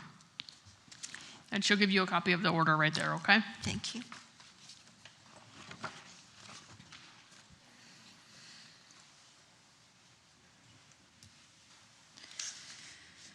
All right, next cases are number 35, 39, and 44 for 832 30th Court, CE 21110293, CE 20020249, and CE 18090082, 35, 39, and 44.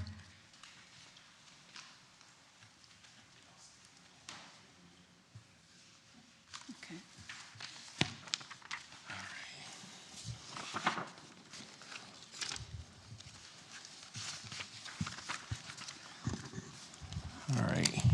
Donna Lattimore, City of West Palm Beach Code Enforcement. So this property has 3 liens on them. Give me 1 second. All right, so agenda item number 35, which is lien case CE 211110293. This case was cited for junk in vehicle, excessive growth, painting the outside structure, and fence repair. The date that the violation was ordered by the special magistrate was January 19th, 2022. Fine started on March 21st, 2022 at $100 per day and complied on July 5th, 2024. The fine ran for $837. The city reached an agreement with the property owner, who is currently here, for $8,400 payable within 1 year.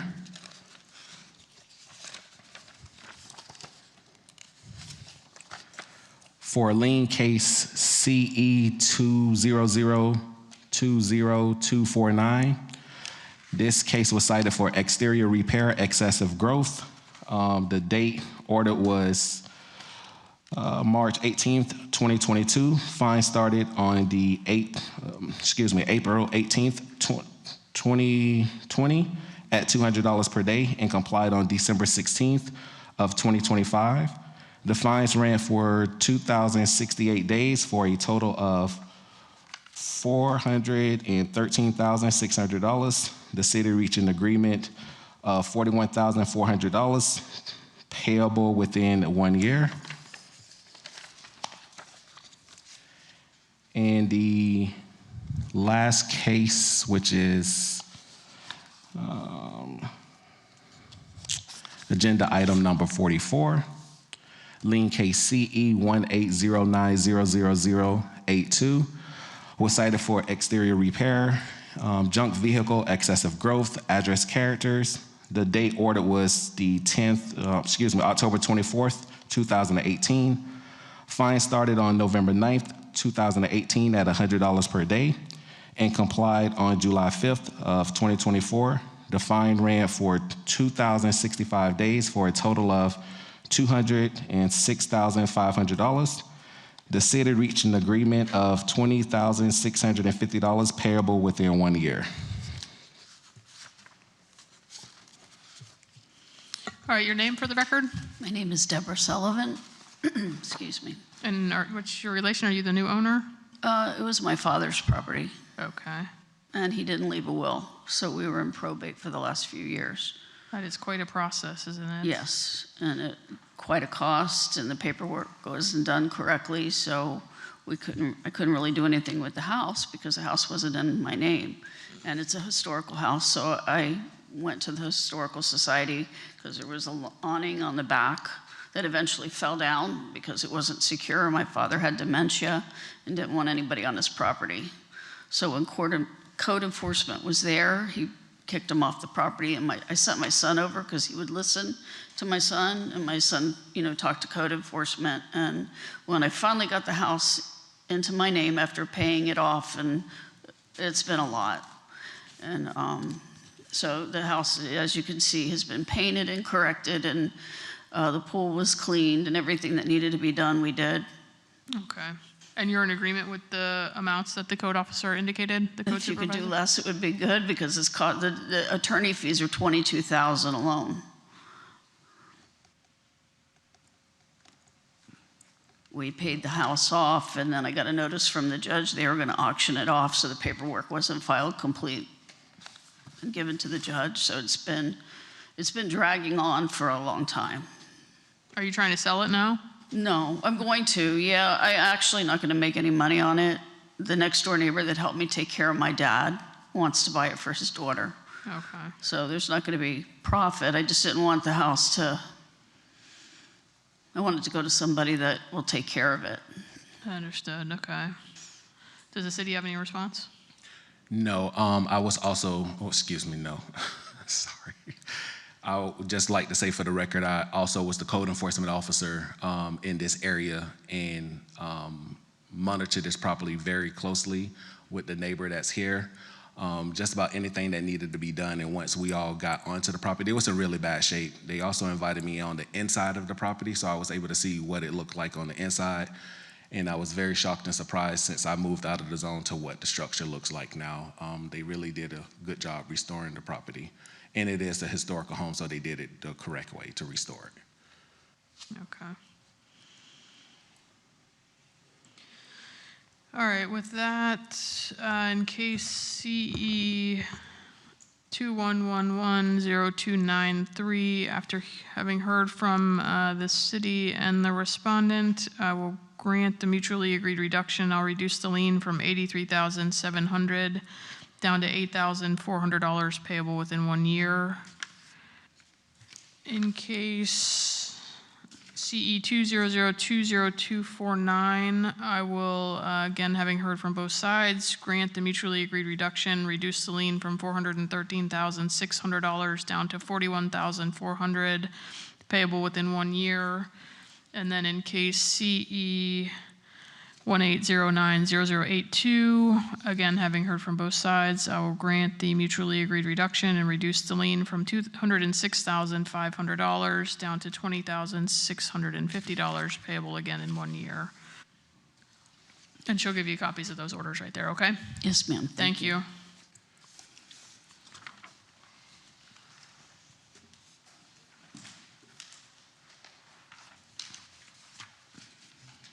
And lastly, number 36, 5555 Garden Avenue, CE 25063710.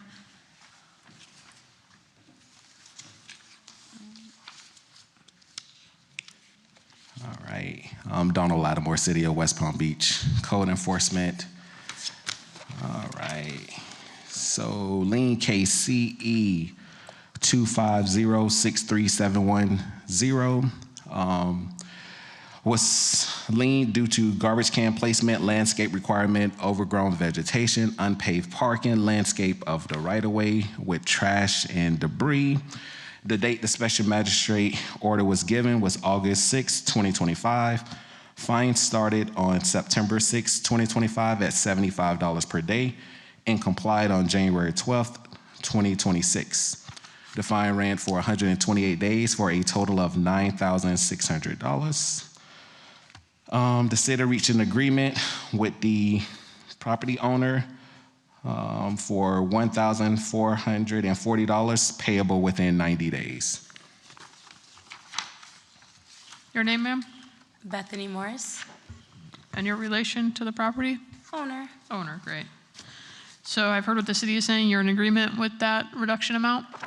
I would request the 10% discount on the $9,600, if that's possible, please. Once I found out about the code violation that was happening with the grass and the garbage that the tenants were not replacing back, I immediately made sure the tenants were aware of that and also made regular checks going to the property to ensure that that was happening, even if I would have to put the garbage back myself. And then I immediately had to find new landscapers just because my ones that I was using for the property over the course of months were unreliable at that current time, and that's what happened with the landscape. So immediately once I got notified about the liens and the different fines, I went ahead and rectified that as soon as possible. All right, so you're not in agreement with the 1440 then? Well, I would request the 10%. The city stance is going to be at the at the $14,400 for a few reasons. One, it was this is the same owner, same property. The lien ran for 128 days at $75 per day. So with the same owner, same property, going before the special magistrate prior to a lien starting, the case was opened on June 17th of 2025, and it was complied on January 12th of 2026. So it was for garbage can placement, landscape requirement, overgrown vegetation, unpaved parking, all like pretty much in right-of-way trash and debris. So pretty simple things to fix. So the current acts of $14,440 payable within 90 days was what we agreed upon prior to the hearing. So Yeah. Well, I'll agree with Mr. Lattimore because he was very helpful in the process after I spoke to Monique Williams, and he responded to me as soon as possible, and I responded back to him, and we did agree on that. So. Okay. I'm inclined to I think 1,440 is a reasonable number, especially given this is rental property, right? And what he's saying is that those violations were easy to cure. There's no reason that it took 128 days to do it.